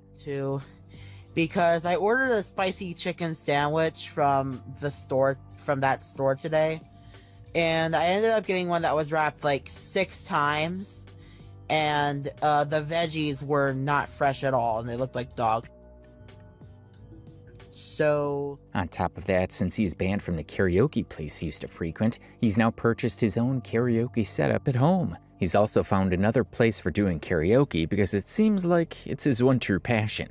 And yes, this karaoke arc has produced a few unintentionally hilarious clips. My time, and I want to you don't give it away.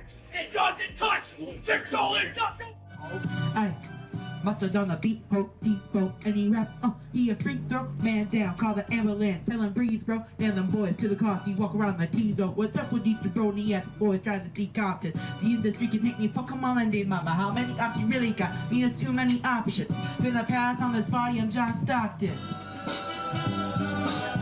beat your ass and have the Bible of God watching. Sometimes you gotta pop out and show fellas. Certified boogeyman, I'm the one to up the score with them. Fuck them down.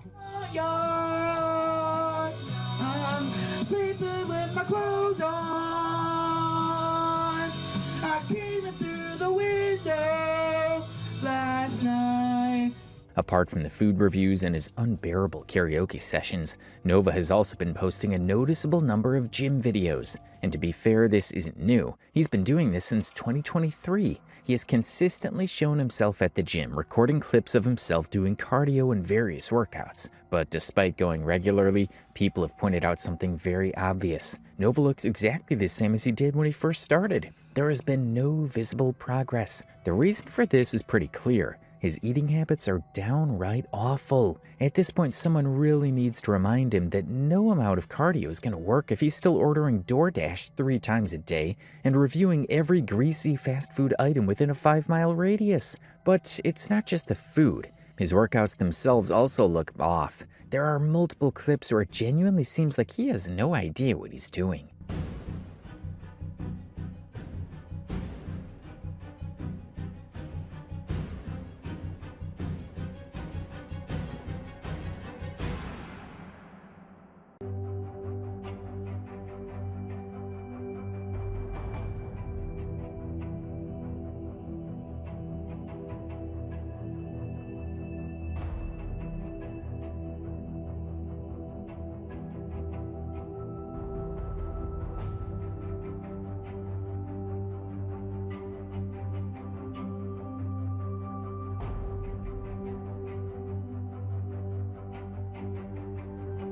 It's almost as if he paid for the membership just to use the equipment. However, he personally interprets it, instead of learning proper form or getting guidance. A lot of his exercises look either ineffective or just plain incorrect. So when you combine bad nutrition with questionable workout form, the lack of results is not surprising at all. Around this same time, people also noticed a sudden spike in TikTok posts promoting his Cameo. He started offering discount deals and heavily pushing people to purchase personalized messages from him. From the outside, it looked like yet another attempt to scrape together some income. In one TikTok, Nova even claimed he had 16 Cameo orders pending, bragging that his Cameo had blown up. Well, we've got some questions about this whole Cameo situation. Who exactly is buying these Cameos from him? Because realistically, there are only 2 possibilities here, and both are bad. Number 1. Option 1, Nova is lying about the number of Cameo orders he receives. In that case, he's pretending to have a backlog in hopes that people will think he's in high demand and will buy one themselves. That's just manipulative and embarrassing. Option 2, he's telling the truth, and people really are buying these cameos. But if that's the case, then it makes the situation even worse, because Nova is selling cameos that are barely 30 seconds long. They're not detailed, not high effort, not even entertaining most of the time. If he's truly unemployed, sitting at home all day scrolling TikTok, trauma dumping on minors, and reviewing gas station food, then recording a few cameos should be the easiest thing in the world. He could literally knock out 10 cameos in 30 minutes, make some quick cash, and actually pay his rent like a functioning adult. But does he do that? No, of course not. Instead, he complains about being broke, rages at the government for banning TikTok, cries about nobody hiring him, and then he claims he has 16 cameos pending, as if that's some kind of flex. So what does that tell us? Either he's too lazy to record half-minute videos that could help him financially, or he's just making it all up for attention. Moving on, sometime in April 2025, Nova decided to slow down his job hunt and shift his focus to starting his own business. According to him, since even McDonald's wasn't willing to hire him, he needed to take matters into his own hands and revive his failing career. So he announced the launch of a paracord bracelet business. If you're unfamiliar, paracord is a type of durable rope originally used in military parachutes. It's not cheap, which means starting this business likely required a significant upfront cost, especially for someone who is already financially struggling. Nova invested in business cards, bracelet making kits, packaging supplies, and whatever else he needed to kickstart production. The only problem was convincing people to actually buy from him. Given Nova's extensive reputation online, people assumed he wouldn't sell a single bracelet. If he couldn't keep a job longer than 2 weeks, what made him think he could run an online business alone? But to everyone's surprise and disappointment, Nova did start getting orders, or at least that's what he claimed. Around the time NovaCord launched, he uploaded several TikTok videos showing himself packaging what he described as customer orders. He showed envelopes, bracelets, and shipping labels. Now, there are two possibilities here as well. Either Nova was pretending to have customers to make it look like the business was successful, or he was actually making sales, which would mean there are people willingly spending money to support someone with a documented history of predatory behavior. And honestly, neither scenario looks good. Around this time, Nova was also frequently live streaming himself making these paracord bracelets. And let's just say we genuinely have not seen anything more painfully boring or unintentionally ridiculous than his NovaCord live streams. There was also a lot of discussion surrounding the pricing of Nova's bracelets. Despite a 100-foot paracord spool costing around $8, Nova was selling each bracelet for nearly $15, and that's without shipping or taxes. When NovaCord initially launched, customers were paying at least $27, including shipping and taxes, for 2 paracord bracelets handcrafted by none other than Gabriel Gage himself. This price point is noticeably high, especially when compared to other paracord bracelets on the market that offer far better craftsmanship and unique designs. For example, if Nova is selling one bracelet for $13, you can easily find a similar or even better bracelet for around $7 on Amazon. But despite all of this, if you visit the NovaCord eBay store, you'll notice a 94% positive feedback rating. We looked through several of these reviews, and many of them definitely read like real people trolling and having the time of their lives. One negative review stated, "I have video of Nova the seller agreeing with the user on his Kick account that he should spit in my eBay order." Another review read, "So nice and well-fitting.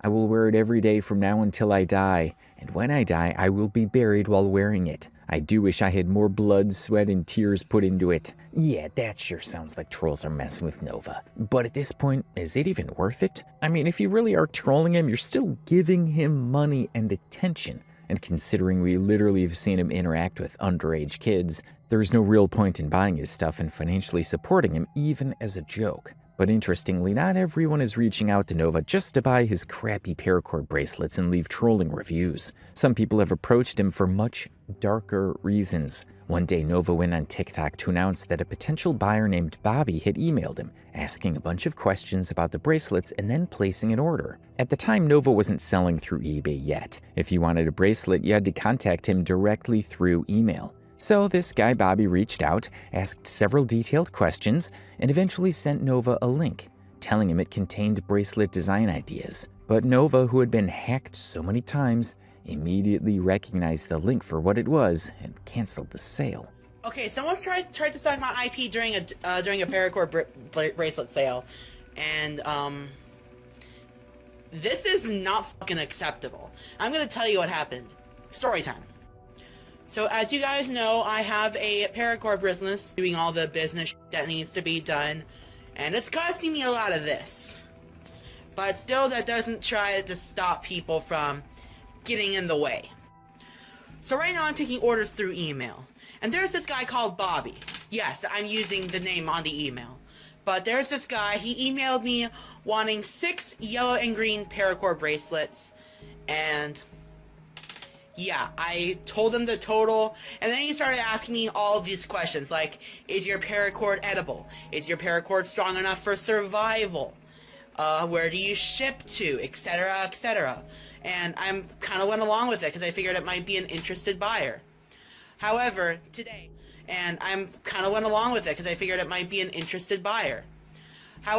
today, I cut off the sale. Here's why. They started asking me if I could do a weave, and they sent me a file.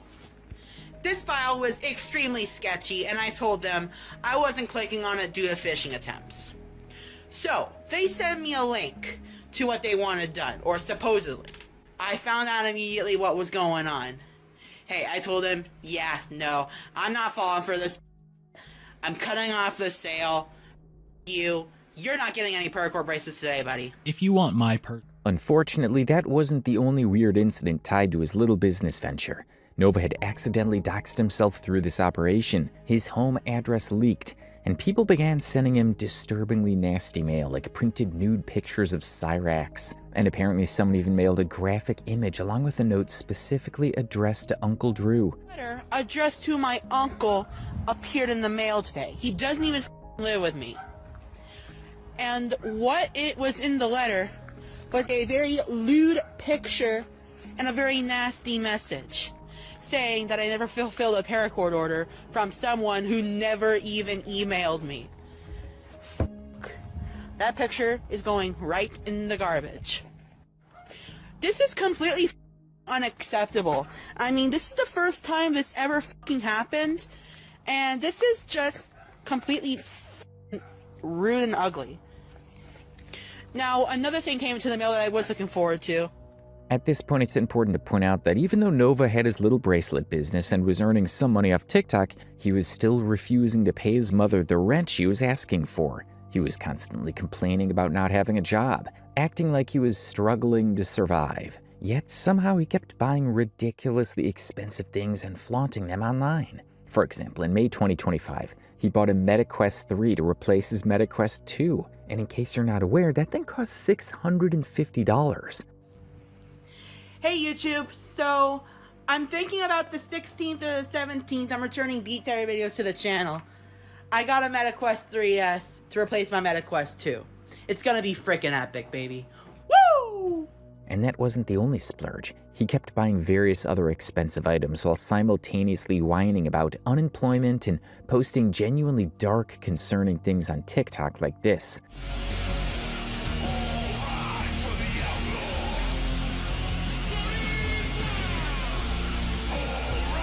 At one point, things got so bad that Nova confided in someone online that he was $400 in debt. And around this time, while doing a paracord livestream, he casually suggested that he was planning to start OnlyFans soon. Viewers immediately speculated that this brand new business idea was probably just to help him pay off his debt. And honestly, they were probably right. Soon. If you want to really see my feet, I'm launching an OF soon. The reason behind... Because Nova's mental health during this period was clearly at an all-time low. On TikTok during his lives and every corner of the internet he touched, he talked about how miserable he was because of being unemployed. And these paracord live streams were not helping him at all. People were doxing him in real time, mocking him about being jobless, and pushing him into emotional meltdowns on camera. At one point during one of these paracord streams, someone actually called his mother and told her about his diaper fetish, including that he had diapers in his room. This led to a heated off-camera confrontation between Nova and his mother. What?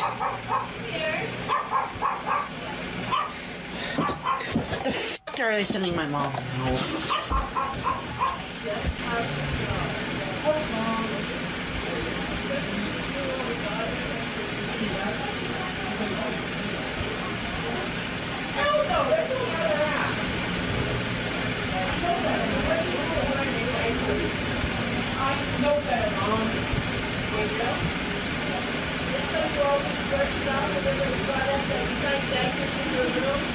Like, I'm literally just here, peacefully making paracord, and people are calling my fucking mom. I did nothing to fucking deserve this. Give me a minute. I'm just sick and tired of every time I go live, trying to make things that I think would entertain my audience, and While watching all of this unfold, you kind of end up feeling bad for his mom. She genuinely had no idea about the full extent of Nova's degeneracy. She's literally carrying his sorry ass through life, giving him a roof, letting him stay rent-free for months, dealing with his breakdowns, his drama, his online chaos, and now she has to deal with strangers calling her house to talk about his diaper fetish. And that is just sad. Calling his mother like that is pure harassment at that point. After that incident, Nova posted a couple pictures showing that he supposedly punched the wall with his fist and head so aggressively that it left a giant crack in the drywall. First of all, we highly doubt he did that on his own. Secondly, even if he did, what exactly is he trying to prove by posting the pictures? That he's dangerous, that he's emotional and misunderstood, that people should feel bad for him because he can't handle the consequences of his own behavior? Around this time, there was a clear pattern in Nova's content. He would constantly sympathy bait, presenting himself as the ultimate victim in every situation, even though he's the one who keeps making catastrophic decisions in life. Like, dude, you just destroyed your mom's wall in a house where you don't even pay rent. What applause are you expecting? A standing ovation for self-inflicted chaos? Come on. And as we get further into this story, you'll start to see that this exact behavior is why people continuously distance themselves from him. He's mentioned many times on TikTok that he has no real-life friends. But around the time all of this was happening, he did actually have a friend named Connor, who would often go live with him. Nova would talk about how much of a support system Connor was. Connor even made a post once saying he talked to Nova and convinced him to take a break from social media and work on himself. Everyone loved that idea. And based on how Connor worded the post, he seemed like the only sensible person in Nova's circle. But of course, that social media break never happened. Because if there's one thing we know, it's that Nova cannot stay away from drama. Instead, what he got was Nova announcing that Connor had unfriended him out of nowhere. According to Nova, Connor was scared of getting doxxed, and honestly, given what we've seen, who could blame him? biggest supports in my life now. If you want to know, Connor just unfriended me out of the blue, and he was a really big support for me. Now I have just one person left. He just dropped me out of nowhere because he's trying to remove the internet from his life. I'm on the verge of crying. How can I be okay when I barely have any supports left? The loss of... Not only did his friends drop him, but around this time, TikTok also removed him from the monetization program. The exact reason was never officially clarified, but what we did get was a very bitter video from Nova announcing that he would no longer be making high-effort content, which in his world translates to bowling alley food reviews and ear-shattering karaoke sessions. Nova also said in the video that he would now only focus on low-effort posts, since TikTok wasn't paying him anymore. So, as many of you know, I got removed from the Creator Fund a few days ago. This is an announcement regarding the future of my TikTok page and basically what you should see on this month from here on out. Basically, a lot of my higher effort videos were posted on here because they take more time to make, they get more views, and I got paid for them. However, that's not possible anymore. So this month, expect a lot of Novacord related videos and more lower effort food reviews. So the higher end food reviews will be posted on my YouTube channel, which is the Novine Universe. So you can see that on my solo. Also, I'm going to be doing more Novacord live streams to promote the paracord business. I actually ended up selling 6 bracelets within the span of a few days, which is actually incredible. So, guys, TikTok thinks they can phase me. They cannot. Novine Universe, signing off. After this, his pleas for viewers to help him find a job noticeably increased. He began emphasizing how depressed and hopeless he was due to unemployment, painting himself once again as the tragic victim of circumstance. Trying the chicken parm sandwich from Capriati's sandwich shop. Once again, I'm desperately looking for a job, so if you're a manager in the Spokane Valley, the Coeur d'Alene area, actually hiring, no fake job offers, just please hit me up on my email, please. I'm begging for a job at this point. I've gone almost 6 months unemployed. And this video is going to be out right away. I'm not whacking this in my drafts like I do most videos, because I'm that desperate for a job.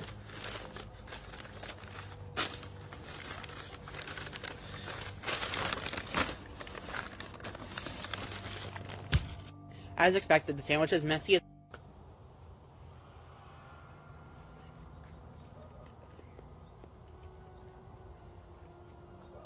it's good at least. Not gonna lie, I think Capriati's might be a new comfort meal for me whenever I'm feeling down like this. Once again, if you're a manager hiring the Spokane Valley, Coeur d'Alene area, please hit up my email with your actual @businessname.com email so I know it's real. And if you're not and you want to support me, at least check out Novacord Paracord so I can still support my mom. Novine Universe, signing off. At this point, he really wanted people to feel bad for him, to see him as someone who had been unfairly denied opportunities, rather than someone who actively sabotages himself and refuses to take accountability for anything. As Nova's situation kept spiraling downward, and every attempt at stability crumbled almost as soon as it began, most people thought they had already seen the pattern play out enough times to know exactly what would happen next. But surprisingly, this time the story took a different turn, or at least it looked like it did for a moment. On the fateful day of May 4th, 2025, Nova finally announced on TikTok that he had managed to land a job, effectively marking the end of his 6-month-long job hunting saga. Yes, after months of crying, begging, ranting, melting down, blaming trolls, blaming society, blaming literally anything except himself, our boy finally had employment. Hey y'all, after 5 months of being unemployed, your boy got a new job. Finally, the job search arc is over. My mom talking in the background was kind of awkward, but hey, I am super ecstatic right now, and I cannot wait. He did not only notify about this development to his TikTok audience, but also posted on X, saying, "Since I am now employed, I'm no longer starting an OF. Thank you, God." 2 days later, he posted another update video. He excitedly shared that he had joined the night shift, talked about how the work was going, and tried to paint the situation as a fresh new start. Hey, I'll take over Kadri. I noticed a lot of you were asking how my first day at work went. I worked the night shift. As you can see, it's like 10 p.m. at the time of recording this. And I'm just going to tell you how my first day went. Like, it went pretty smoothly, and I pretty much had no issues with any of my workers, except that some of them were quite annoyed at some of the tables, which is kind of fair. Like, I sometimes get how servers can be in the back of the house versus front of the house. So yeah, to answer your question, how my first work shift at the new workplace went, it went pretty smooth, no issues at all, and I actually had fun working. Like, first time being employed in 5 years, not 5 years, 5 months. Whew. Damn, I miss working. Anyways, yeah. If you're seeing this early, I'm probably gonna go live soon, making some Nova chords, so yeah, make sure to tune in. Novine Universe, signing off.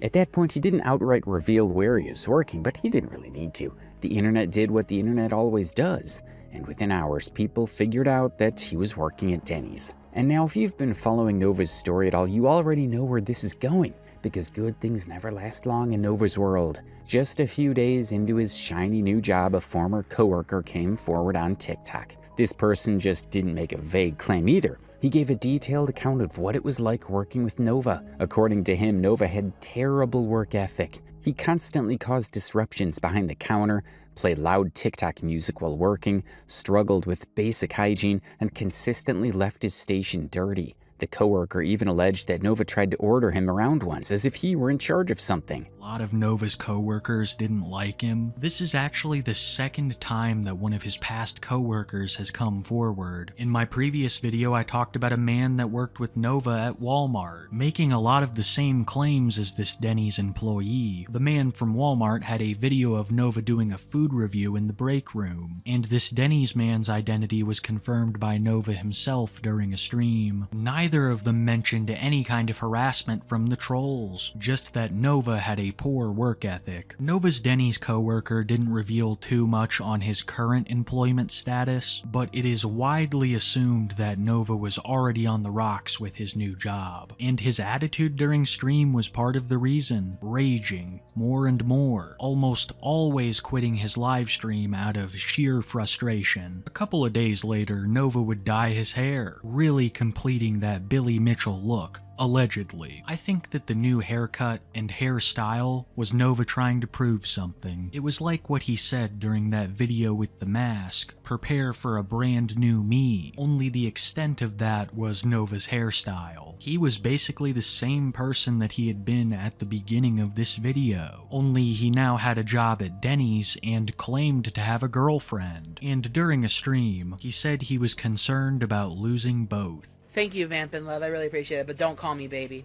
I've got a girlfriend. I do not look like Leslie. Guy's a lying sack of shit. I did work with him, but a lot of the stuff he said was fucking fake. Hey, I have a job and you don't. Hey, why don't you talk about you saying the N-word? Fuck off, Smokey. You're banned. Me and Jupiter were never friends.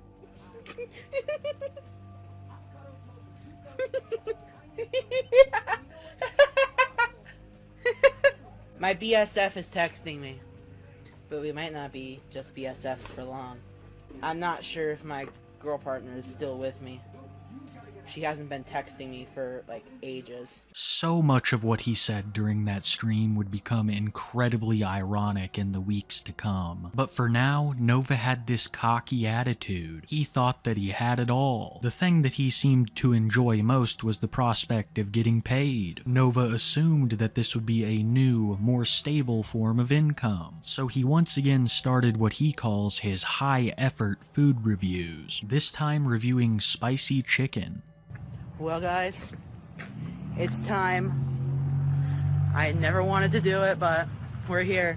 Houston, Texas hot chicken with the Houston We Have a Problem challenge. It is actually so freaking busy in here, no joke. Hello, can I do the sandwich and tender combo? Okay. What spice level would you like today? So on the sandwich, I would like to do the mild, and on the tender, I'm gonna do the Houston We Have a Problem. All right, guys, we're filling out the waiver. There's only one acceptable drink for this occasion, and that is Dr. Pepper. I'm not gonna lie, I'm actually shaking a little bit. I'm a little bit scared. Ladies and gentlemen, I'm gonna regret this. Oh, I'm tapping. 2 bites, it's all I can do. I'm taking the L. Sometime later, during one of his paracord bracelet live streams, Nova confirmed that the coworker was telling the truth about having worked with him. But in classic Nova fashion, he tried to act smug and dismissive, claiming the coworker was lying and insisting that he still had his job, so everything was totally fine. Except everything was not fine. By May 15th, Nova was back to posting cryptic, depressive TikToks. While he did not say what was wrong, people figured out on their own that he was unemployed once again. And sure enough, viewers were correct in their suspicion. Nova had actually quit his job. And this time he didn't get fired due to the trolls. He voluntarily quit before his 3 weeks were even over. After begging for employment for half a year, he walked away from the one job he finally got. Sometime after this, on around May 30th, his former coworker once again came forward to speak about the real reason Nova left his job. He gave an interview to Bloodspeth, where he revealed more details about Nova's notoriously terrible work ethic.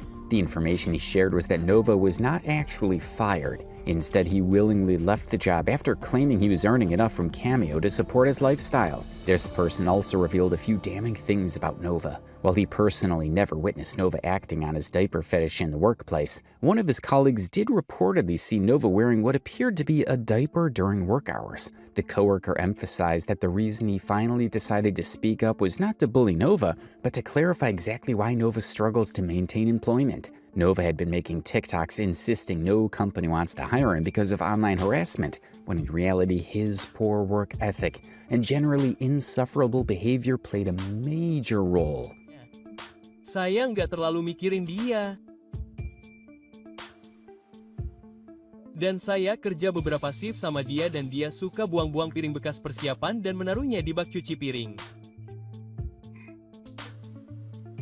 Begitu. Ya, dia bisa dengan mudah mengelapnya di wastafel persiapan dengan air pembersih yang bisa dia akses. Jadi, dia pada dasarnya pemalas, gitu maksud kamu. Oke, kedengarannya seperti Nova yang saya kenal. Jadi, berapa lama yang lalu? Saya ingat dia bekerja selama 2 minggu. Dia tidak dipecat. Saya rasa ada kesalahpahaman bahwa dia dipecat. Tunggu, jadi dia berhenti dari pekerjaannya secara sukarela. Ya. Itu menarik, dan dia menunjukkan kepada saya alasannya. Apa? Mengapa? Rupanya, dia punya akun Cameo dan dia bisa menghasilkan cukup uang di Cameo untuk menghidupi dirinya sendiri. Wow, maksud saya, jadi, aku sendiri tidak menyadarinya, tetapi ku dengar dari sahabatku dan teman sekamarku bahwa dia pikir dia melihatnya mengenakan popok pada beberapa kesempatan. Kau tahu, itu tidak dikonfirmasi olehku. Tetapi itulah yang kudapat dari teman sekamarku. Oke. Jadi dasar dari tuduhan itu adalah teman sekamarmu melihatnya dengan apa yang dia pikir adalah popok. Ya, titik. Oke. Begitu, Meham. Yo, I think that's his channel name, you know. But I don't really keep up with him at all, and I don't intend to make any more content on him after this. This is probably going to be my last time talking about him online. I just wanted to pop in, you know, and tell everyone, hey, this is how he worked. You feel me? This interview ultimately cemented the idea that Nova may not actually be interested in maintaining a stable job in the first place. The depressed, unemployed victim persona garnered sympathy and pity views, which translated into engagement and attention that Nova craved. And he wasn't just playing the victim card during this time, he was also running what essentially became a fraudulent business operation through his paracord shop. When he first launched his store, he repeatedly insisted that a portion of the proceeds would go to charity. This was a major selling point, especially when appealing to the empathetic viewers. He'd even written the name of his business in his bio as Paracord Bracelets for Mental Health. It was very evident that he was trying to get unsuspecting viewers, especially people who didn't know anything about his controversies, to purchase bracelets under the impression that they were supporting a meaningful cause. And based on what Nova shows on TikTok, the business does seem to make sales. He's constantly live streaming himself making these bracelets, and he frequently posts packing and shipping videos. And mind you, these bracelets are not cheap, so if his shop is selling consistently, doesn't that mean he should be donating money to charity like he promised? Well, that question eventually came up during one of his live streams, and Nova finally made a video addressing it. He shared screenshots as proof that he was donating to mental health facilities and LGBTQ support groups. Except there was one problem. The donation amount was $1.30. Hey, also, for those of you who still don't believe that I actually do donate to charities, I'm actually going to prove it to you. Right here is a official donation receipt for NAMI DC, and this is just based off of one of my orders, so $130 has been donated to NAMI DC. And here's another one for the Autism Society of Washington. Yeah. And one thing, guys, if you're seeing this blue and yellow ribbon up there, that means that the sale supports charity. Basically, that means eBay takes a little bit more of the funds out than they're supposed to, and then they donate it to the charity of your choice. And right now I'm supporting a lot of LGBTQ and mental health organizations because that's what NovaCord stands for. Paracord Bracelets for Mental Health. Anyways, that's proof. Nova Universe, signing off.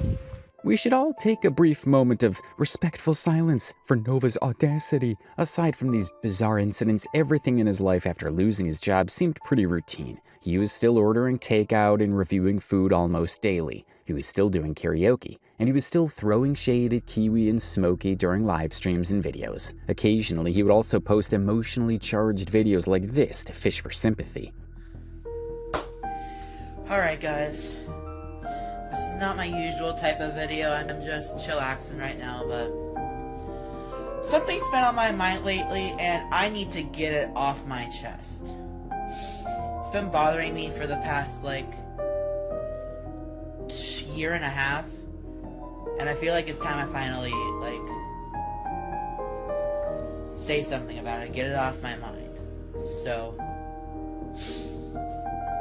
I feel like I'm just really behind in life. So, I'm class of 2022, right? And I go on Facebook once every 1 to 2 months. And every time I do, I see some of my former classmates, some of the same ones that I graduated with, are way more ahead in life. Like, they're starting families, they're getting married. I haven't done any of that yet. I feel so far behind, and it's been making me hella depressed.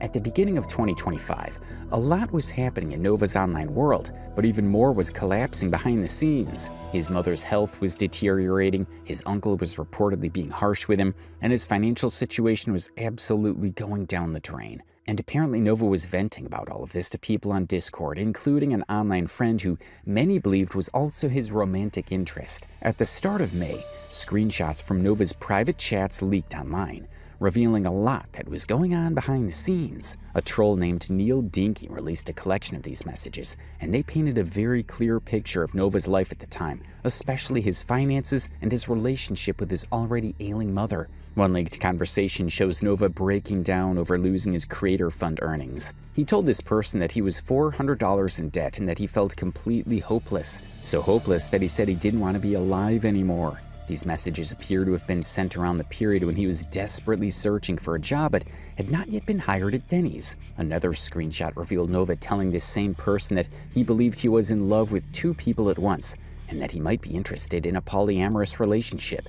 Meanwhile, additional Discord leaks showed Nova trauma dumping on random strangers, asking someone to ship him Jack Daniels, and trash-talking his aunt by saying she probably didn't take her meds today. Nova also admitted on Discord that he is a furry.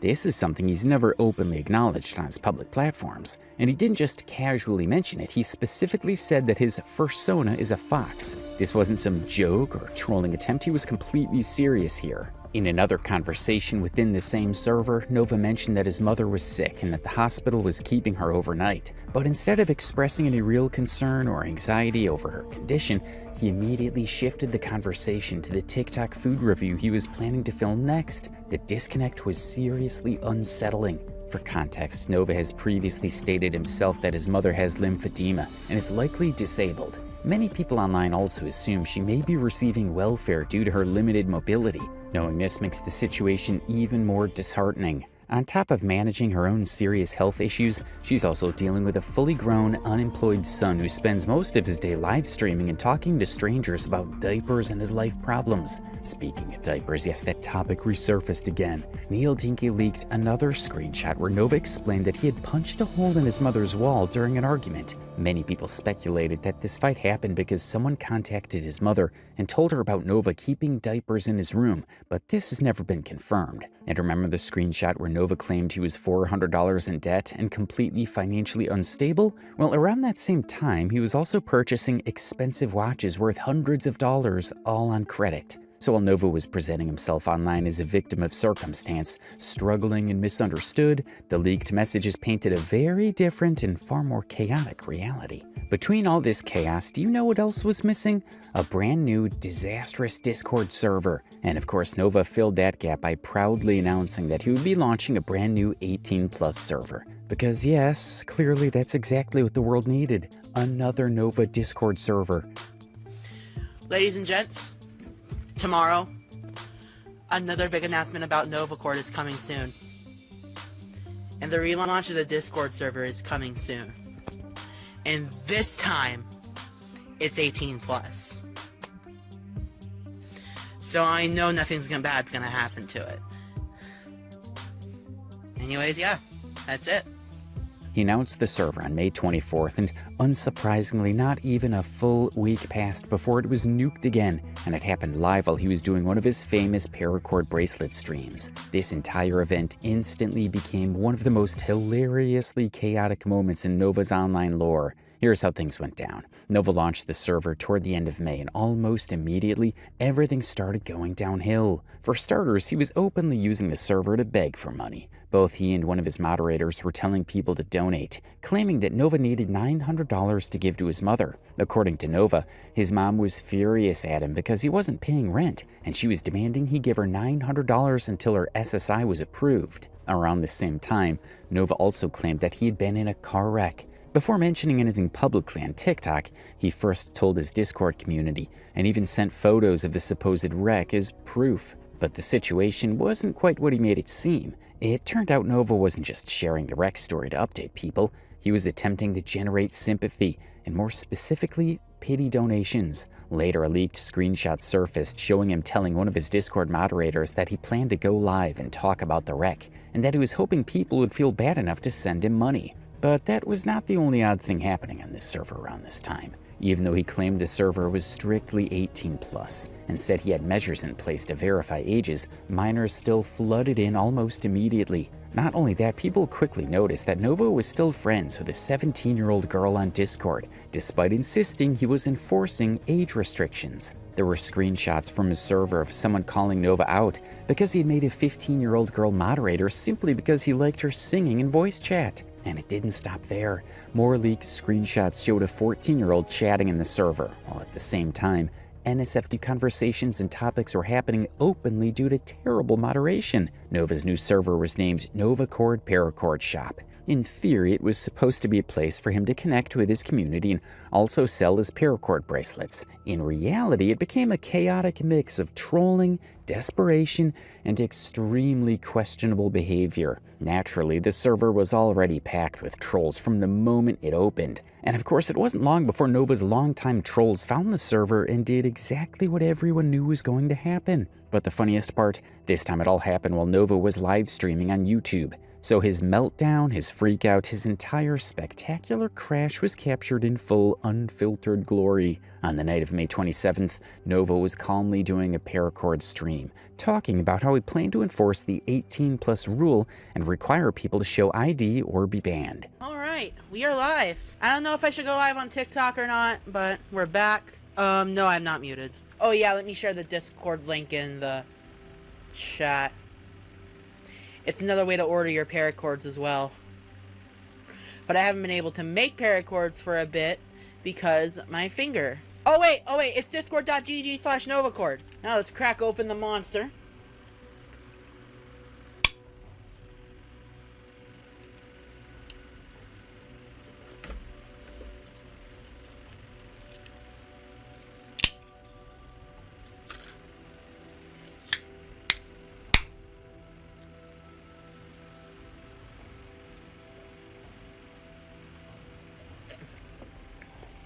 No, you're not allowed to join if you're 16.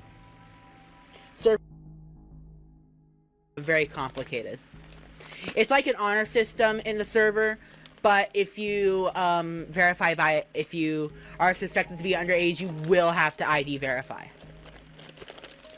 Kind of like what some 18 plus servers I used to join did. Back when I first turned 18, you had to verify by ID or else you'd be banned from the server. Anyways.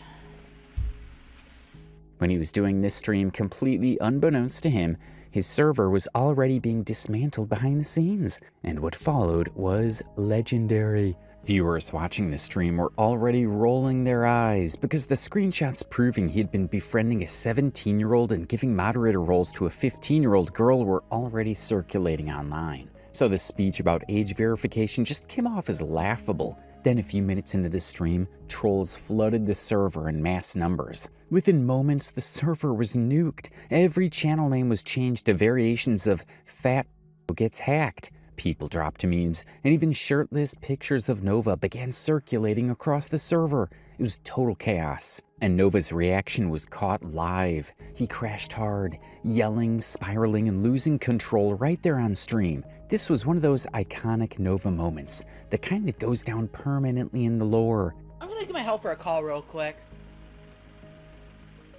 The fuck? Oh no. Oh no, not the server! The server got nuked! Server! No! I swear to God. And there goes the server. Seriously? Me sideways! Not even 5 days. The server's already gone.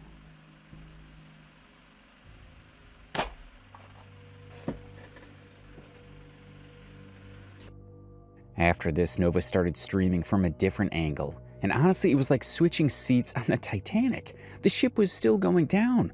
We just got a better view. I want to die, I swear to God.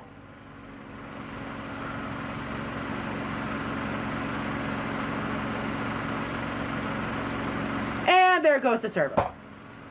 The next day after this fiasco, he uploaded another video swearing he would never make a Discord server again. He crashed out again in that video too, and by crashed, we mean he acted completely unhinged, emotional, and erratic. And because the internet loves chaos, this video went viral, like truly viral. To date, it's racked up over 17 million views. After months of trying desperately to go viral again, Nova finally succeeded. I'm never being in another Discord server again. This is fourth.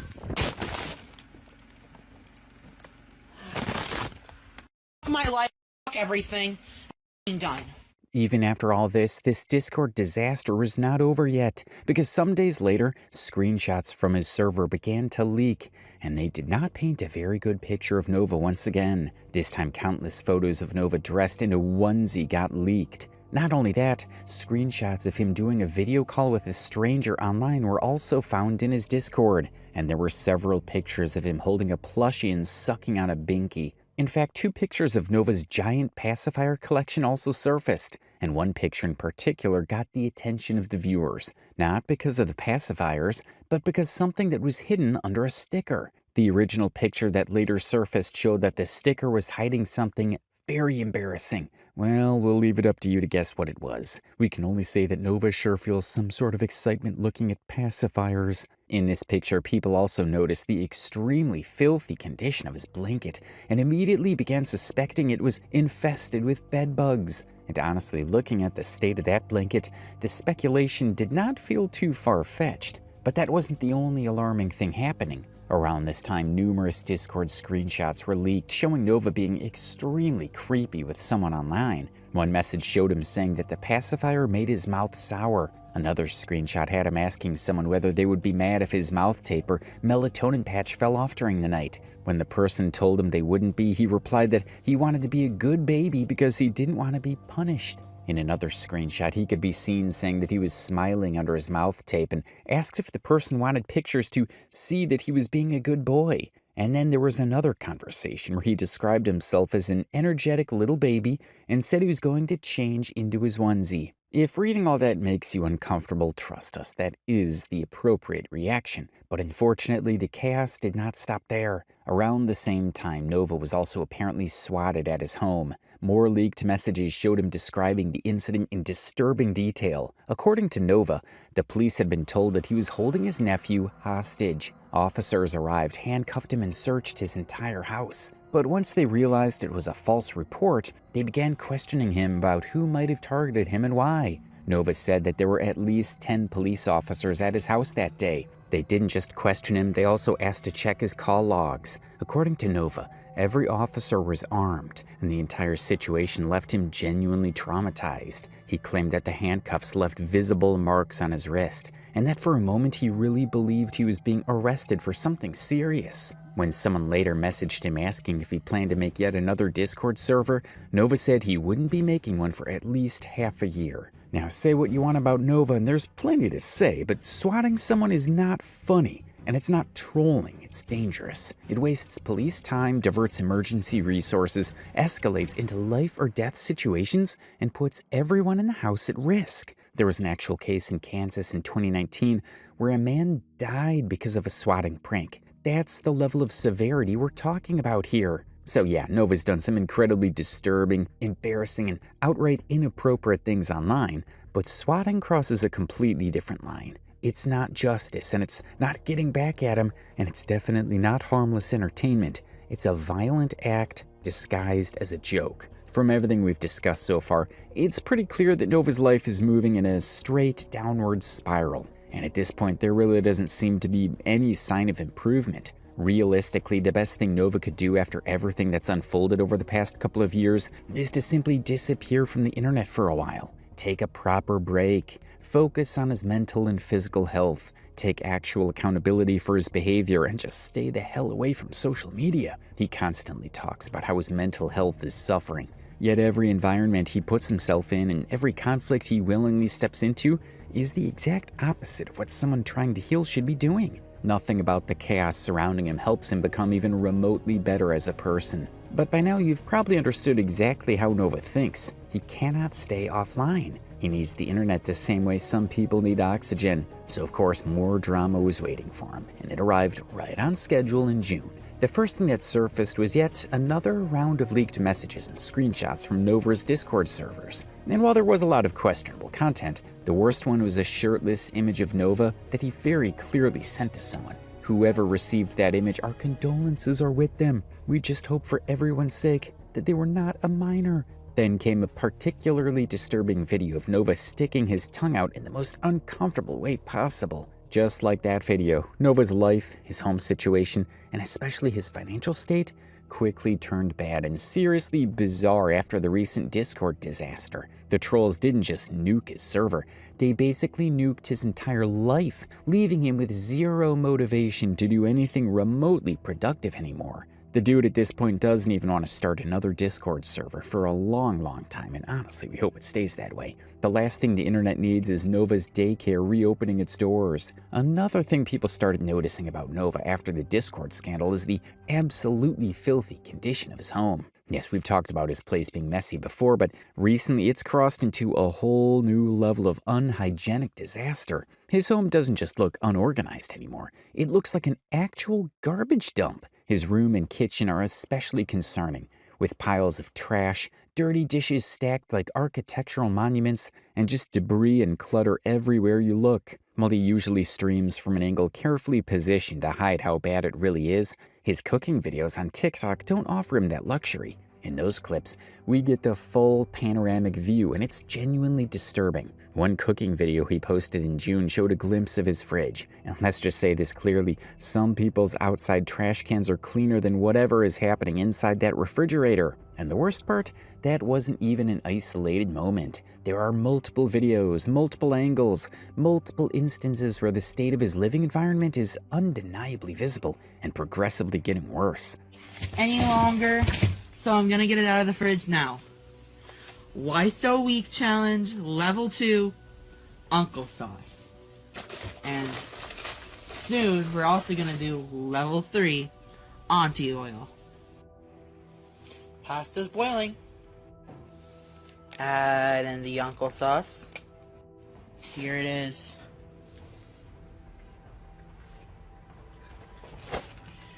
Okay. Okay.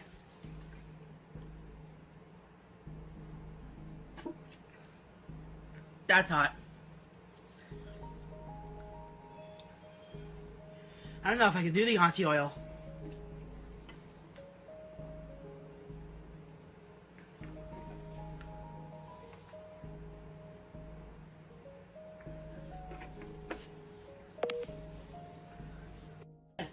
That's hot. People online are genuinely concerned that with the amount of trash piling up, his home is likely attracting pests. And we're not talking about just a few ants or something mild. Viewers have speculated about maggots, roaches, and who knows what else crawling around in there. It's the kind of living condition where you don't just need cleaning, you need biohazard gear and a hazmat team. While we all agree that Nova's house looks downright bad, he himself doesn't seem to care at all. In fact, he posted a TikTok proudly claiming that anyone who thinks his room looks messy should see the other rooms in his house. According to him, those rooms have roaches and maggots crawling around. And by comparison, his room is the clean one. Yeah, that's the standard we're working with here. So if you've had enough, then close to the land of the lost. After the recent Discord disaster, Nova also celebrated his 21st birthday. And with that, we're seeing the beginning of what people online are calling the drinking saga.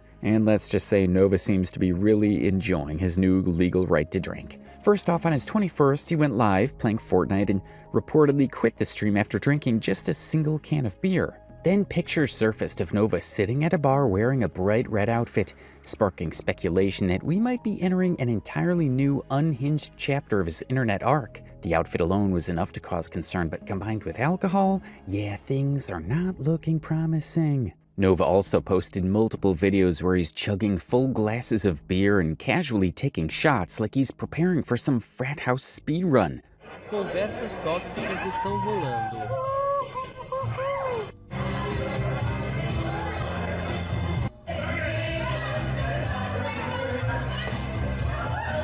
All of this has left people wondering if we should now expect even more livestream meltdowns. Because if Nova was already crashing out while sober, imagine the chaos now that alcohol is in the equation. And honestly, we are already seeing signs. His live streams around June were noticeably more aggressive. He got irritated faster, argued more, and had multiple mini meltdowns mid-game. I'm fucking working on getting a job. Leave me the fuck alone. No, you probably sit on your ass all day, not knowing how shit the job market is right now. I'm applying for anything I can. No one wants to motherfucker hire. I paid the fuck rent. Now shut the fuck up. Alright, that's fuck it. Run in my fuck hell, bitch.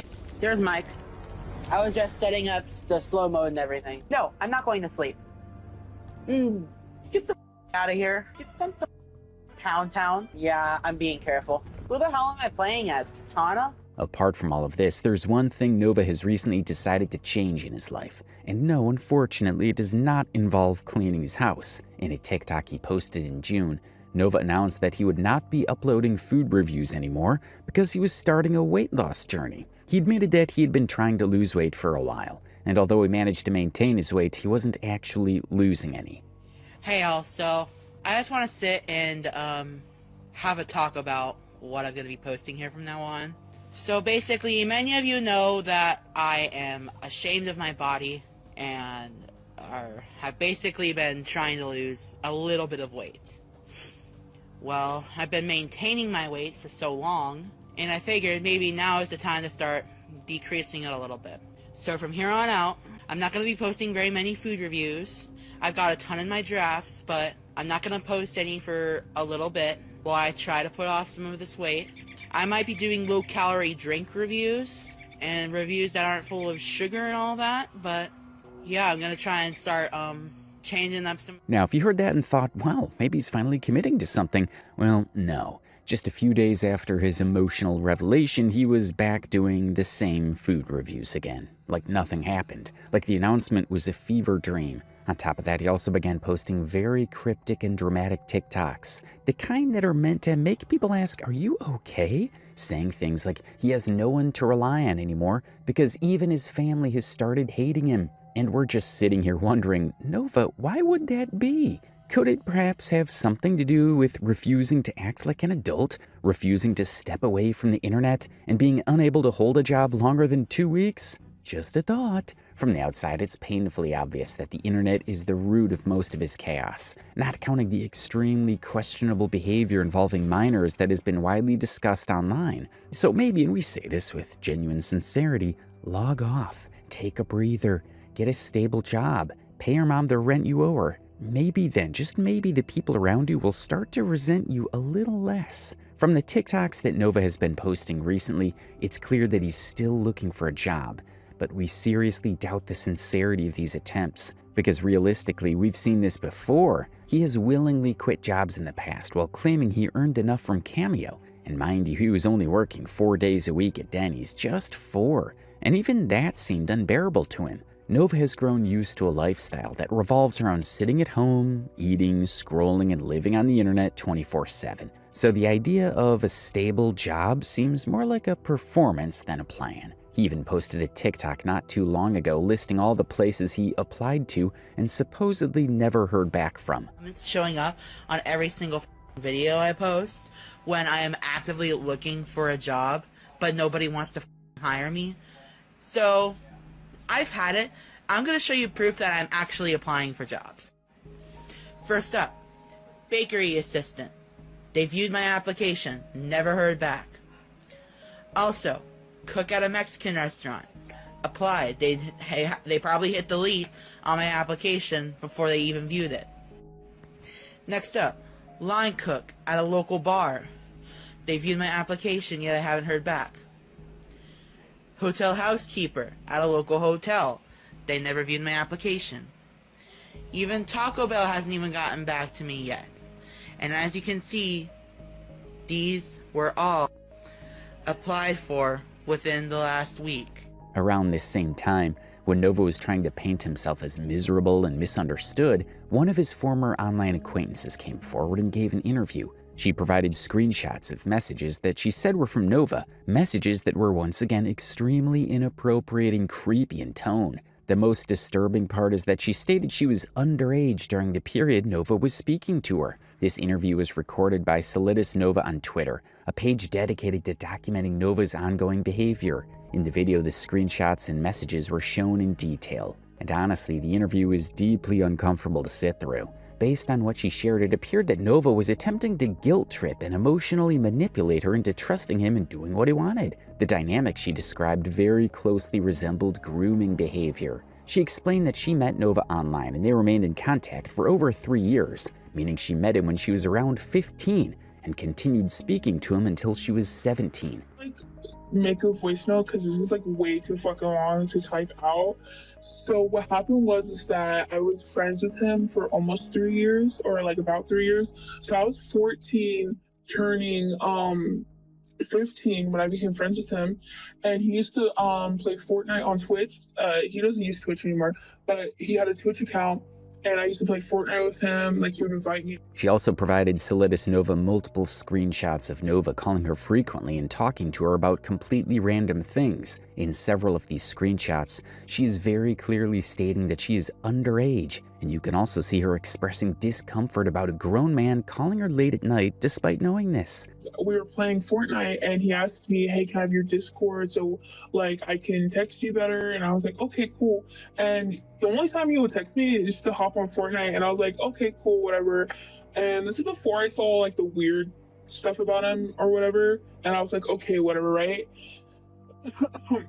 Fast forward, he like got, I guess like that account, I don't know what happened to it, but he got a new account. She also explained that Nova would constantly trauma dump on her, repeatedly telling her that he hated his life, that everything was terrible, and that he needed emotional support. Essentially, he was expecting sympathy, validation, and comforting words from someone who is still a child. And this isn't surprising. We've seen him do this countless times on Discord. There are piles of screenshots of Nova trauma dumping on random people, expecting them to soothe him, inflate his ego, and act as his emotional caretakers. He treats vulnerable online communities like free therapy sessions, and it's honestly disgusting. Moving on, the girl explained that Nova would often begin conversations with phrases like, "I'm having a really bad day," or "I hate my life," but then slowly and deliberately shift the conversation into more inappropriate and uncomfortable territory. For example, she recalled one situation where Nova expressed a desire to hug her. Considering she was only 16 at the time, she definitely felt deeply weirded out. As time went on, the situation turned more disturbing. Nova apparently started talking to her about his age regression. He told her things like she had mom energy, that her voice was soothing, and that she made him regress. And yeah, it gets worse. He supposedly showed her his stuffed animals and said he wished she was the one holding him. He even showed her his binkies. The entire situation is beyond inappropriate, and the fact that she was a minor makes it even more disturbing. My life, like, I wish I died, and then I would respond like, why, what's wrong? And then no respond until he'd be like, I hate my life, and then I'd be like, why, what's wrong? Ah! But then he was having a contest of like, in his server, he was trying to make like, have a contest, see who can make the best merch, right? And I sent him like, hey, this is like what I think will be a good merch for you. And it was really cool. And he told me that he was going to use it, but he never used it to make merch. But then later on in our friendship, he was like, we would play games and we would do this and that, right? But then he was telling me like, oh, I hate my life. No, it's fine. And then he'd be like, oh, I hate my life. And then I'd be like, what's wrong? And usually he wouldn't respond. But that day he was like, oh, it's just the trolls and stuff. They're saying mean things about me. And I was like, why? Like, blah, blah, blah. And he was like, well, they're saying I talk to little kids. And I was like, they think you talk to little kids? Like, what? And he was like, yeah, and blah, blah, blah. And I was like, no, it's gonna be okay. Like, everything's gonna be better. I promise, blah, blah, blah. And everything's gonna be okay. I know, blah, blah, blah. It'll be okay. And he'd be like, oh, thank you. And then he wanted me to join a voice call. And I never joined a voice call with this guy besides only like voice chat and Fortnite. And he was talking to me and he was like, I'm sad. I wish I had a hug. I wish I could hug you. And I was like, really? Oh, okay. And then I'd be like, yeah, but how old was I? Like 16? I was like 16. And I was like, oh, I'm 16. And he was like, well, I'm not being weird, am I? And I was like, no, it's just a little. And so like that was happening. And he was telling me like, oh, you're making me regress. And I was like, what's regress? And he was like, oh, it's where I just go back to the state of being a little kid. You make me feel like I want to be a little kid again. And I was like, why? And he's like, because you're such a mommy. And I was like, what? And he was like, yeah, you're such a mommy. You do this and do that. And you comfort me when I'm sad. And I was like, well, I'm just being a friend. And he was like, yeah, but it's more than that. And I was like, okay, that's kind of weird. Whatever.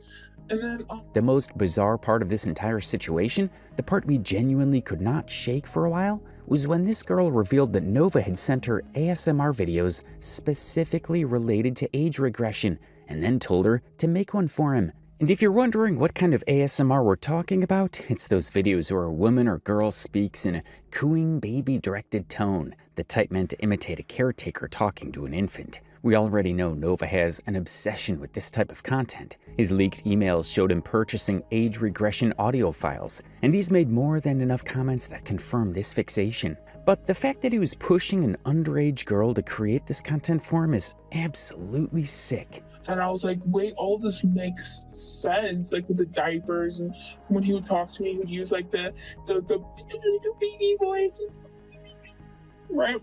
And so I went on a rabbit hole and I was like, wait, so the guy that I consider a friend actually is not doing, like, he's a weirdo. So then I was just curious because I was like, because I was just dead ass curious. So I was asking because I seen videos about his binky, and I was like, oh, let me just ask. And I was like, do you have a binky? I think I've seen a video about it. And he was like, oh, these trolls, they say that I have binkies, blah, blah, blah, I don't. And I was like, do you? And he was like, well, I do. And so he showed me his binky, and he said that he like sucking on it, reminds him of being a baby. Or he like would hold a stuffed animal and he would turn on his camera and be like, I wish it was you, wish it was you. And I was like, okay, this is kind of weird, like I'm getting uncomfortable. And I was telling him I was getting uncomfortable. He was like, you think I'm a weirdo? You think I do this? You think I do that? Blah, blah, blah. And I was like, bro, what the fuck? And then he sent me, because he said that my voice was relaxing. He says that I think it's personally annoying, but you know, whatever. But he was saying that my voice was relaxing and that like he could fall asleep to it. And then he sent me like this thing of like his favorite ASMRs, and some of them would be like, "Mommy gives you a hug, mommy gives you kisses," and he would tell me that he wanted me to like, I guess, make one for him because he was so much of a mom, like I was so much of a mother or a mommy, I guess, which is weird. But I have a lot of screenshots of text between Nova. I have videos of him showing me his binky and stuff like that, which I'm very 100% like. I made a TikTok post about it like not that long ago, but it got like no views, and I stopped being friends with him. I told him, I was like, I'm not gonna be your friend anymore, and I stopped being his friend. I unfriended him. I didn't block him, but he low-key was like using me for a little bit, like, you know, it was just felt worse because it was like, you know, I was like, when he was getting diagnosed with like depression, I was his friend, and he was telling me while he was at the hospital, like getting diagnosed with depression and like anxiety and stuff like that. And I was there making sure, like, I was like, oh, it's okay, it's gonna be okay, right? But then when he started like doing the Nova Core, or when he started like more food reveals and stuff like that, he started being more of like rah rah rah rah rah. He kind of just like stopped talking to me, and I would be like, Nova, like, what's going on? And he'd be like, fuck everybody. And then he started doing the thing where he'd be like, my life, and then he wouldn't respond to me. And I was like, you know, Nova, I'm gonna stop being your friend, because one, you're making me uncomfortable, two, you're using me because I'm nice to you, and three, he'd be like just asking me for weird stuff, and I was like, dude, I'm just not gonna be your friend anymore. In our opinion, Nova genuinely should not be allowed unsupervised access to the internet. People like him should not have the freedom to directly interact with minors online. He's been caught repeatedly messaging minors, befriending them, trauma dumping on them, and flirting with them, yet there seems to be no effective way to deplatform him. And honestly, when he's playing Fortnite or whatever game he's streaming, we're not convinced he's even there for the gameplay. It feels like he's more interested in connecting with younger audiences. Moving on, another former associate of Nova recently came forward to expose even more disturbing behavior. Do you remember that tweet from someone claiming to be Nova's former classmate? The one who alleged that Nova was known as a creep in school, constantly making girls uncomfortable, and even writing a weird song about a 12-year-old classmate? At the time, many people doubted her claims. She never revealed her identity, and there wasn't any concrete proof she actually knew Nova. Well, very recently, this same girl came forward again, this time on TikTok, to shed even more light on her story. And to silence the people who kept saying she was lying, she included a photo of herself with Nova from school, confirming that yes, she did know him in real life. According to her, Nova was already showing extremely concerning behavior back then. She said that Nova tried to recruit many girls into his little choir group and would invite them to his house. And even though they were only 12 at the time, she alleged that Nova was uncomfortably touchy with them, grabbing them, hugging them too closely, and just generally crossing boundaries in a way that made everyone uneasy. She described a day when Nova convinced 4 or 5 girls to come up to the front of the classroom with him. And once they were up there, he started performing Love Me Like You Do in front of the entire class, with a group of 12-year-old girls who did not want to be there. She said the situation became so uncomfortable and so disturbing that the teacher had to intervene, stop the entire thing, and pull Nova out into the hallway to talk to him. Ignore my room, I'm in the middle of moving. But I think we all know who Nova is. This weirdo. I went to middle school with him, and all my friends have been telling me to make a video about it. So here we are. Just to clear off some suspicions, no, he was not a band kid. He was a choir kid. I was in the select choir. It was an all-girls choir. You had to audition for it. It was only for the 8th graders, and he was not happy that he wasn't in it. So he made his own choir outside of school and invited a whole bunch of girls that were in the select choir and the regular, like, extracurricular choir. He invited a whole bunch of us over to his house with an invitation that said you have to be comfortable using exercise machines for music videos. So as you can see, this was from May 27th, 2017. At this time, we both would have been in 7th grade. So Gabe, Nova, whatever, sent me this text message. He wanted us to pick songs for the choir, so those were the songs of mine that he chose, whatever.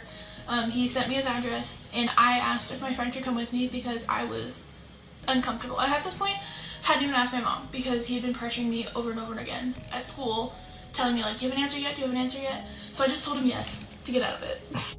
I didn't end up going, so I have no idea what happened like there. But he wanted us to use exercise machines for a music video because he wanted to sing Total Eclipse of the Heart. And he was very, very mad at me for not going.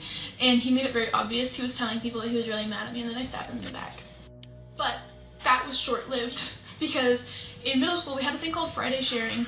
And it was, you'd put your name on the list, and on Friday we would go through the list, and when your name was up, you got to perform. And I was somehow in the select choir and the extracurricular choir at the same time, like different periods. So I was there in class, and he comes up and he asks like 5 or 6 of us to go up to the front of the class with him, and we're like, okay. This dude proceeds to sing Love Me Like You Do by Elle Goulding and basically Magic Mike like lap dance that, and our teacher had to stop it because we were all uncomfortable. We all were just sitting there like, because we were 12, what are you supposed to do? Our teacher told him to stop, talked to him in the hallway, we moved on to the next performances. Nothing kind of came out of that. He was also really touchy, like with girls. I cannot tell you a single girl that I went to middle school with that was not uncomfortable around him, because he was always like grabbing you, or feeling you some other way.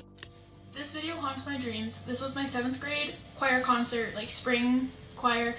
And our choir teacher wanted us to sing Can't Stop the Feeling. And she was inviting some of us to do like solos, and she wanted me and Nova to sing it as a duet. Yeah. So in this video, he's the one in the red, and I'm the one on the end of the microphones in a gray shirt. Ooh, it's something magical. It's in the air, it's in my blood, it's rushing on.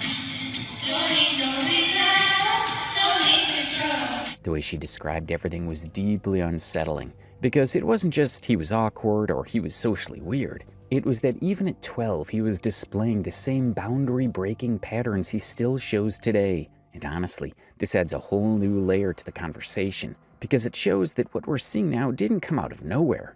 It's a pattern that has been there since childhood. In July 2025, things got even messier when an old Quora account of Nova's resurfaced. And honestly, it was disturbing on a whole different level. Going through the posts on that account, it became painfully clear that Nova has been dealing with this age regression diaper fixation since he was around 17. And instead of seeking professional help, he was out here asking random strangers on the internet for guidance. The questions he asked were something. For example, he posted, "Why do I feel I need to wear a diaper every night to bed even though I don't need one?" And another saying, "How do I convince my mom I want to be put back into diapers at 17? This specific post, more than anything, makes it very clear that his mother likely does not know the full extent of what's going on. In fact, it suggests that she may have never known just how deep this obsession runs. And considering everything we've seen recently, the Discord leaks, the baby talk, the onesies, the "I want to be a good baby" messages, it's very possible she still has no idea how bad things are today. What's even more unsettling is how long this pattern has been present. This isn't some recent development or sudden mental decline. The behavior we're seeing now, it has roots going all the way back to his teenage years. And when you look at it from that perspective, it becomes painfully obvious that Nova never grew out of this stage. He just grew older while staying mentally stuck, which honestly makes this entire situation even more tragic and even more alarming. On Quora, Nova has also openly expressed his frustrations about being doxxed by the TikTok community. Based on the timestamps and the writing style in those posts, it appears these were made around the same period when his initial Discord messages first leaked online. So at that time, instead of taking accountability or reflecting on what led to those leaks, he was online venting about how unfairly he felt he was being treated. But that's not all. From the resurfaced Quora posts, Nova was also seen asking incredibly specific and intimate questions regarding his diaper-related interests. One of the most notable ones was him asking how to pee in a diaper. And what makes this particularly concerning is that this post was made only about a year ago. Beyond the direct questions, there's another consistent pattern throughout his core activity. Nova wasn't just asking for general advice related to his regression-like feelings, he was constructing elaborate scenarios in the form of questions. For instance, there's a post where he writes as if he's the mother of a 17-year-old daughter who is regressing. In this scenario, the supposed daughter suddenly begins collecting toys, watching children's TV shows, and displaying childlike behaviors. When you compare these scenario-style posts with the personal questions he asks about himself, it becomes quite clear what's happening. He's essentially trying to ask about his own situation, but through the disguise of hypothetical storytelling. This allows him to receive advice or emotional validation without having to openly claim the behavior as his own every single time. And this isn't an isolated example. There are multiple posts like this spread across his account, all following the exact same pattern. Just like his old Reddit account, Nova's core presence followed the exact same pattern. He wasn't just casually browsing or stumbling upon these topics, he was actively part of online spaces centered around age regression and teenagers wearing diapers. His account frequently interacted in those communities, whether by asking personal questions, responding to others experiencing similar urges, or creating those hypothetical scenario posts we talked about earlier.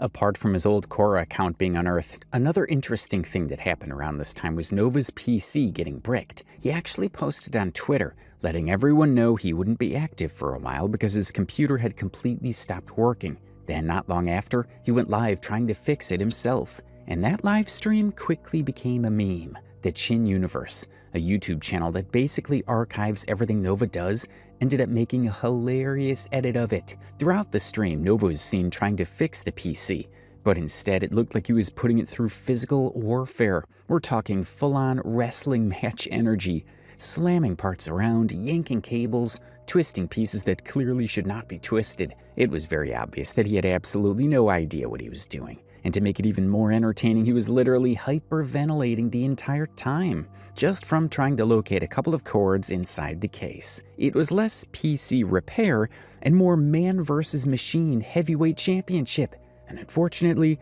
the machine was winning. Holy shit, this is a pain in the ass. Against the case, that's totally fine. Just be careful not to hit anything with your hand as you remove the cable. Do I need to unplug like everything from the motherboard?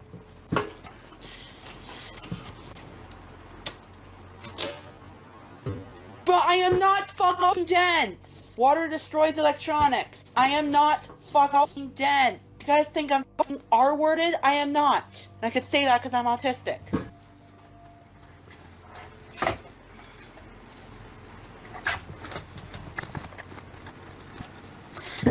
Okay.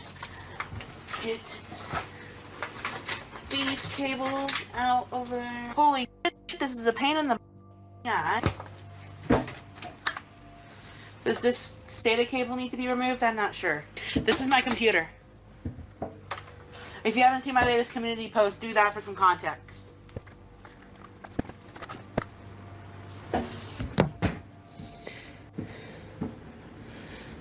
Against the case, that's totally fine. Just be careful not to hit anything with your hand as you remove the cable. After that, we'll move on to the top left of the motherboard and disconnect the 4 to 8 pin CPU power cable. This just depends on your motherboard. This little guy gets forgotten all the time. Okay, I think I might have forgotten that. Let me check.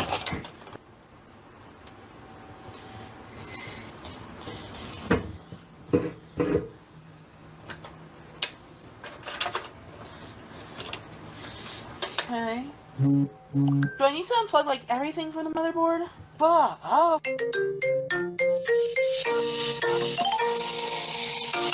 Not right now, David. David's my brother. Ouch.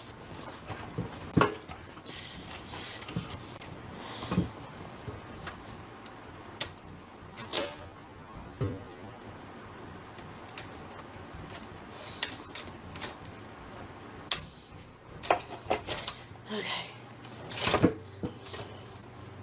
So I do have to unplug this cable. It's a power supply issue. Fuck off.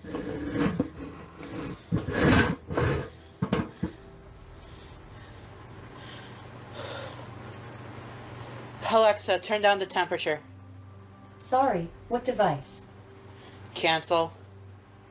Canceling. No, I'm not adding you on Discord. Oh, I felt it wiggle. I felt it wiggle. Got it. I got it. I got the CPU power unplugged.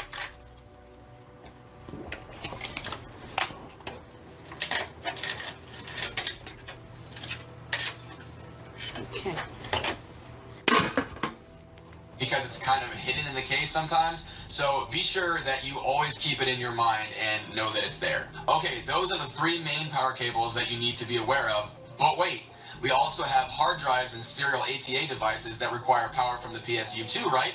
Well, this may vary from build to build, just depends on what you have inside. Just make sure that you remove those power connections going to your hard drives or any other device that runs off of SATA or Molex power that you may have. And just for reference, this is a SATA power connection, and this is a Molex power connection. What in the hell are those?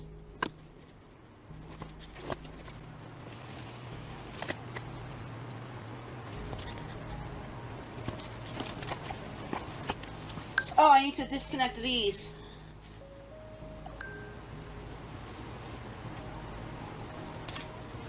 Okay, that's free. Free guy. But I am not fucking dense!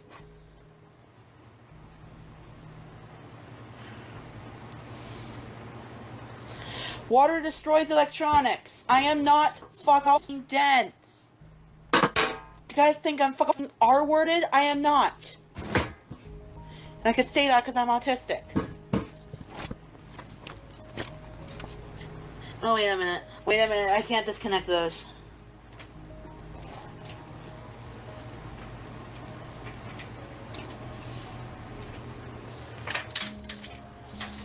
Fuck off. Alright, now that we have everything unplugged, move all the cables out of the case and out of the way and grab your screwdriver. Most PSUs use 4 Phillips head screws to secure it into the case, so you just have to... That's already taken care of. I forgot a connection right here. Guys, do I have to unplug these cables right here?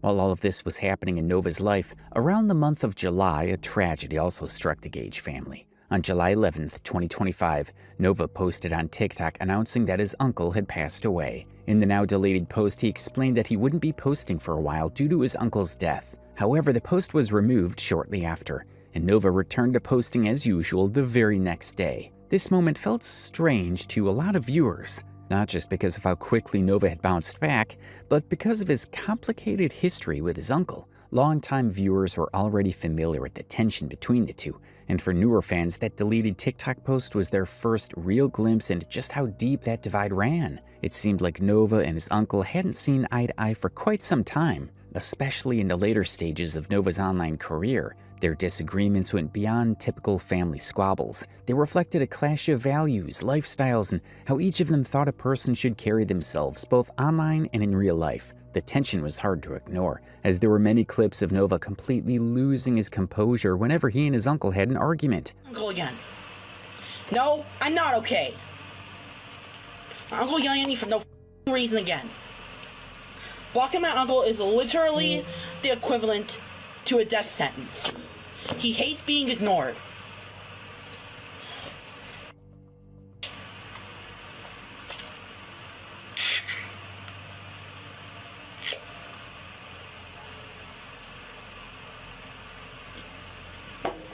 I'm sorry that my uncle just yelled at me for no reason.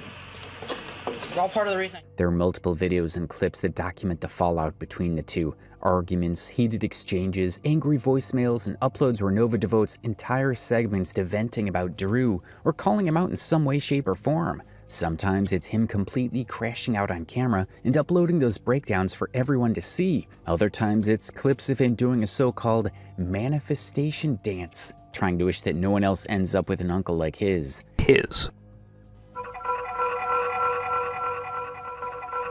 At least one altercation reportedly turned physical as well, highlighting just how volatile their relationship had become. Over time, these outbursts grew into a defining thread of Nova's content. What might have started as venting gradually morphed into something of a recurring spectacle, moments that blurred the line between genuine frustration and performative outrage. For fans, it painted a picture of a relationship that was as explosive as it was deeply personal, and for Nova, it seemed to fuel both his content and his reputation in equal measure. On one occasion, during a heated argument with his uncle, Nova's camera was already rolling, so viewers basically got front row seats to the entire meltdown. And let us warn you, it was not pretty at all. After probably having an intense argument with his uncle, Nova stormed into his room, slammed himself into the chair, and immediately started rage ranting like the world had personally wronged him. He kept repeating the most creative and nasty curse words we have ever heard him utter.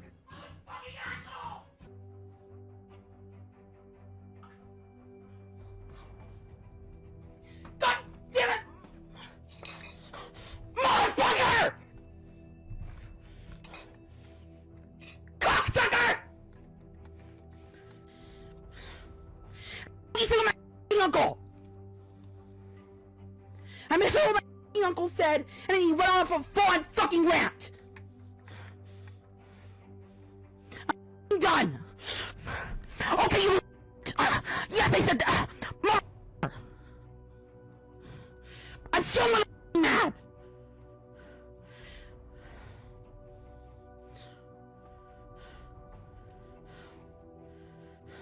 I don't even know what the fuck I'm saying. No, I'm not fucking okay! Now the question here is, what could have possibly set Nova off so badly? According to later streams, the entire meltdown had started because his uncle had scolded him for failing to keep a family commitment. Nova had apparently made plans with relatives for a Friday, but forgot about them and scheduled something else instead. When his uncle called him out for it, the exchange spiraled into the outburst that viewers ended up witnessing live. What I mean? She's so bad. I literally chose this music because of my attitude. All it did was enhance my feelings of sadness. So if y'all don't know, if you've seen the Discord, you'll know what happened with me and my uncle again. We got into another argument. And it was for a reason too. I forgot plans that we had made for Friday and I had scheduled something else. And then he got angry at me.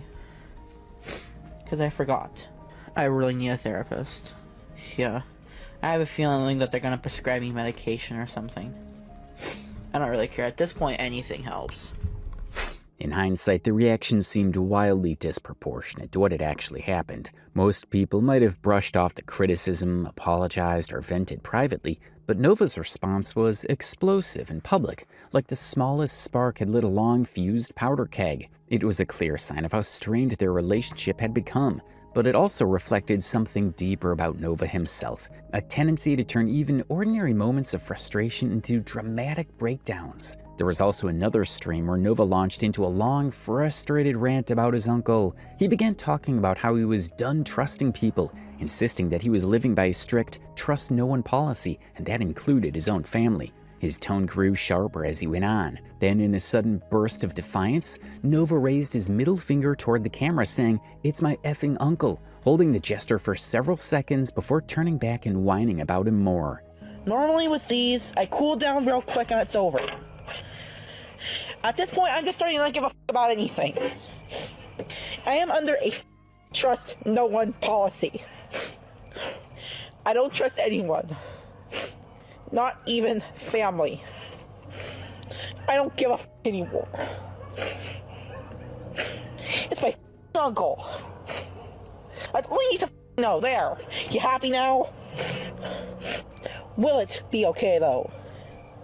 I may not like my uncle, but he's family. The chat quickly filled with confusion and questions, with many asking what had just happened or what his uncle had done this time. But Nova refused to elaborate, brushing off the flood of comments and continuing his stream as though the moment hadn't occurred at all. It was one of those moments showing just how easily his simmering resentment toward his uncle could erupt without warning. But why does Nova hate his uncle so much? Nova has often said that he despises his uncle because of his supposed bigotry, calling him racist, homophobic, transphobic, and even on multiple occasions, but this explanation doesn't entirely hold up under scrutiny. For someone who's publicly condemned his uncle so harshly, Nova has also been caught defending him when it suited the moment, like when he did the Tophiachu situation on Discord. This contradiction leaves a lot of room for interpretation. Maybe Nova's defense came from a place of family loyalty, or maybe it was just another case of him reacting impulsively in the heat of drama. But we theorize that it's likely Nova doesn't actually resent Uncle Drew for the reasons he stated publicly.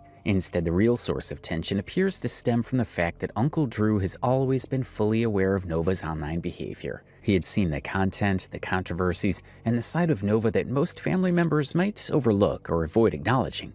That willingness and Drew's willingness to call it out directly seems to have created a rift between them that goes far beyond personal disagreements. To Nova, it may have felt invasive or judgmental. To Drew, it was a matter of honesty and accountability. According to online discussions and clips circulated by viewers, Drew had grown increasingly critical of Nova's behavior and reputation on the internet. Some of Nova's critics alleged that Drew confronted him about controversial aspects of his online presence, like the accusations and rumors that had already sparked debate among fans. Whether or not those claims were true, it's clear that Drew's willingness to address them openly only deepened the tension between the two. Uncle Drew had made it clear on more than one occasion that he believed his nephew could be reckless and in some ways even dangerous. He didn't take kindly to being dragged or slandered online, and the tension between them only grew worse after a particularly messy incident in 2025. Following one of Nova's hacking episodes, Drew's phone number was leaked on TikTok, allegedly connected to Nova's account. Furious, Drew sent a blunt text message to Nova that read, "Okay, you pervert, get my phone off of TikTok before you have an accident." He just sent this word for word. "Okay, you pervert, you get my phone off of TikTok before you have an accident." The message sent Nova into a full-blown panic. According to those familiar with the situation, he immediately called his mother, crying and yelling frantically about what had happened. In the recorded call, his voice was shaky and loud, alternating between sobbing and shouting as he complained that Drew had texted him again and that he was scared for his safety. "Mom, this is urgent. Urgent. Andy just texted me again. His phone number got leaked, and now he's blaming. I'm shaking." Gabriel, you had nothing to do with it. He's gonna give me to do. I'm scared. Gabriel, I can't have you go to jail for his phone number somehow. His mom tried to calm him down, telling him to stay composed until she could get home, but Nova kept rambling through tears, raising his voice and insisting that he was going to go at him, as if he was trying to convince himself. Right where I am right now? Careful when I get home, okay? Okay. Yeah. I'm literally about to talk him down. Like, go at him. That confrontation, however, never came. As with so many of their past disputes, Nova's promises of standing up to his uncle never materialized. Uncle Drew also wasn't a fan of Nova badmouthing him across every corner of the internet. Around this time, leaked texts surfaced, shared by one of Nova's most notorious trolls, a user known as Neil Dinky, who pretended to be Nova's friend while secretly leaking his texts with him. According to the messages Neil posted, the exchange began after Uncle Drew left an angry voice message for Nova. In this voice message, he demanded that his nephew stop talking about him to people who didn't even know him. The voice note, as reproduced in the leak, warned Nova to stop broadcasting accusations and badmouthing Drew online. It also included a menacing line that, in Neil's posts, was summarized as a threat to send people to Nova's house to kick his ass if the behavior continued. He went on to remind Nova that he's a creep and, in his words, sick little fairy perverted file, and threatened to turn him into the cops and have him arrested. He told him that he had had enough of his lies, presumably talking about all the trash talk Nova was unleashing upon the internet every time he had a problem with Uncle Drew. What the exchange did reveal clearly was Nova's reaction. Panicked and scrambling, he immediately messaged Neil Dinky, someone he apparently still trusted at the time, seeking help or advice. The texts read like a person in crisis, urgent, defensive, and desperate to contain the fallout. He started with, "I'm freaking out," and then went on to claim that Uncle Drew had texted him saying he wanted to have someone come over and kick his ass. Nova looked genuinely shaken, insisting it wasn't his fault that his uncle's number got leaked because he wasn't the one breaking any laws. At this point, there was never any real debate or sympathy for Nova. No one took his side. people agreed with everything Uncle Drew had said and felt his anger was entirely justified. Some even supported the idea of Drew confronting Nova more directly, seeing it as a deserved consequence for all the controversy surrounding him. This all stemmed from the earlier phone number leak that had put Uncle Drew in the line of fire.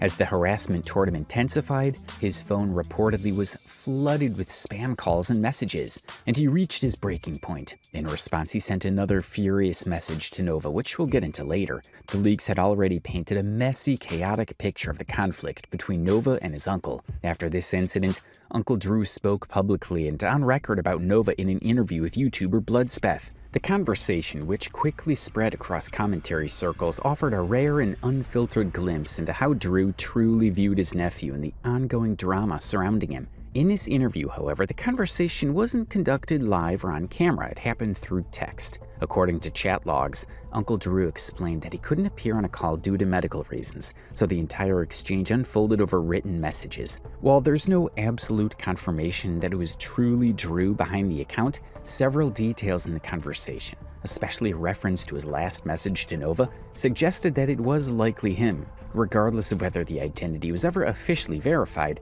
the content of the interview itself is what caught people's attention. It offered what seemed to be Drew's unfiltered perspective on everything that had been happening. On the 21st of April 2025, Bloodspeth uploaded his video and began the text interview by asking Uncle Drew what Gabriel had been like as a child and whether he had the same temperament back then as he did as an adult. Uncle Drew responded simply with no, explaining that Gabriel had been a sheltered kid, and in his words, something of a scaredy cat who tended to keep to himself. When Bloodspeth asked what their relationship had been like during those early years, Uncle Drew said that it had actually been good for a while. He and Gabriel's grandmother were the only ones who spent consistent, meaningful time with him while he was growing up. They would garden together in the backyard, go fishing on weekends, or work on cars in the garage. Small activities that helped them bond and kept Gabriel engaged with the real world. Knowing Nova, it very well could be. I would love for Drew to have just gotten on the phone with him and been like, hey, you little pervert, take that down right now. He'll be like, all right, Uncle Jeeth, I'm sorry, I'm sorry. Like, I wish that's what happened here, but I don't think it is. But if it is, I will gladly make an update video and let you guys know. While Uncle Drew was going through all this, though, again, all Nova could do is sit here and feel sorry for himself. Kind of like you see in this video coming up right here, where he talks about his depression. Uncle Drew went on to explain that Gabriel's parents eventually bought him a computer, mostly as a way to keep him occupied so they wouldn't have to. What seemed like a harmless decision turned out to be a serious mistake. Nova, as Gabriel came to be known online, ended up spending nearly all his time on the internet. Can't comprehend why people on the internet don't feel his pain. They don't resonate with him. And it's still just another classic example of Nova not seeing that the internet. When Bloodspeth asked more about this, Uncle Drew agreed and revealed that whenever Gabriel's access was taken away, he would have intense fits of rage, frustration, and clear withdrawal-like symptoms that worried those around him.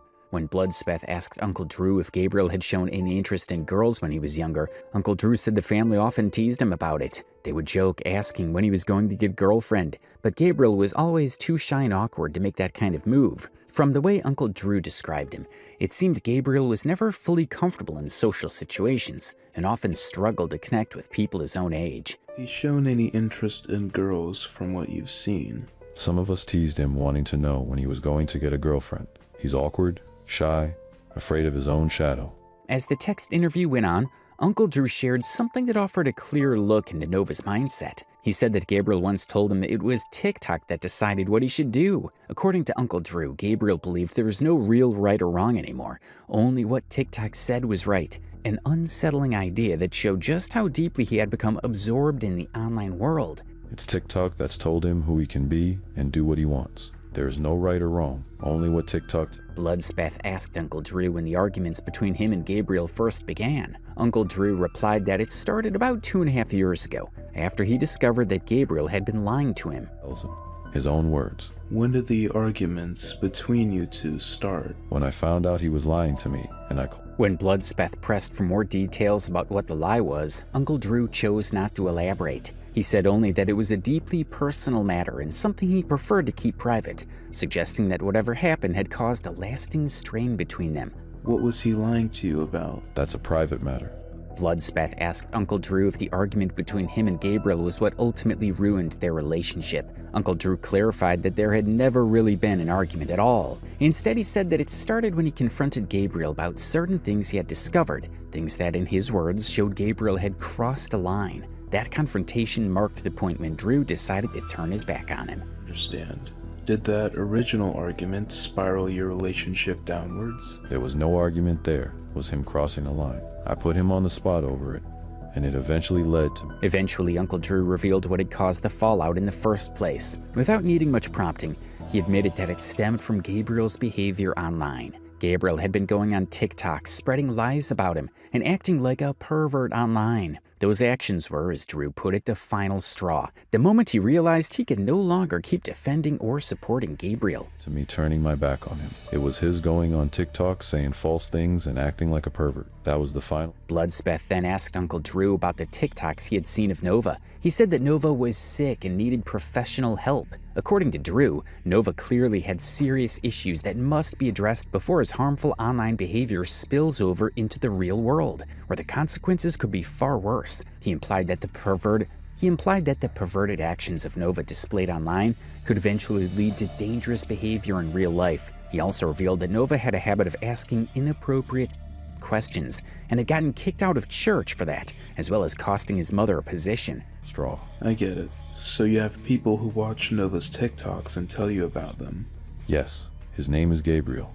There is no Nova. I apologize. I know Gabriel is Nova due to him going by that name online. Have you watched his TikToks yourself? They have been forwarded to me. What are your thoughts on them? He needs to be under a doctor's care. How so? Because he has issues, obviously. And if Hayes being a perv online, how long before he eventually acts on it? Do you believe he'd act on those urges you think he has? Eventually? He's already been kicked out of the church and cost my sister her position because of his inappropriate questions and his TikTok videos. Really? Do you mind telling me more about the situation? That's it in a nutshell. Before Uncle Drew ended the text interview, he made a final statement when asked if he resented his nephew. He emphasized that he is not a hypocrite, and that if he ever saw anyone harming a child, he would be hard-pressed not to act, even violently, and that he had made this clear to Gabriel. You resent him for it. I'm not a born-again, I do not agree with hypocrites, and I don't like Gabriel the way he is.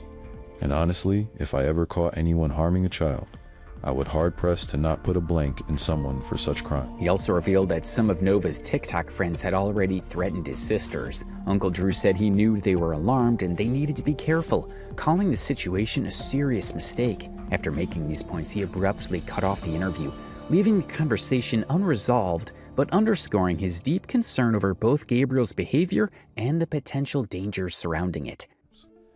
I've made it clear to his TikTok friends threatening me, I'm always armed, and Gabriel knows this. As far as my sisters go, they have nothing to do with him. His friends have threatened them. Big mistake. Really? Gabriel's friends are harassing your family? Yes. I was texted today, me okay, I'm cutting this off. I'm done. I understand. Thank you for your time.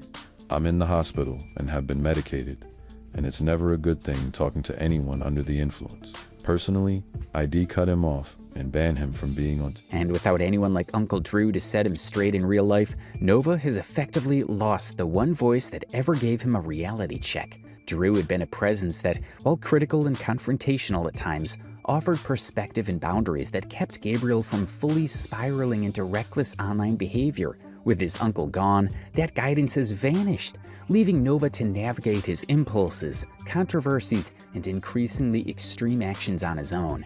And with that, the final message we alluded to earlier, which may actually suggest this was Uncle Drew, is one leaked by Neil Tinky. In the message, Drew allegedly references giving Nova's personal information to an internet cop. While the exact meaning is unclear, some speculate this could be referring to Bloodspeth, though this is unconfirmed and purely speculative. The reasoning behind this interpretation comes from earlier screenshots allegedly from Bloodspeth, which indicate that Uncle Drew initially thought Bloodspeth might be a law enforcement officer. I started the conversation off by asking if this was Andrew. Who wants to know? Hello. Who are you? Hi. Sorry. I hope this finds you well.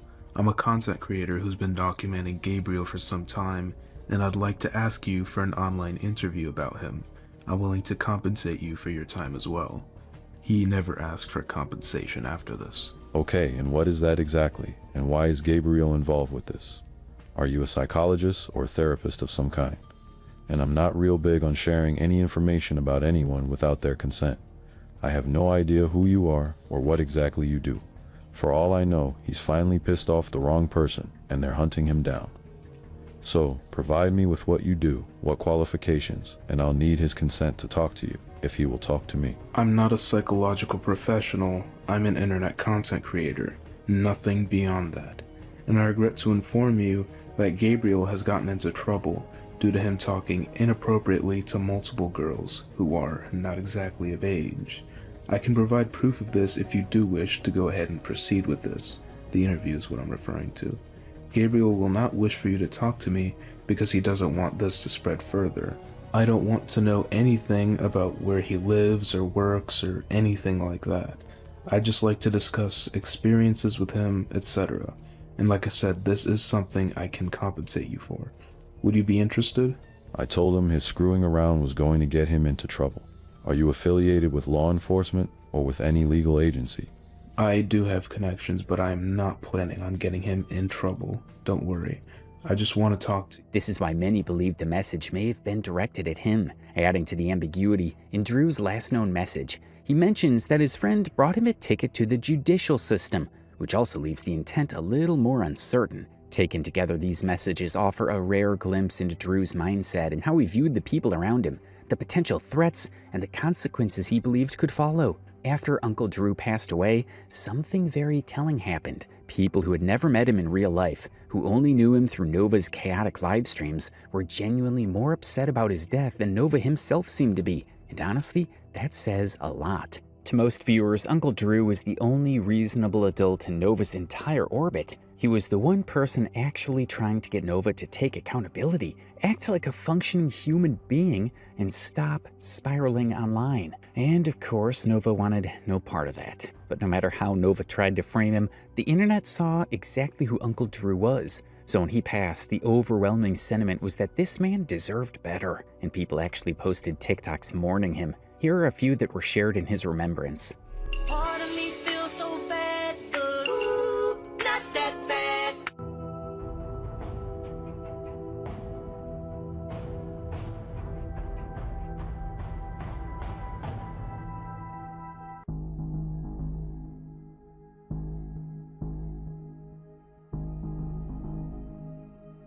Now that we've discussed the most major parts of Nova's online lore, we'll focus on his most recent antics. Earlier this week, Nova posted a TikTok announcing a special sale to celebrate his 3rd anniversary on Cameo. In the video, he mentioned that for this anniversary only, he'll be slashing his usual Cameo price from $17 down to just $15.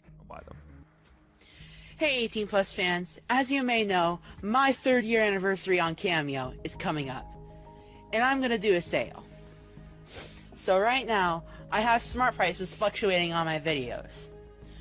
I'm going to decrease the price on Cameo on my Cameo anniversary date to just $15. That's right, the original price of my cameos down to $15 on my Cameo anniversary date. While delivering the announcement, he was sipping on a beer and, unsurprisingly, nearly vomited from a burp that almost turned into something much worse. Anniversary date, October 20th.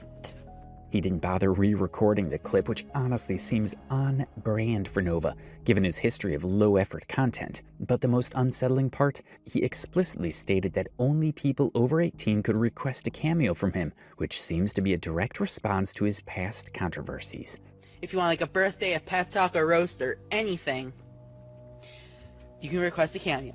Just know you gotta be 18 and over to buy one, and that's all. That's a red flag, especially when you consider the reputation he's built online. For anyone paying attention, it's painfully clear that this is a desperate attempt to get some attention on his Cameo profile again, something that hasn't seen much circulation lately. Moreover, we've already pointed out that Nova's Cameo services are less than reliable. He's notorious for either failing to send the requested videos or sending something completely off topic and nowhere near what was promised. So this move looks like a calculated attempt to draw in customers who may have forgotten about him or lost interest. The fact that he's resorting to live streaming again, which is something he has not done consistently before and has openly said that he hates, only further supports the idea that he's struggling to make money and keep his online presence afloat. During his recent Fortnite live streams, viewers couldn't help but notice that Nova had his face cam off, which led to a flurry of questions from his audience. When asked why, he responded that he was ashamed of how he looked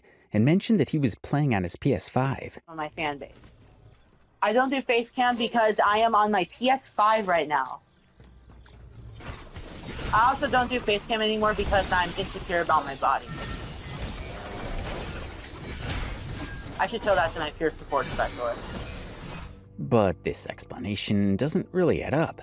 For one, facecams are a standard feature for most live streamers, especially those using consoles like the PS5. It's not like Nova's audience hasn't seen him on camera before, because he's been a regular fixture online, sharing everything from his bizarre content to strange, unsettling moments. The fact that he's chosen to turn off his cam now, after years of putting himself out there, feels more than just a casual decision. It raises the question, what's really behind his reluctance to show his face? While he gave his excuse about shame and the PS5, the truth likely lies deeper than what he's willing to admit. It's possible that the real reason Nova's been avoiding face cams and live streams lately isn't just about shame or his PS5 setup, but something a little more unsettling. In October 2025, during one of his TikTok live streams, viewers caught something unexpected. There was a bug crawling over Nova's vest, clearly visible on camera. Despite the insect being right there in plain sight, Nova denied it, claiming that there was no bug on him. There's not a bug on me. However, the footage didn't lie. The bug crawled down his vest and eventually made its way to his belt line. As much as Nova insisted there was nothing on him, viewers saw him check himself in real time, even removing his vest to check where the bug went. I thought I heard someone at the door.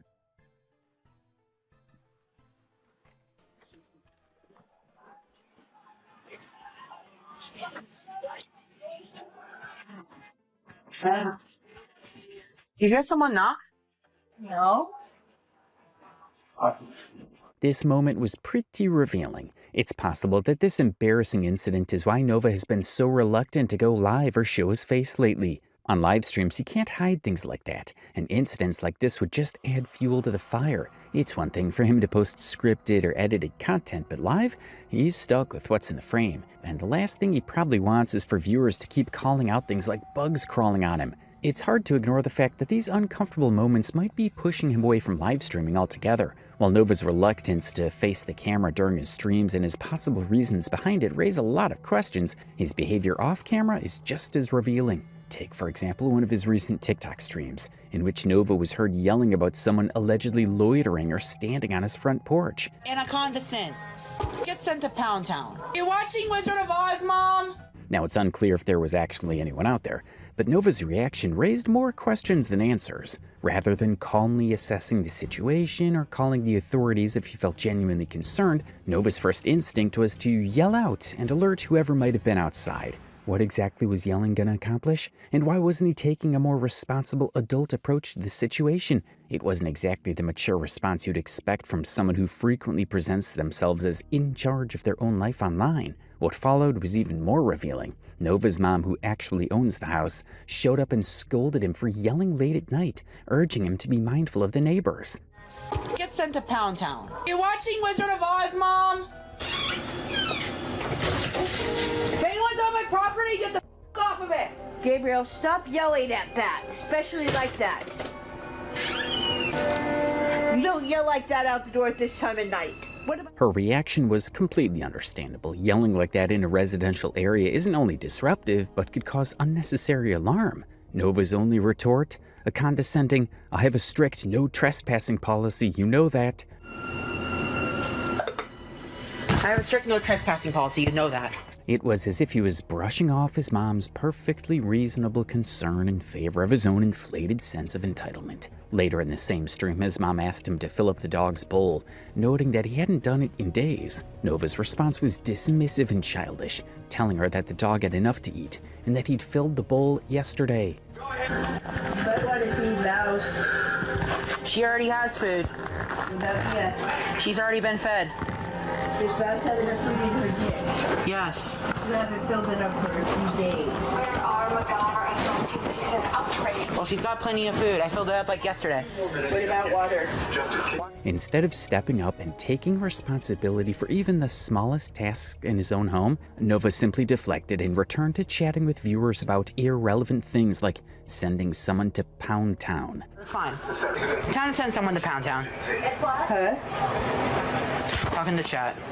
Well, you don't need to make random comments like that. This moment highlighted just how deeply disrespectful his behavior toward his mom has become, refusing to take any responsibility for his actions, belittling her, and disregarding basic household chores. It's not just a poor way to treat anyone, let alone a family member. His behavior reeks of entitlement, laziness, and a lack of maturity. But these latest revelations about Nova's behavior are hardly the most shocking. In fact, all of the incidents we've mentioned so far, the live streams, the face cam avoidance, and his dismissive attitude toward his mom, are just part of a much larger pattern of behavior. What truly raised eyebrows, though, is something that caught everyone completely off guard. Nova claiming to have a girlfriend.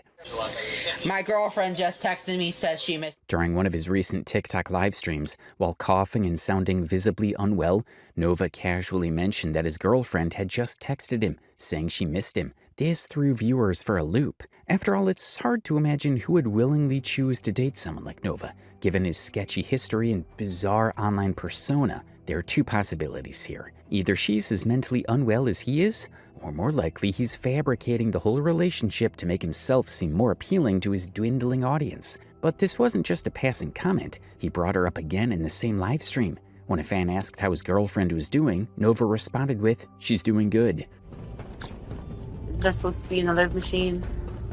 As the conversation progressed, he revealed that he's in a long-distance relationship. Girlfriend's doing good.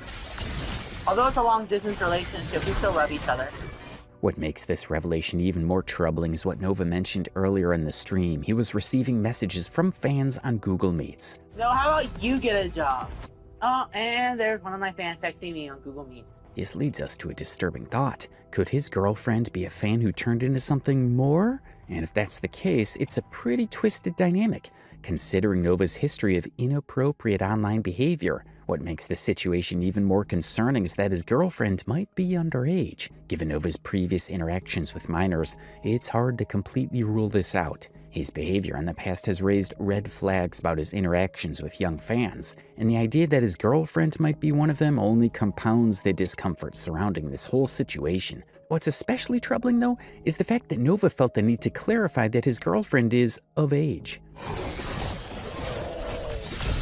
And she's of age. The fact that he preemptively addressed this as if he expected accusations or concerns about the legitimacy of his relationship is telling. It suggests that even he recognizes how questionable his past behavior has been, yet he still doesn't seem to understand the deeper issues surrounding his interactions with people online. At the end of the day, whether his girlfriend exists or not, the entire situation feels off. The fact that Nova feels the need to make these kinds of clarifications only highlights how little self-awareness he has. His actions continue to raise red flags, and this so-called relationship adds yet another layer of concern to his already troubling online presence. And with that, we've officially gone through the entire Nova online lore, from the beginning to the chaos to the absolute train wreck we're currently witnessing. But let's be honest, this probably is not the end. If history tells us anything, it's that Nova will absolutely find a new way to crash out publicly. So brace yourselves for more meltdowns, more leaked discords, and definitely more I hate my life trauma dumps broadcasted to a live audience of strangers. At this point, the only thing we can hope for is that someone in his real life steps in and removes his Wi-Fi router. Maybe even hides the Ethernet cables while they're at it. Because if there's one thing the internet does not need, it's Nova launching Server Season 4. Anyway, tell us what you think in the comments below. And don't forget to like the video and subscribe to the channel. I don't know. I don't fucking want to really describe it too much, but like, you know, she was bent over and then I was thrusting a little bit and then she started backing herself into me type shit. That's what I mean when I say she rode me, is that she was like backing herself into me, telling me that she wanted it, saying yes. This girl isn't a very good person. She isn't a very good person at all. Like, you have to understand that. And that's why most of the shit that she is saying about me that is negative isn't corroborated by text. It isn't corroborated by screenshots that I know that she would have because she has other ones. It's hearsay. Lemur is not a reliable source or person. There are two types of people on the internet, the Lolcows and the people who make a living milking them. It's very rare for people in the second category to become the very thing they ridiculed all the time. But the Leaping Lemur went against all odds and became a Lolcow himself. Gilberto Cardona, or known infamously as the Leaping Lemur, is a painfully uncharismatic YouTuber whose entire channel revolved around mocking internet degenerates, only for him to become something far worse than the people he laughed at. Wow, I need a minute to think about this. Thanks to his fall to degeneracy, he lost over 20,000 of his 70,000 subscribers. The Leaping Lemur became radioactive practically overnight after a failed first meeting with his former online girlfriend, Lily. Lily, also known online as Teeth Gums, Lemur's ex-girlfriend and former fan, focused a lot of core accusations against Lemur. In an interview, Lily alleged that Lemur gave her alcohol while she was 19, despite being under the legal drinking age. And guess what? Lemur's 21 years old. You are not innocent. You gave me alcohol. I drank the alcohol, but you made it to a point where we were drinking every day for 3 days straight. 3 days straight. She claims that after becoming heavily intoxicated on the first night they met in person, she woke up naked with no memory of what occurred. Not remember the night. This is when the crazy part happens. I wake up and I'm naked. Okay. Mind you, I don't know why I am, but me as a person, I respect myself enough to know that I shouldn't be on the first night. You know what I mean? Like Nick on the first night. Lemur later went on live streams describing sexual acts in graphic detail, and Lily says she doesn't remember consenting to or participating in it. Screenshots allegedly show Lemur threatening to kill her if she cheated. On my life, this is the kind of shit that would get you killed. But I swear if you called me on some F shit with another dude, bro, I'm blasting y'all. And that's not all. Lemur allegedly trash-talked his own friends who happened to be thriving YouTubers Major Chilla, Antimatter Morty, Bloodspeth, and Kiwi Tapes. And as if being a bad friend wasn't enough, Lemur also insults his viewers, calling them stupid and cringe, despite relying on them for income. Also, Lemur allegedly displayed an interest in incest, only to later dismiss it as a joke. But that's the thing, like the text messages didn't show that I watch incest porn or that I like incest porn. It was me saying like, what would you do if I called you step bro? Yeah, well, it was a joke. And the funny part, Lemur mocked overweight lolcows like Tophiachu and Nova Online while weighing between 250 to 300 pounds himself. This entire saga becomes very mind-blowing when you realize one thing.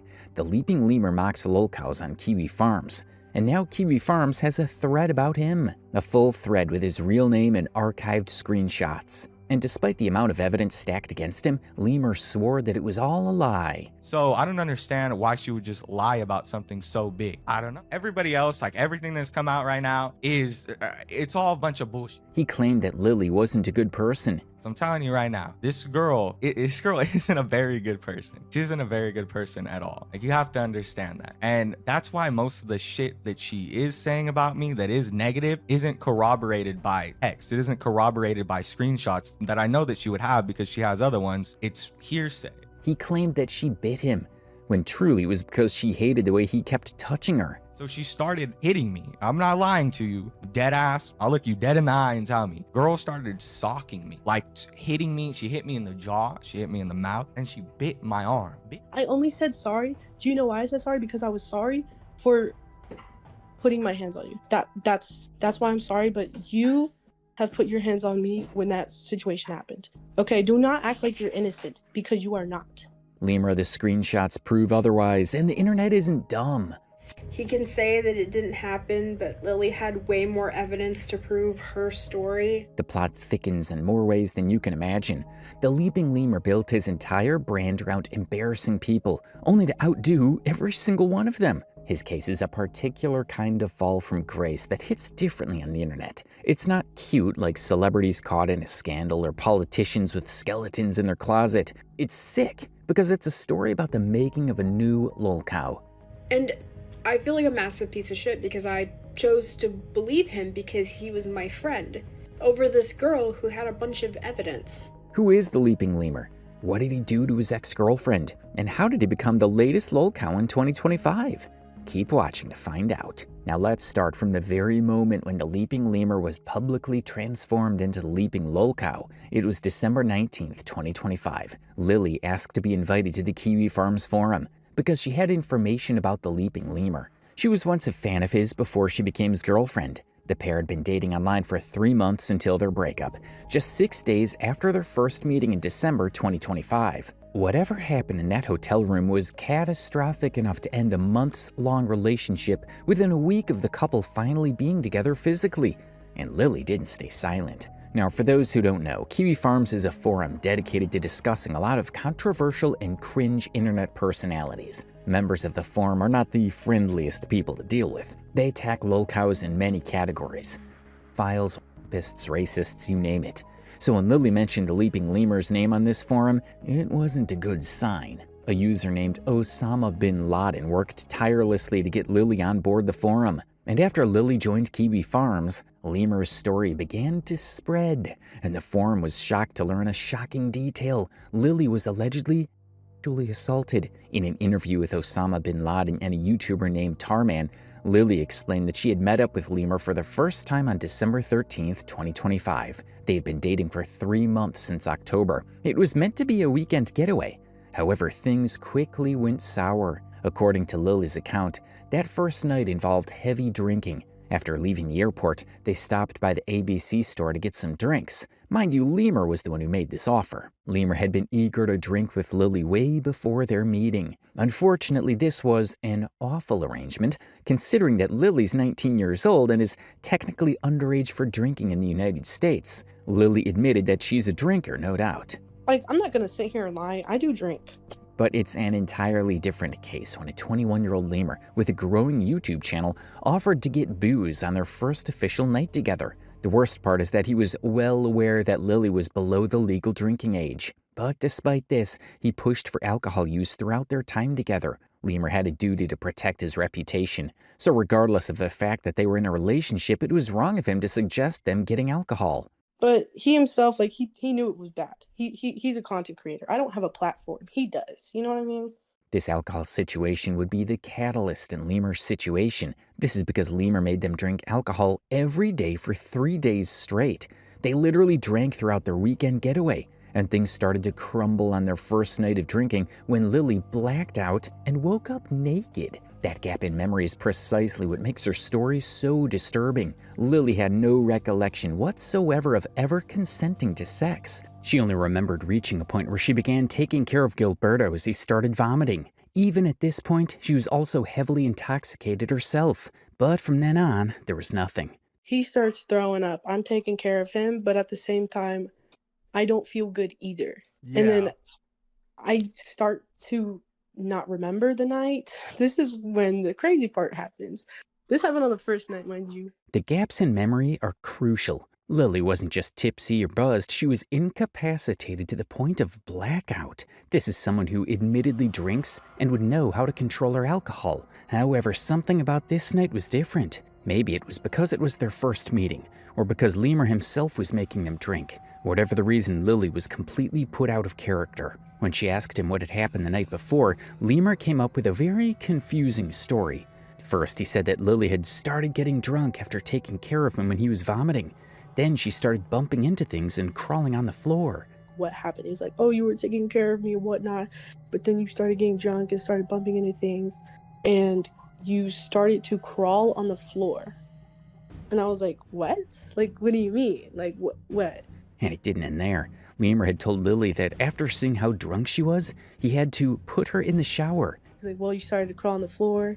You said you were really drunk, and so I put you in the shower.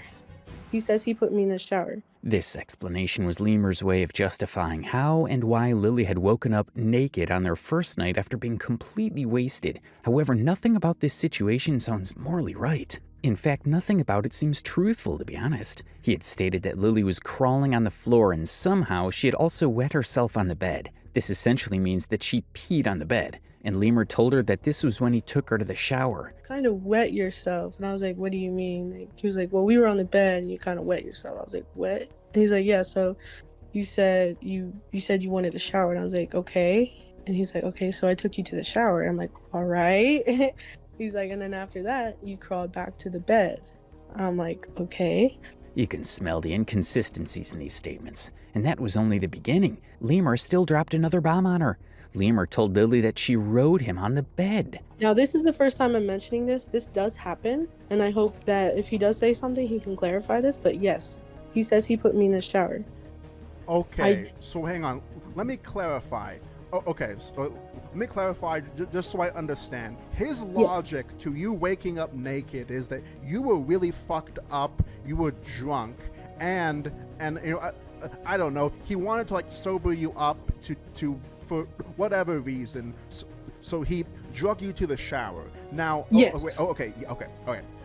I have a second question. Did you guys fucking kiss or do anything sexual before this happened? I remember he tried to kiss me, and I just felt like I had to, just cause like he's here, and I'm just like, okay, like a kiss is not really anything to me.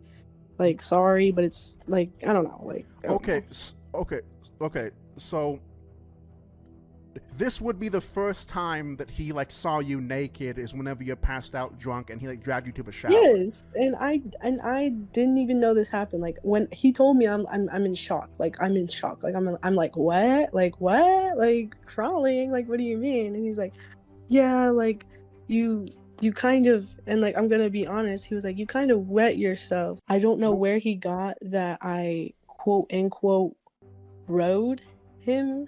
First of all, waking up naked with no memory of how you got that way is every person's nightmare, particularly when you're in an unfamiliar location with someone who had been pushing for physical intimacy. And secondly, the revelation that Lily rode him on the bed was a shock to her. This is because she didn't find him attractive at all. You may be wondering, how come? Well, from the moment she set her eyes on him for the first time, Lily had maintained a mental list of turn-offs. She expressed that she didn't like the way Lemur walked. I'm not gonna lie, he was really like I'm gonna say it again, he walked weird. And she also found him to be extremely stinky. In her words, Lemur smelled like cheese and mildew. And it smelled, like, I'm going to describe it, but like, it's like if a fat person doesn't clean in between their like rolls, and like it just smells like cheese and mildew. Like that's all I can really say. That's all I can really say. And she claimed that he smelled so bad that she had to cover her nose when she laid beside him on the bed. Like I was next to him in bed, and like I had to cover my nose with my t-shirt and not look at him. And I was like holding my breath and kind of gagging to the point where it was like that. Before she woke up naked beside him, Lily alleged that they had only kissed once, and she only gave in to the kiss because Lemur had initiated it, and she felt like she had to reciprocate. Furthermore, according to Lily's account, they had not moved past first base or done anything remotely sexual. The height of their physical contact, as long as her memory served her right, was a hand job, and this was the moment she discovered how stinky his junk was. The most that happened was like a hand job, but I didn't like it. That's when I really smelt the stench. That's why nothing exceeded from there. So it's safe to say that Lily wasn't impressed by the guy she had been dating online for 3 months. She had cared enough to suppress her disgust by sharing a room with him, even though she found his natural scent utterly disgusting. Yet despite everything, she woke up naked and confused, only to listen to stories about how she had ridden him and was made to shower naked. What makes this case completely disturbing and downright sick is that this was the first time Lemur saw her naked body, and she had no memory of it because she was extremely drunk. This would be the first time that he like saw you naked is whenever you're passed out drunk and he like dragged you to the shower. Yes, and I didn't even know this happened. Like when he told me, I'm in shock. Everything Lily had done with Lemur was out of pity. First the kiss and then the other thing. She admitted that she felt disgusted and had to do it because Lemur put her hand there. Like it's stinky. I don't like it. It smells. He put my hand there, and I had no choice. I felt like I had no choice. Lemur was completely bold in his advances toward Lily, who at the time was his girlfriend. But here's the thing, consent is still necessary even in relationships. If Lily was truly in the mood for it, their physical contact would have evolved after the kiss. But it didn't. And if Lemur was a gentleman, he wouldn't have allowed a girl who was more intoxicated than him to wind up naked on their first night together. Following these admissions, Lily never explicitly claimed that she had been sexually assaulted, but she did believe that someone as forward as Lemur could have touched her while she was naked and vulnerable. I'm going to say, because I was naked, I'm going to say that he probably maybe touched me, like my breast or something. Like, I'm not sure, but I'm assuming so because of the way he's acted. Any gentleman with common sense wouldn't have done what Lemur allegedly did. Offer a girl alcohol when she wasn't the legal age and strip her naked on the first night while she was completely wasted. The situation was upsetting. So naturally, Lily wanted to leave. But according to her, Lemur begged her to stay even when he himself could sense that she wasn't into him. And I told you many times I was uncomfortable. Many times. And I told you, let's take it step by step. I said, let's be clear. And the way that I reacted when we did stuff, you yourself told me that I acted like I wasn't even into you, and you know that. I have screenshots of it. You begged me to stay. Lily's account completely revealed a side of the leaping Lemur that no one knew existed. And this is where the story began to get messy. You see, as Lily continued to report Lemur's disturbing behavior to the general public, Lemur himself was on social media trying to clear his name. He released an apology video on his YouTube channel, which will unravel shortly. And he also granted interviews to some curious YouTubers like Tarman and Himpleton. In these interviews and clips, Lemur recounted an entirely different story about what had happened when Lily was supposedly intoxicated that fateful night. First, he said that she didn't black out. Instead, she was active and started twerking on him. She started like, she started like twerking on me. She was doing shit. Like she says she was blackout. And I feel like a lot of people are like, oh, she was unconscious, or she couldn't move, or she got so drunk, so drunk. Dude, she was like twerking on me. She was active. And here's the crazy part. Instead of avoiding detail, he went the opposite direction. Lemur provided graphic descriptions of sexual acts that he had delivered casually when the 19-year-old Lily was extremely intoxicated. He said she was bent over and he began thrusting into her. This was what he meant when he told her that she rode him that night. Now take a look at the irony of this situation. While Lily was saying, I don't remember, Lemur was saying, here's exactly what happened. Additionally, his claim that she started backing herself into him sounded like an attempt to frame the encounter as consensual, as if Lily was actively participating. But participation while being completely drunk isn't consent. It's the body moving while the mind that would say yes or no is effectively shut down. Drunk people can't consent, much less an intoxicated 19-year-old who consciously didn't let things advance between them when they were sober. Lemur not understanding that only showcased the depth of his moral failing. Lily's interview with Tarman revealed multiple dimensions of Lily and Lemur's case. This is because the drama got progressively worse towards the end. During the interview, Lemur suddenly chatted Lily up, demanding that she put an end to the whole situation. Oh, Lemur's texting me right now. He's actually texting me right now. On iMessage. Yo, what's up, Lemur? Are you he said, watching me? This is getting out of hand. I have so many screenshots, so many things. You know what you did. Unfortunately for Lemur, Lily didn't stop. In fact, things took a sharp turn when Lily released screenshots of their conversation during the interview on Kiwi Farms. And in these screenshots, we can see Lemur revealing more of the sexual acts that had gone down between the two of them when Lily was drunk. In one panel, Lemur wrote some disgusting statements like, "You may have gotten drunk, but you never said no. You never pushed me off. You asked for it multiple times before and after." In another panel, we have Lily saying, "I did not want to jerk your smelly. I did not F you." While Lemur responded saying, "You jerked me off and asked for back shots multiple times." Ugh. From these screenshots and earlier statements in the interview, Lemur's descriptions created the impression of someone narrating events only they remember, events that didn't count as consensual, both legally and ethically. And it makes you wonder, why was he comfortable describing something Lily had said she doesn't remember? Was there more to this side of the story? Well, guess what? There definitely was. The full horror of that night wouldn't become clear until later, when Lemur himself provided more missing pieces, but in the worst possible way. He had more revelations in store for his audience in a horrible response video. On December 20th, 2025, Lemur uploaded a video he called, "I Made a Huge Mistake, Apology" on his channel. In this 21-minute-long video, Lemur versed out his own version of events, while also insulting Lily and calling her a bad person. Literally 4 minutes into the video, he stated that Lily isn't a good person, and all the negative things she was claiming that he did was hearsay. This girl isn't a very good person. She isn't a very good person at all. Like, you have to understand that. And that's why most of the shit that she is saying about me that is negative isn't corroborated by text. It isn't corroborated by screenshots that I know that she would have because she has other ones. It's hearsay. Then right after calling her a bad person, he went on to contradict himself in the space of 20 seconds. First of all, Lemur claimed that he doesn't drink. Then in the same breath, he also stated that everybody drinks, and with Lily, he drank because that's what he does. This is a girl that I don't drink. I just turned 21 not too long ago. I'm not gonna lie. I mean, everybody drinks before they turn 21, right? If you're like 19, 20, you're going to a party, you're gonna drink. So I'm drinking. I mean, that's what I do. You know what I mean? Like, I chill. Like, I get chill when I drink, and everything's cool. Like, the first couple of nights were chill. And let's also remember that he was completely on board with drinking with Lily, to the point that he made them drink throughout their weekend getaway. This behavior naturally pointed at Lemur's apparent love for alcohol. Yet, in his apology video, he tried to make it look like Lily was the drinker and he only engaged in it for her sake. Then again, she's a fucking, like, she knows what she's doing, you know what I mean? She drinks more than me.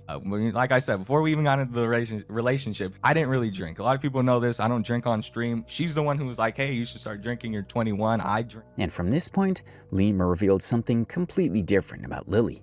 He claimed that she had gone into a drunken psychosis when she suddenly started staring at the wall and muttering nonsensical stuff. And she gets up randomly and starts looking at the wall, like looking at the wall on some like psychosis. And this is exactly what she told me herself happened. She said that she went through drunken psychosis. So she gets up and she starts saying, don't hit me, don't do this, don't do that, da-da-da-da-da-da, like random shit. And I'm far away from her on the other side of the bed, just staring at her like. Lemur stated that while this went on, he kicked Lily out of the hotel room. Then she got angry and started smashing things. And that set her off. She didn't like that I kicked her out of the hotel room. She got really angry and started slamming shit. I put down money on the fucking hotel room or whatever the fuck. The room. I put money on it. So, you know, her, like, if she starts slamming shit and breaking shit, obviously I'm gonna have to pay for it. So I'm like, what the fuck? I told her to get out. I'm like, you. And as if that wasn't bad enough, he claimed that she started hitting him before biting his arm. So she started hitting me. I'm not lying to you. Dead ass. I'll look you dead in the eye and tell me. Girl started socking me, like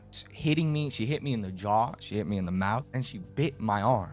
In the entire video, Lemur never addressed the case of how Lily had woken up naked or the sexual acts he had performed on her while she was drunk. In fact, Lemur ultimately deflected by calling Lily an attention seeker who was exposing him just because he had been ignoring her since the breakup. She's obviously making up a lot of lies about me because I'm not giving her attention. I mean, she told me that she wanted to get back with me. I told her that I don't think I'm like, dude, I don't think I'm a good fit. But here's the problem with this statement. After the breakup, Lemur was the one who kept bombarding Lily with text messages. Lily posted a screen recording of their chat log, revealing Lemur's constant messaging after Lily had broken up with him. In this screenshot, Lily had sent what she believes was her final breakup message. I wish the very best for you. I need to be better. I just want to be alone and take time to understand myself. This was Lily's final note. She needed the breakup to get a job and work on herself. However, Lemur couldn't handle it. After Lily's final breakup message, he popped into her DMs, asking stupid questions like whether or not he should delete their photos together. And he kept bombarding her with text messages. Yet, here he was, claiming that she was trying to get his attention. He sent text messages like a lovesick fool. I love you. Dude, I don't think I can drop you like this. I don't want this to end. Can you please stop pushing me away? These aren't the messages of someone who is tired of the relationship and eager to move on. This was Lemur himself practically craving Lily's attention, and he had the guts to lie in his apology video that he was the one who wanted to end things. Actually, let me tell you what happened, because she seems to make this whole thing, I broke up with him. I broke up with him. She never broke up with me. That's the thing. Like, I mean, I guess she kind of did. Like, she kind of would make it seem like she wanted to. And then she would come back and be like, I miss you. I miss you. Let's get back together. I miss you. Of course, me being naive, I'd be like, oh, maybe, you know, maybe I should forgive her. The leaping lemur truly sounds pathetic with all his contradictions. On the other hand, Lily's screenshots reveal just how prepared she was to defend her case. And not only did she expose Lemur for the pathetic person he was after their breakup, Lily also had a say about the biting incident. According to her, it had only happened in an effort to fend off Lemur when he started to get physical with her on the last day together. In this panel, we have Lemur saying, "No one hit you. No one touched you." with Lily replying, "You did. I could have sworn you did." Even in her message to Osama bin Laden, Lily explained that she reacted violently because of the alcohol and because Lemur kept touching her inappropriately. "I was drunk. He did in fact hit me or touched me in a way I obviously didn't like. I was blackout drunk." Even members of Kiwi Farm seem to believe that the bite marks somehow resemble fingernail patterns, and this could essentially mean that they were defensive wounds. So you see that Lily had screenshots to counter Lemur's words. At the end of the day, his statements in his apology video were not selling him out to be the good guy. If Lemur had simply stayed quiet, if he'd shown even a basic understanding of how damaging his words could be, perhaps the situation wouldn't have escalated as dramatically as it did. But ego and the need to defend himself led Lemur to appear online and spew more damaging details about his case. He had not taken accountability for his sexual advances, nor had he apologized to anyone. All he had done was paint Lily as the problem. He blamed her for being a drinker and attention seeker. It was only one time that he apparently admitted his fault in offering Lily alcohol. This was in his interview with Himpleton. When directly asked if he thought giving Lily alcohol was wrong, he agreed that it was wrong, before ultimately stating that was what boyfriends and girlfriends do. Do you think that you did anything wrong giving Lily alcohol? Yeah, I think that I shouldn't have. I think that in terms of her being 19 and me being 21, I shouldn't have. I think that it was stupid of me, like optically, to even think that that was a good idea. Saying that committing sexual acts on your drunken partners what boyfriends and girlfriends do is completely wrong. It's as if Lemur was attempting to normalize illegal activity by framing it as typical relationship behavior. Yes, couples often drink together. But when one person is legally unable to drink and they completely lose control of her thinking faculty, it's not normal relationship behavior. It's something much darker. Unfortunately for Lemur, he lost all control of the narrative the minute Lily had turned to Kiwi Farms. Every single detail about Lemur surged. There were screenshots of leaked conversations revealing how he threatened to kill Lily if he ever caught her cheating. On my life, this is the kind of shit that would get you killed. But I swear if you called me on some F shit with another dude, bro, I'm blasting y'all. And that's not all of it. Other messages showed his extreme possessiveness, his constant demands for attention, and his habit of accusing her of not caring when she had other responsibilities. Here's one where Lemur claimed that they never talk, and Lily responded that she had homework to do. And in this panel, Lily told Lemur that despite her busy schedule, she still responded to his texts and called regularly. "I do be giving you time and attention, and I respond to your texts. I have called you 3 different times today, and each of those times, it's been around 10 to 40 minutes. But Lemur wanted more. He wanted to hang out. He wanted to share her very space, to crawl into her skin if possible. Lemur was that possessive. Yet this private face we're seeing in the leaked conversations looked nothing like the public image Lemur had tried to cultivate. He lied through his teeth that Lily had been the problem when the screenshots were proving otherwise. And there was more. Lily also revealed information about Lemur's character beyond their relationship. She shared that he routinely trash-talked other YouTubers behind their backs. Notable names such as Major Chilla, Antimatter Morty, Bloodspeth, and Kiwi Tapes popped up in this part. These were people with a thriving YouTube presence, people he maintained friendly relationships with publicly, yet Lemur was bad-mouthing them privately. In one screenshot, Lemur was seen basically calling Chilla a jobless 27-year-old who wanted to get drunk on live streams. He made it seem like Chilla was desperate to have him by his side. "Chilla wants me to go live with his ass. I told him nah, like I want to relax and he's trying to guilt me into it. Not everyone is 27 or whatever TF and not having nothing else going on." In another screenshot, he also made another bold and laughable claim. Lemur more or less accused Kiwi Tapes of stealing content from channels, including his own. And this is rather ironic, because Lemur himself basically sources information from Kiwi Farms for his own videos. Even worse, he's never credited the forum for the resources he basically copied. His apparent dislike for the farm stems from the fact that the forum makes him feel insecure. Among the bombshell messages Lily sent to Osama bin Laden, she revealed how much of a bad friend Lemur was to these YouTubers. Lemur had said, "He hates Chilla, says he's a drunk, do sent like going to live with him, talks shit about Antimatter Morty, says he's a sellout that Chill and him disapprove of him. Blood Depth edits his videos for $50, but was shitting on his content, DOR being performative. Literally said he didn't FW him mouth times." And the trash talking didn't end with his supposed friends. It also extended to his fans. Lily revealed that Lemur had called his own fans retarded and cringe. He literally showed contempt for the very people who made his career possible. And when he had the chance to set things right by either apologizing for his insults or even acknowledging them, Lemur did the opposite. He claimed that Lily was lying and she had just taken zoomed-in screenshots of their discussions. She took screenshots of that. She took like zoomed in screenshots and made it seem like I was just straight talking shit about Chilla. I think I'm talking to my girlfriend. I think I'm able to vent to her, so I vented to her about it. She took a zoomed in screenshot and made it seem like I was talking shit about just Chilla. I was just venting about my day. Lemur had his chance and he blew it. His words didn't match the screenshot evidence Lily provided. And just like that, Gilberto Cardona III, aka the Leaping Lemur, had become the newest documented lolcow in town. I should have listened to the people on Kiwi Farms. When they said this girl was crazy, when they said this girl was BPD, I didn't want to believe it because I was in love with her. I thought I knew. The allegations were out and the evidence was public. The Leaping Lemur had leapt right into the spotlight, but not in the way he'd ever wanted. His first problem wasn't sexually harassing Lily and provoking her to expose him. No, it was his ego. Lemur's transformation from content creator to 2025's biggest lolcow began with his ego. Before the exposition, he had achieved 70,000 subscribers at his peak. This was a respectable number, but it hardly made him internet royalty. Yet Lemur carried himself like he'd already made it to the top. He often boasted to Lily that he makes $6,000 a month, and when he grinds, he can make as much as $10,000 a month. Lily revealed this in her conversation with Osama bin Laden. Lemur himself attested to this in his interview with Tarman and Osama bin Laden. He told them that he makes $6,000 on average and $10,000 sometimes. Do you make $10,000 a month? Depends on the month. Okay, on average, do you, is my question. On average, I probably make $6K. On the surface, this might seem impressive, until you learn that he only had $3,000 in his savings account. Lemur himself admitted this in his private messages to Lily, and also in his interview with Tarman. Okay, and you still have $3,000 in your savings?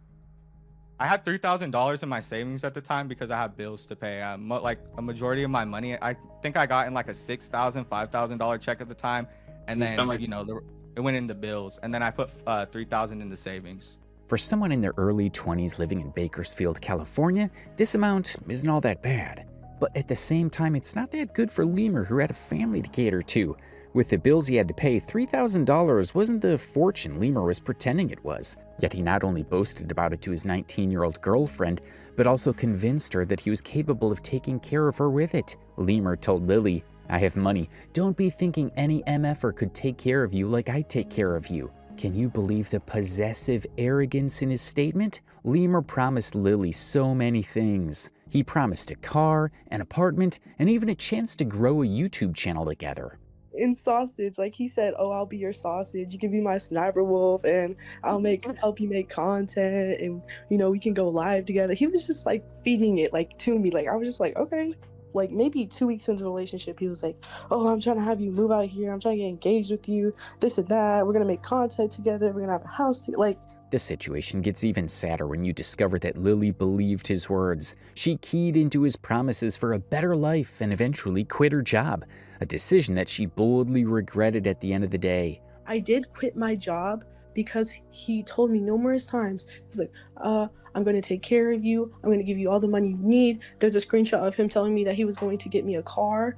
Like, he made big promises, and I felt the need to stay. Lemur had painted himself as her ticket to a better life, a savior who would solve her financial needs. But the reality, he was just a YouTuber with a modest following, making decent money that was nowhere near enough to support two people long term. Even his priorities with money need to be examined.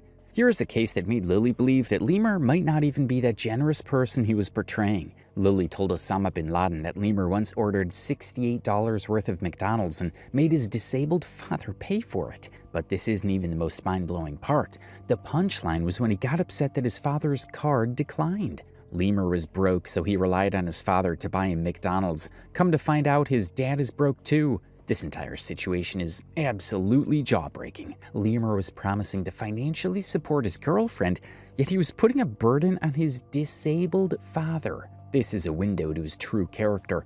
Lemur was no financial savior. He was just someone who was using sugar-coated words to win the heart of his girlfriend. Lemur's ego was sky high. It didn't just revolve around his ability to make money, it also reflected in his online presence, in the way he called his fans retarded and cringe. But that was as far as his ego went, because the layers right below that arrogance was hypocrisy. You see, Lemur criticized a lot of people, especially those who were just like him. He made a name for himself mocking Lolcows, particularly targeting their physical appearances and lifestyle choices. Nova Online and Tophiachu are both overweight creators, and they've received special attention from him.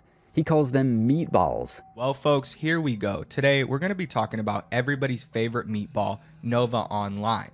And the irony is Lemur is also meatball-sized in real life. Lemur weighs between 250 to 300 pounds. According to Lily's revelations, he had started at 300 pounds and slimmed down to 250. However, 250 pounds is still significantly overweight by any medical standard. Yet this didn't stop him from body-shaming others. And that's not all the shameful thing about Lemur. His projection of insecurity extended beyond physical appearance. Lemur mocked Lolcows for their failed relationships, poor decision-making, their inability to maintain friendships, all while demonstrating these exact behaviors in his own life. But there's an old saying about glass houses and stones. Lemur lived in the most fragile of glass houses, throwing boulders at anyone who caught his attention. When he mocked Lolcows for their failed relationships, he was foreshadowing his own romantic disaster. And when he criticized their physical appearances, he revealed his deepest insecurities. In retrospect, every element of Lemur's public persona was a red flag. Him boasting about his finances reflected an underlying insecurity. Likewise, the body shaming on Lolcows who were just like him. His entire online presence was a house of cards. Impressive looking from a distance, but structurally unstable and ready to collapse at the slightest pressure. That pressure ultimately came in the form of his ex-girlfriend Lily. But before we get to the beginning or the end for the Leaping Lemur, it's important to understand how he got here. The origin story of a Lolcow. Every internet personality has an origin story.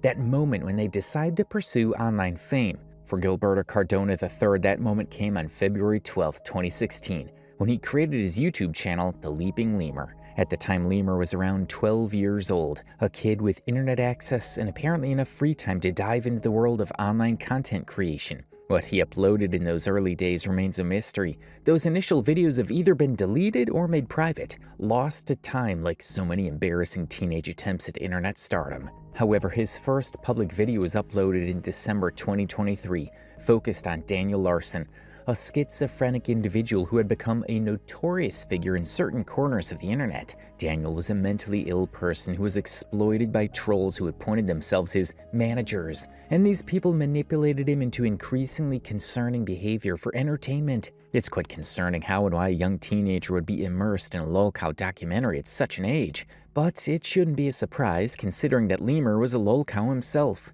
Fortunately for Lemur, he found an audience. His most viral video is of Devin Sweeney, and it managed to rack over 330,000 views, and he's had subsequent view counts on his channel, all from his documentation about local lives and culture. And here's where Lemur's content creation story gets really interesting. Lemur built his channel substantially on Kiwi Farms material. He put in little effort to conduct further research on various topics. And the worst part? His delivery was painfully boring. Lemur's voice carried no energy or passion. It was monotonous, sounded as if he was a couch potato who was recording a podcast while watching Total Drama Island. Merry Christmas, everyone. I hope you had a good Christmas. I hope you ate some good food and opened. So Ryan started off posting pretty wholesome content for the most part. When he finally fixed his poor script reading habits, Lemur was set for exponential growth. By late 2025, Lemur had accumulated around 70,000 subscribers. Although this number isn't that massive by YouTube standards, it still represents a legitimate audience and income stream. And maybe this was the reason why he went so out of control in his relationship. You see, before Lily came into the picture, Lemur had a girlfriend whom he had dated for 3 years. Not much was revealed about this relationship, but there's room to believe that his Lolcow behavior began to take firm root when he noticed Lily. In her reports, Lily expressed that Lemur had stalked and even gooned to her during his on and off relationship with his ex-girlfriend. So I will tell you, he told me that his ex was on and off, and during their on and off relationship that he would stalk me, and then he admitted that he would goon to me. For some weird reason, Lemur thought it was wise to reveal that kind of information to a lady he wanted to date. You don't just tell a lady that you stalked and gooned to her. That's completely local logic, no matter how you think about it. And this was not the only time Lemur displayed a poor sense of judgment in his relationship with Lily. On November 2nd, 2025, Lemur made a decision that would ultimately lead to his complete unraveling. He introduced his girlfriend to the internet. The post was simple enough. It was a screenshot of himself and Lily watching smiling friends together on Discord. Lemur tweeted, "My girlfriend is so hot." This was Lemur's biggest flex in life, because for him, this public declaration indicated that he wasn't just a successful YouTuber, but also capable of maintaining a relationship. It was like his way of saying, "Look at me, I have subscribers and a hot girlfriend." He didn't want to do this with his ex-girlfriend simply because he didn't find her attractive enough to flaunt. For Lemur, Lily was the only goddess who would stoop low enough to look his way. But our time frame is, he was already broken up with her for a month before we started talking. But he would tell me that he was thinking about me while with her. And sadly, this level of self-importance would not bode well for him, because thanks to this bold yet foolish move, the cracks in their relationship would start to spread. Lemur posting his girlfriend on the internet was a very bad idea, not to mention he was known on Kiwi Farms. So publicly showcasing your girlfriend to an audience full of strange internet characters is poor decision-making. Even people on Twitter called out this foul behavior. For instance, this user pointed out how Lemur was acting like Nova for posting his Discord girlfriend online, to which Lemur responded, "She ain't my Discord girlfriend, she's my girlfriend who I called on Discord one time to watch a show together." And that's the problem. Lemur was so drunk on his sense of self-worth that he hadn't realized his first and most detrimental mistake, because after this unraveling, some users began digging into Lily's background. They found out that she had a history with mental health, having gone to the mental hospital 10 times in the past. And they also stumbled across her library of thirst traps. They even called multiple names.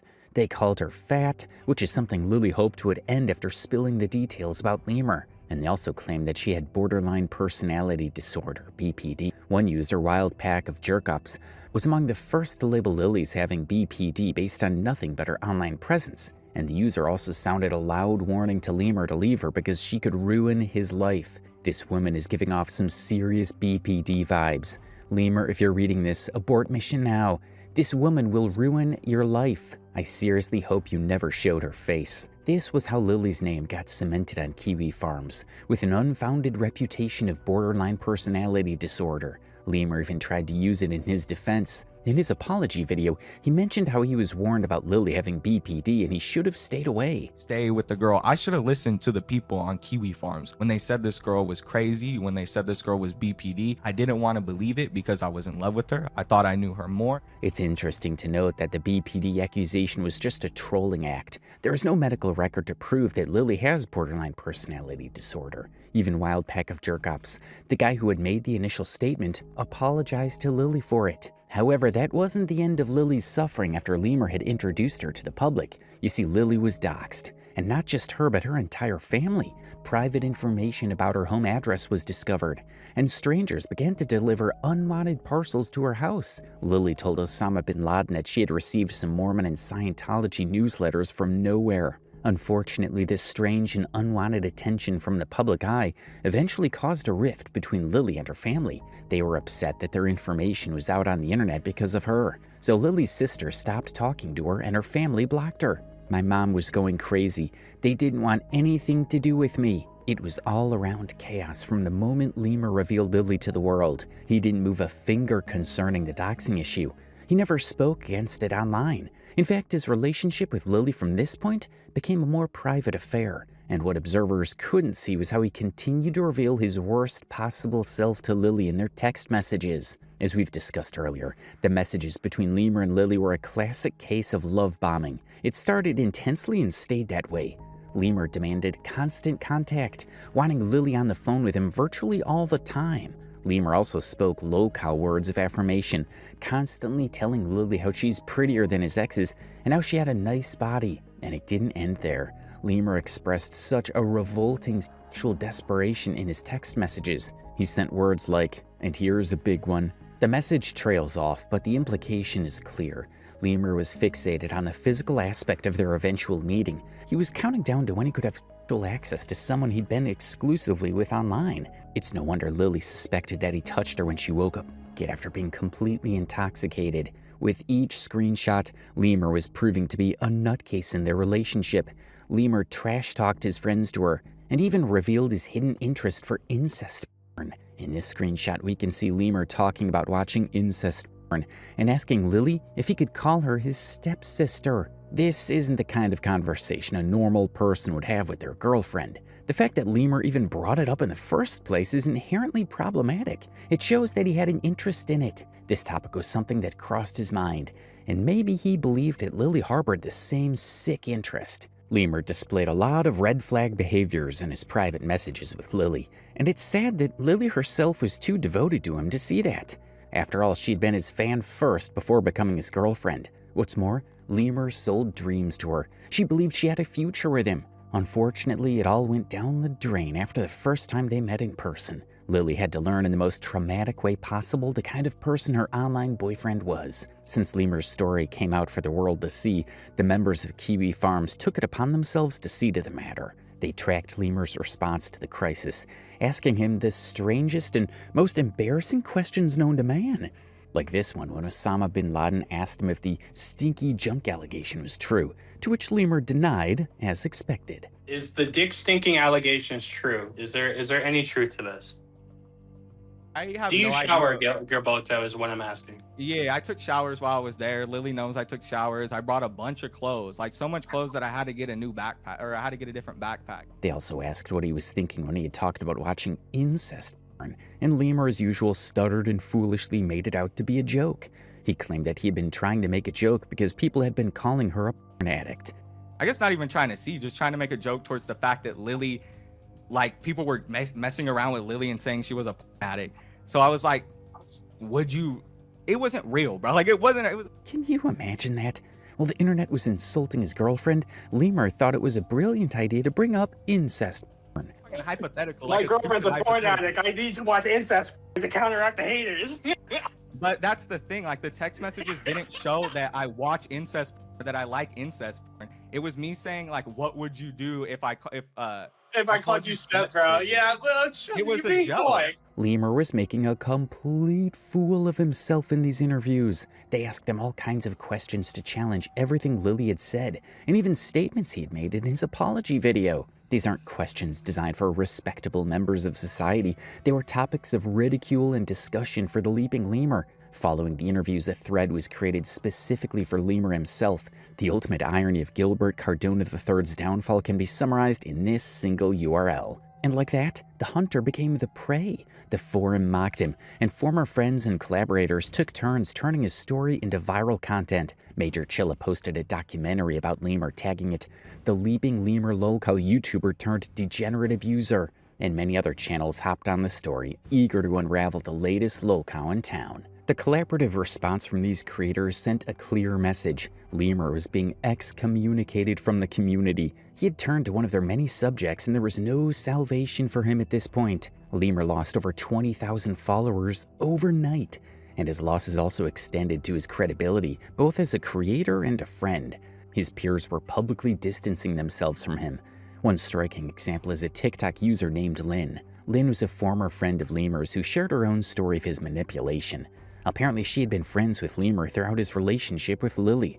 It took me a few days for me to process the whole leaving Lemur drama, mainly because I considered him a friend, and he lied to me about a bunch of shit, and I believed him because I considered him a friend. And Lynn had been Lemur's supporter in everything. The nature of their friendship involved them venting to one another about their private affairs. And here's the type of relationship that I had with Lemur. Like, we would vent to each other about a lot of shit.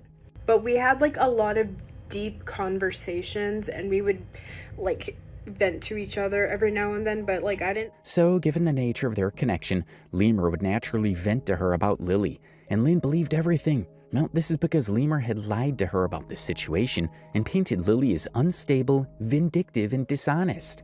He talked about her like she was being overly possessive of him, like being mentally unwell, freaking out at him over nothing. Lynn also claimed that Lemur had told her that Lily felt threatened by Lynn and didn't want them to be mutuals. How she didn't want me and him being mutuals because I'm a girl. Lynn, being a good friend, had urged Lemur to get out of their relationship since he kept talking about how toxic Lily was to him. So I urged him to get out of this relationship because if a person is doing that, it's probably best that you're not in a relationship with them because they are not going to get better. Lemur had apparently reached out to her seeking support and validation. He framed himself as the victim of a crazy ex-girlfriend who was making false accusations, and poor Lynn had not learned about Lily's side of the story at the time. I didn't see Lily's side of the story until very, very recently. However, when the whole picture finally came together and the mounting evidence was impossible to ignore, Lynn finally saw the truth. It hit her with an awful sense of betrayal. I feel like a massive piece of shit because I chose to believe him because he was my friend over this girl who had a bunch of evidence. Even when the internet had blown up on Lemur after his apology video, she had stuck out for him, believing he was a good friend. Like, I low-key feel like I enabled him, but he was lying to me. Lemur's fall to Lolcows status was final at this point, and he himself accepted it. He came to terms with it in his second video, which he posted on December 26, 2025, and tagged "My Final Response." Lemur finally acknowledged his sins for the first time ever. He apologized to Chilla for speaking about his drinking habits and liver problem, citing that it was wrong of him to mention it to a partner. When it comes to Chilla, I would talk shit about his drinking. I would say shit about his liver, personal shit that should have never been given out to anybody. And he also apologized to Kiwi Tapes, claiming that what he had said and how he acted towards him was inexcusable. Either way, the shit that I said about him is inexcusable. It doesn't matter what I was trying to do. The video spanned over 42 minutes, and the opening minutes were full of Lemur apologizing to his friends and collaborators. There was over 21,000 messages between me and Lily. There is probably a lot of shit I talked about in confidence with her. And to everybody who I did that to, I apologize, genuinely. Lemur also acknowledged that he had been toxic to Lily. He finally admitted that their relationship was cringe and childish, and he wouldn't want a repetition to ever happen in his life again. Not that it would, honestly. And I was toxic. I was toxic to Lily as far as the texting goes. It was a cringe relationship, and I never want to be in one like it. However, that was as far as the accountability went. Lemur still denied that he had sexually assaulted her, even though she had literally woken up naked after being led to drink to total blackout on their first night. Lemur provided screenshots to show that Lily had wanted him to have sex with her when she was drunk. There was no essay that occurred during this relationship. There's no proof from Lily's end that this ever occurred. There's only her own words. But what he still didn't realize is that consent still needs to be approved at the present moment, not in the past. Lily might have contributed her quota of sex messages, but the feeling ultimately changed when his physical appearance turned her off, and she struggled with pushing intimacy further. There was also the case of her getting violent with him in retaliation to his advances. This should have informed Lemur at the time of making his second apology video that the former text messages didn't matter since she didn't give her consent at the end of the day. Lemur's second video is basically about him analyzing Lily's interviews and forming a defense around how Lily never said no in their affair. It's messy and totally embarrassing for Lemur himself. The comments under the video were largely against him. Some clamored for Lemur to shut down his channel, and others ridiculed him, calling him the new Nova. No one was on his side anymore. The Leaping had completely transformed into the Leaping Lolcow,